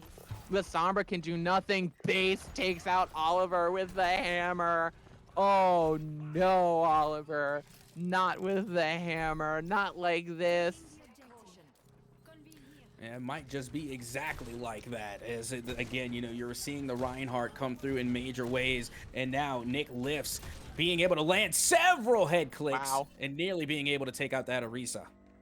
So good indeed, and the headshot from Nick, getting Serpent out of the game, and this is going to be wow. Okay, Yas, go off, I guess. No. Well, I mean, what else is Lexington known for if not literally pushing their opponents to the spawn? That's what they're doing again. They are going all the way past the second spawn point and the second checkpoint and just taking this one all the way to the spawn point of STEM Innovation and still chalking up the eliminations, succeeding so much in the elimination category. If this deathmatch, it would definitely be over. They sure, that sure was a coalescence from Yas there. As we're coming in now to the last fight, you've got a shatter from Pop Smoke. Is it going to be enough though? What? Oh my gosh. They're not pushing point. They want to try and flank shatter. Oh, watch it. Watch it. Watch it. The sleep. Oh, not the BM. Not the BM. Oh, the nano. Oh, the shatter. Oh, the victory for Lexington Christian Academy. Well, that's the way you want to end it right there. Just clean and to the point, wasting no time. And now I'm appreciating that Torbjorn skin even more, considering how much time we were on at the beach. So true. So true. As I'm trying to like make a interesting point about the mechanics of the game and about going forward, and I really can't come up with anything. That was a very interesting match. And I'm kind of enjoying the fact that we're having some fun with it for Lexington, but Lexington does seem to be running up the scoreboard a little bit against their opponent here. Oh, absolutely. But you know, that's the thing I really like about EGFH. is these are still pretty young players, in the high school scene, and they're trying to learn and grow and on the come up. And this is part of it, unfortunately, is what we like to call getting jumped in. Welcome to the initiation of EGFH. But now they're going to have this experience, and I can guarantee you that the side of STEM innovation are going to come out better players for it. They're going to be able to see the replays. They're actually going to learn a lot from Lexington and see how they played, see what they brought to each match, and they are going to be a better team for it regardless. And as a matter of fact, I think we can see being made in real time as they have went scoreless in some rounds, and the next rounds they managed to find themselves on the board. And I really like that spirit about GFH on how we have some of these younger inexperienced teams. They come in, they learn, and they grow. So I'm really excited to see what the future holds for STEM innovation as we get ready to head into our next round between these two. You made the point that I was grasping for and couldn't find, which is everything is a learning experience. And these guys, still being in high school, you want to see them be able to handle defeat. And they aren't down yet. They are not defeated yet. Make no mistake, for STEM innovation, we could still see that 11th hour power up. We could see their anime character music playing. We could see them start glowing with yellow light, and they go into their what's the name? What's the form? What's their final form, their Dragon Ball form where they scream a lot. Super Saiyan. The Super Saiyan, that's it. I know anime. I promise I do. But they could go into that Super Saiyan form, and we could see them get a huge power up. Maybe that's it, but even if they don't, they could really learn a lot from this, and that is what you want to see. They're in high school. Try and make it a learning experience at the very least. I mean, already every single player in this lobby is better than what I was in high school. I mean, to be completely fair, and not just what I was getting ready to say, not just Overwatch, but every game. For full disclosure, in my high school days, we was playing Call of Duty Modern Warfare 2. Dating myself there. But with that being said, we are going to get this next matchup underway, and it is going to be here on New Queen Street. I just want to say that when the original Modern Warfare 2 came out, I was 7. Anyway, that's all I wanted to say. But Nick Lifts over on the Widowmaker. Noah getting the pick onto Nick Lifts there early as really good stuff from STEM Innovation. They've got the chance. They got that early first pick, and they are getting some distance. Base and Pop Smoke are going to come in on top of them and take them out. Yeah, and so far so good, as the point is in fact moving actually in the favor of STEM Innovation, but now it has come to a standstill. As you can see, Lexington Academy just getting a little bit greedy again. They're going all the way back to the spawn, looking for more eliminations. That they are, but it's even more tough in this case for STEM Innovation, because all you need is one person on that robot, and it is going to go as fast as it will go. It's not like the payload where max is 3. It is max 1, and the reverse pin from Pop Smoke.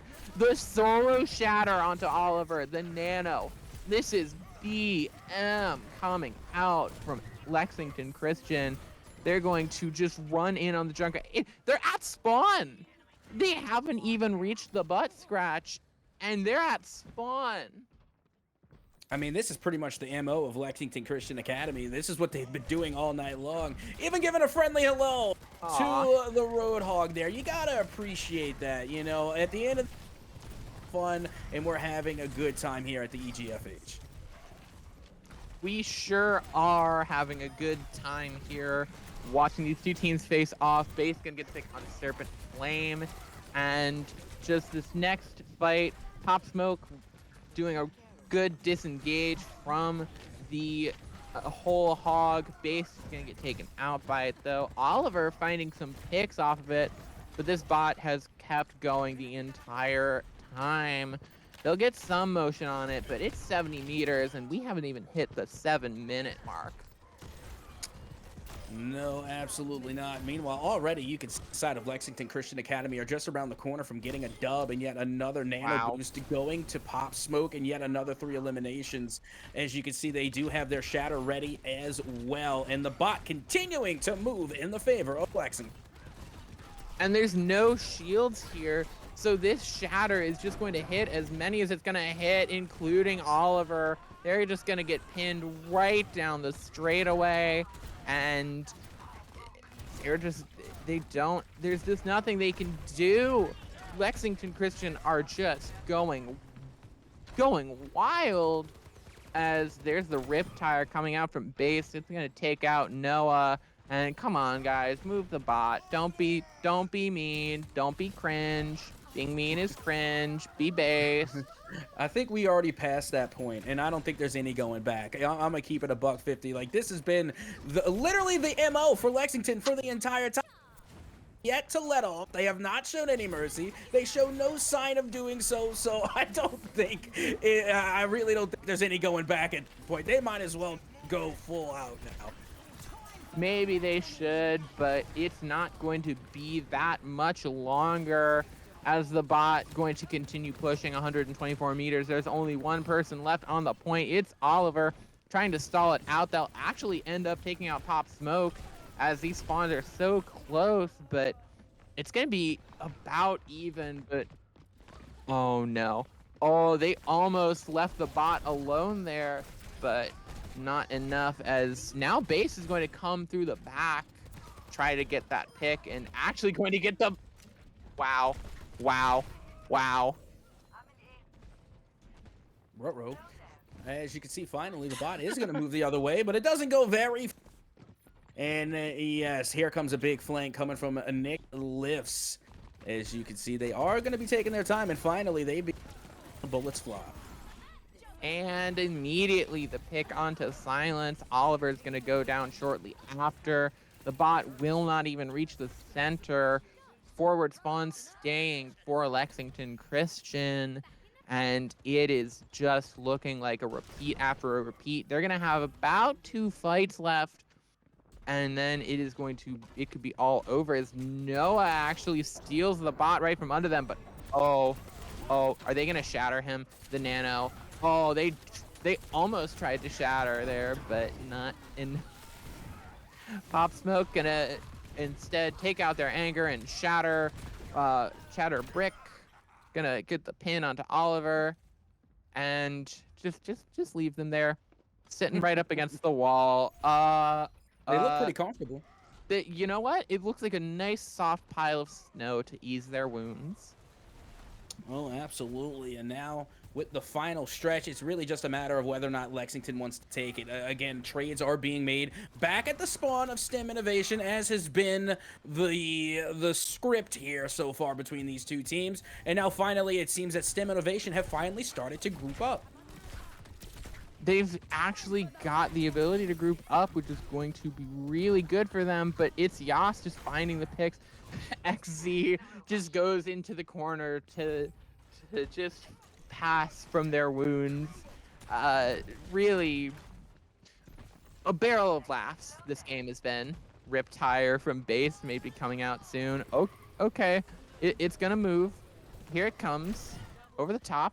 2 picks. Yep, and well done. And you know what? That has been pretty much the touch and go here for Lexington. They time their ults pretty well. If not, they're coming in with the double ult scenario, and they're just chalking up the eliminations. And they're continuing to do so. They're padding the stats. But at what point do you say is enough is enough? It's time to let this one go. A Lexington Academy will continue to apply the pressure. But, you know, it's some friendly banter and maybe a little bit of dancing around the bot here.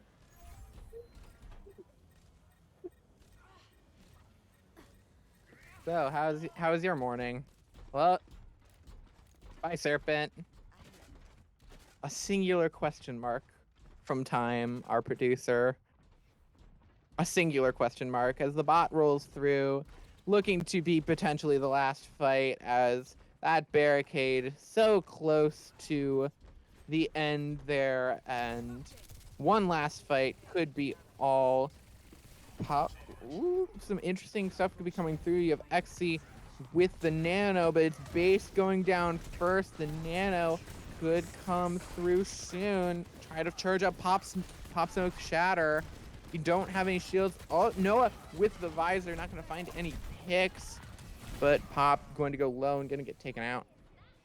Yep, that they are, and like you said, that Nano Boost is there and ready whenever they so deem fit to use it. They have been pretty meticulous about how they use their ultimates, and right now you can see finally it looks as though STEM Innovation are getting the robot to go the other way, but I can't help but feel like Lexington Christian Academy want it to go the other way. Perhaps they do, as the pick comes in. XZ going down to Oliver. Oliver getting 2 picks of their own. It's even here, 3-3, and you have some ultimates. The Kitsune Rush coming through from Silence, allowing STEM Innovation to dish out the damage, but Nick Lifts feels no fear, and Base is just going to use that Riptire right over top, take out the Kiriko, and keep the status quo going. I honestly thought that we would be done before we reached 5 minutes to go, but we're going into our final minute, and it's close to the end for Lexington. Oh yeah, well, Lexington Christian Academy, they know they have an allotted amount of stream time, and they're going to make every second count, and they're going to run the clock of this entire matchup to make sure that they are well and known for what they can do in a game of Overwatch. And with to go, they should get in as much screen time as they can, as now they're just gonna wave to a nice lullaby no. and a solo Earth Shatter on Serpent Flame. Not just a solo Earth Shatter, a solo nanoed Earth Shatter right to the dome of Serpent Flame, of Silence, who switches off to the Kiriko out of what I assume to be pure shame.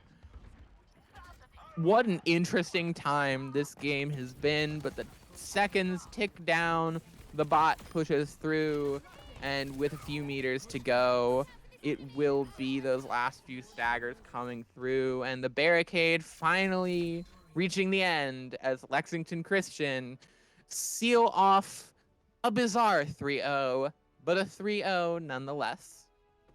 Oh, absolutely. You know, they've taken in spectacular fashion, and of course, Junkrat coming through with the play of the game off of a pretty successful Riptire that does manage to get one, and then they answer right back with some barrages. And of course, it wouldn't be a play of the game for Lexington Christian Academy if it wasn't on the opponent's spawn.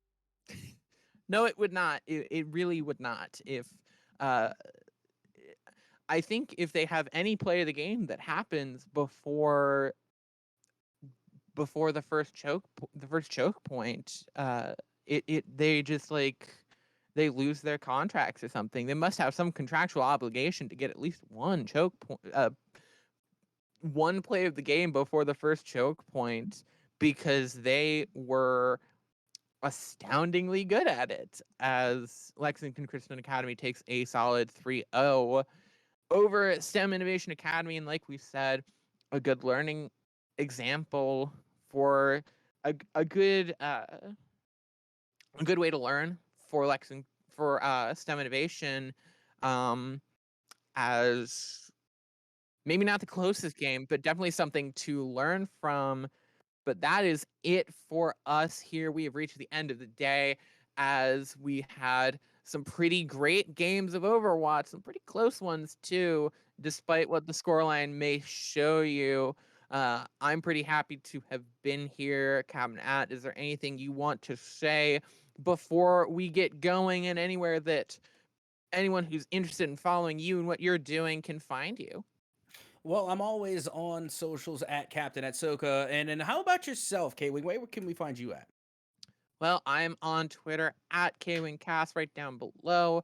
And of course, if you want to follow EGF, there is the EGF Discord. You've also got this Twitch channel that you're on right now, twitch.tv/EGFHighschool. You can also follow twitch.tv/official EGF, that's what it is, or follow EGF on Twitter themselves to at EG Federation and really keep up with everything that's happening, because there's a lot going on. You have EGFC, EGFH, not to mention nationals coming up at some point in the future. There's a lot going on. You don't want to miss a moment of it. But that's it for us here with EGFH Season 12. Thank you guys so much for watching, and we hope to see you later. Goodbye. Next week as well. Say you're gonna treat me right.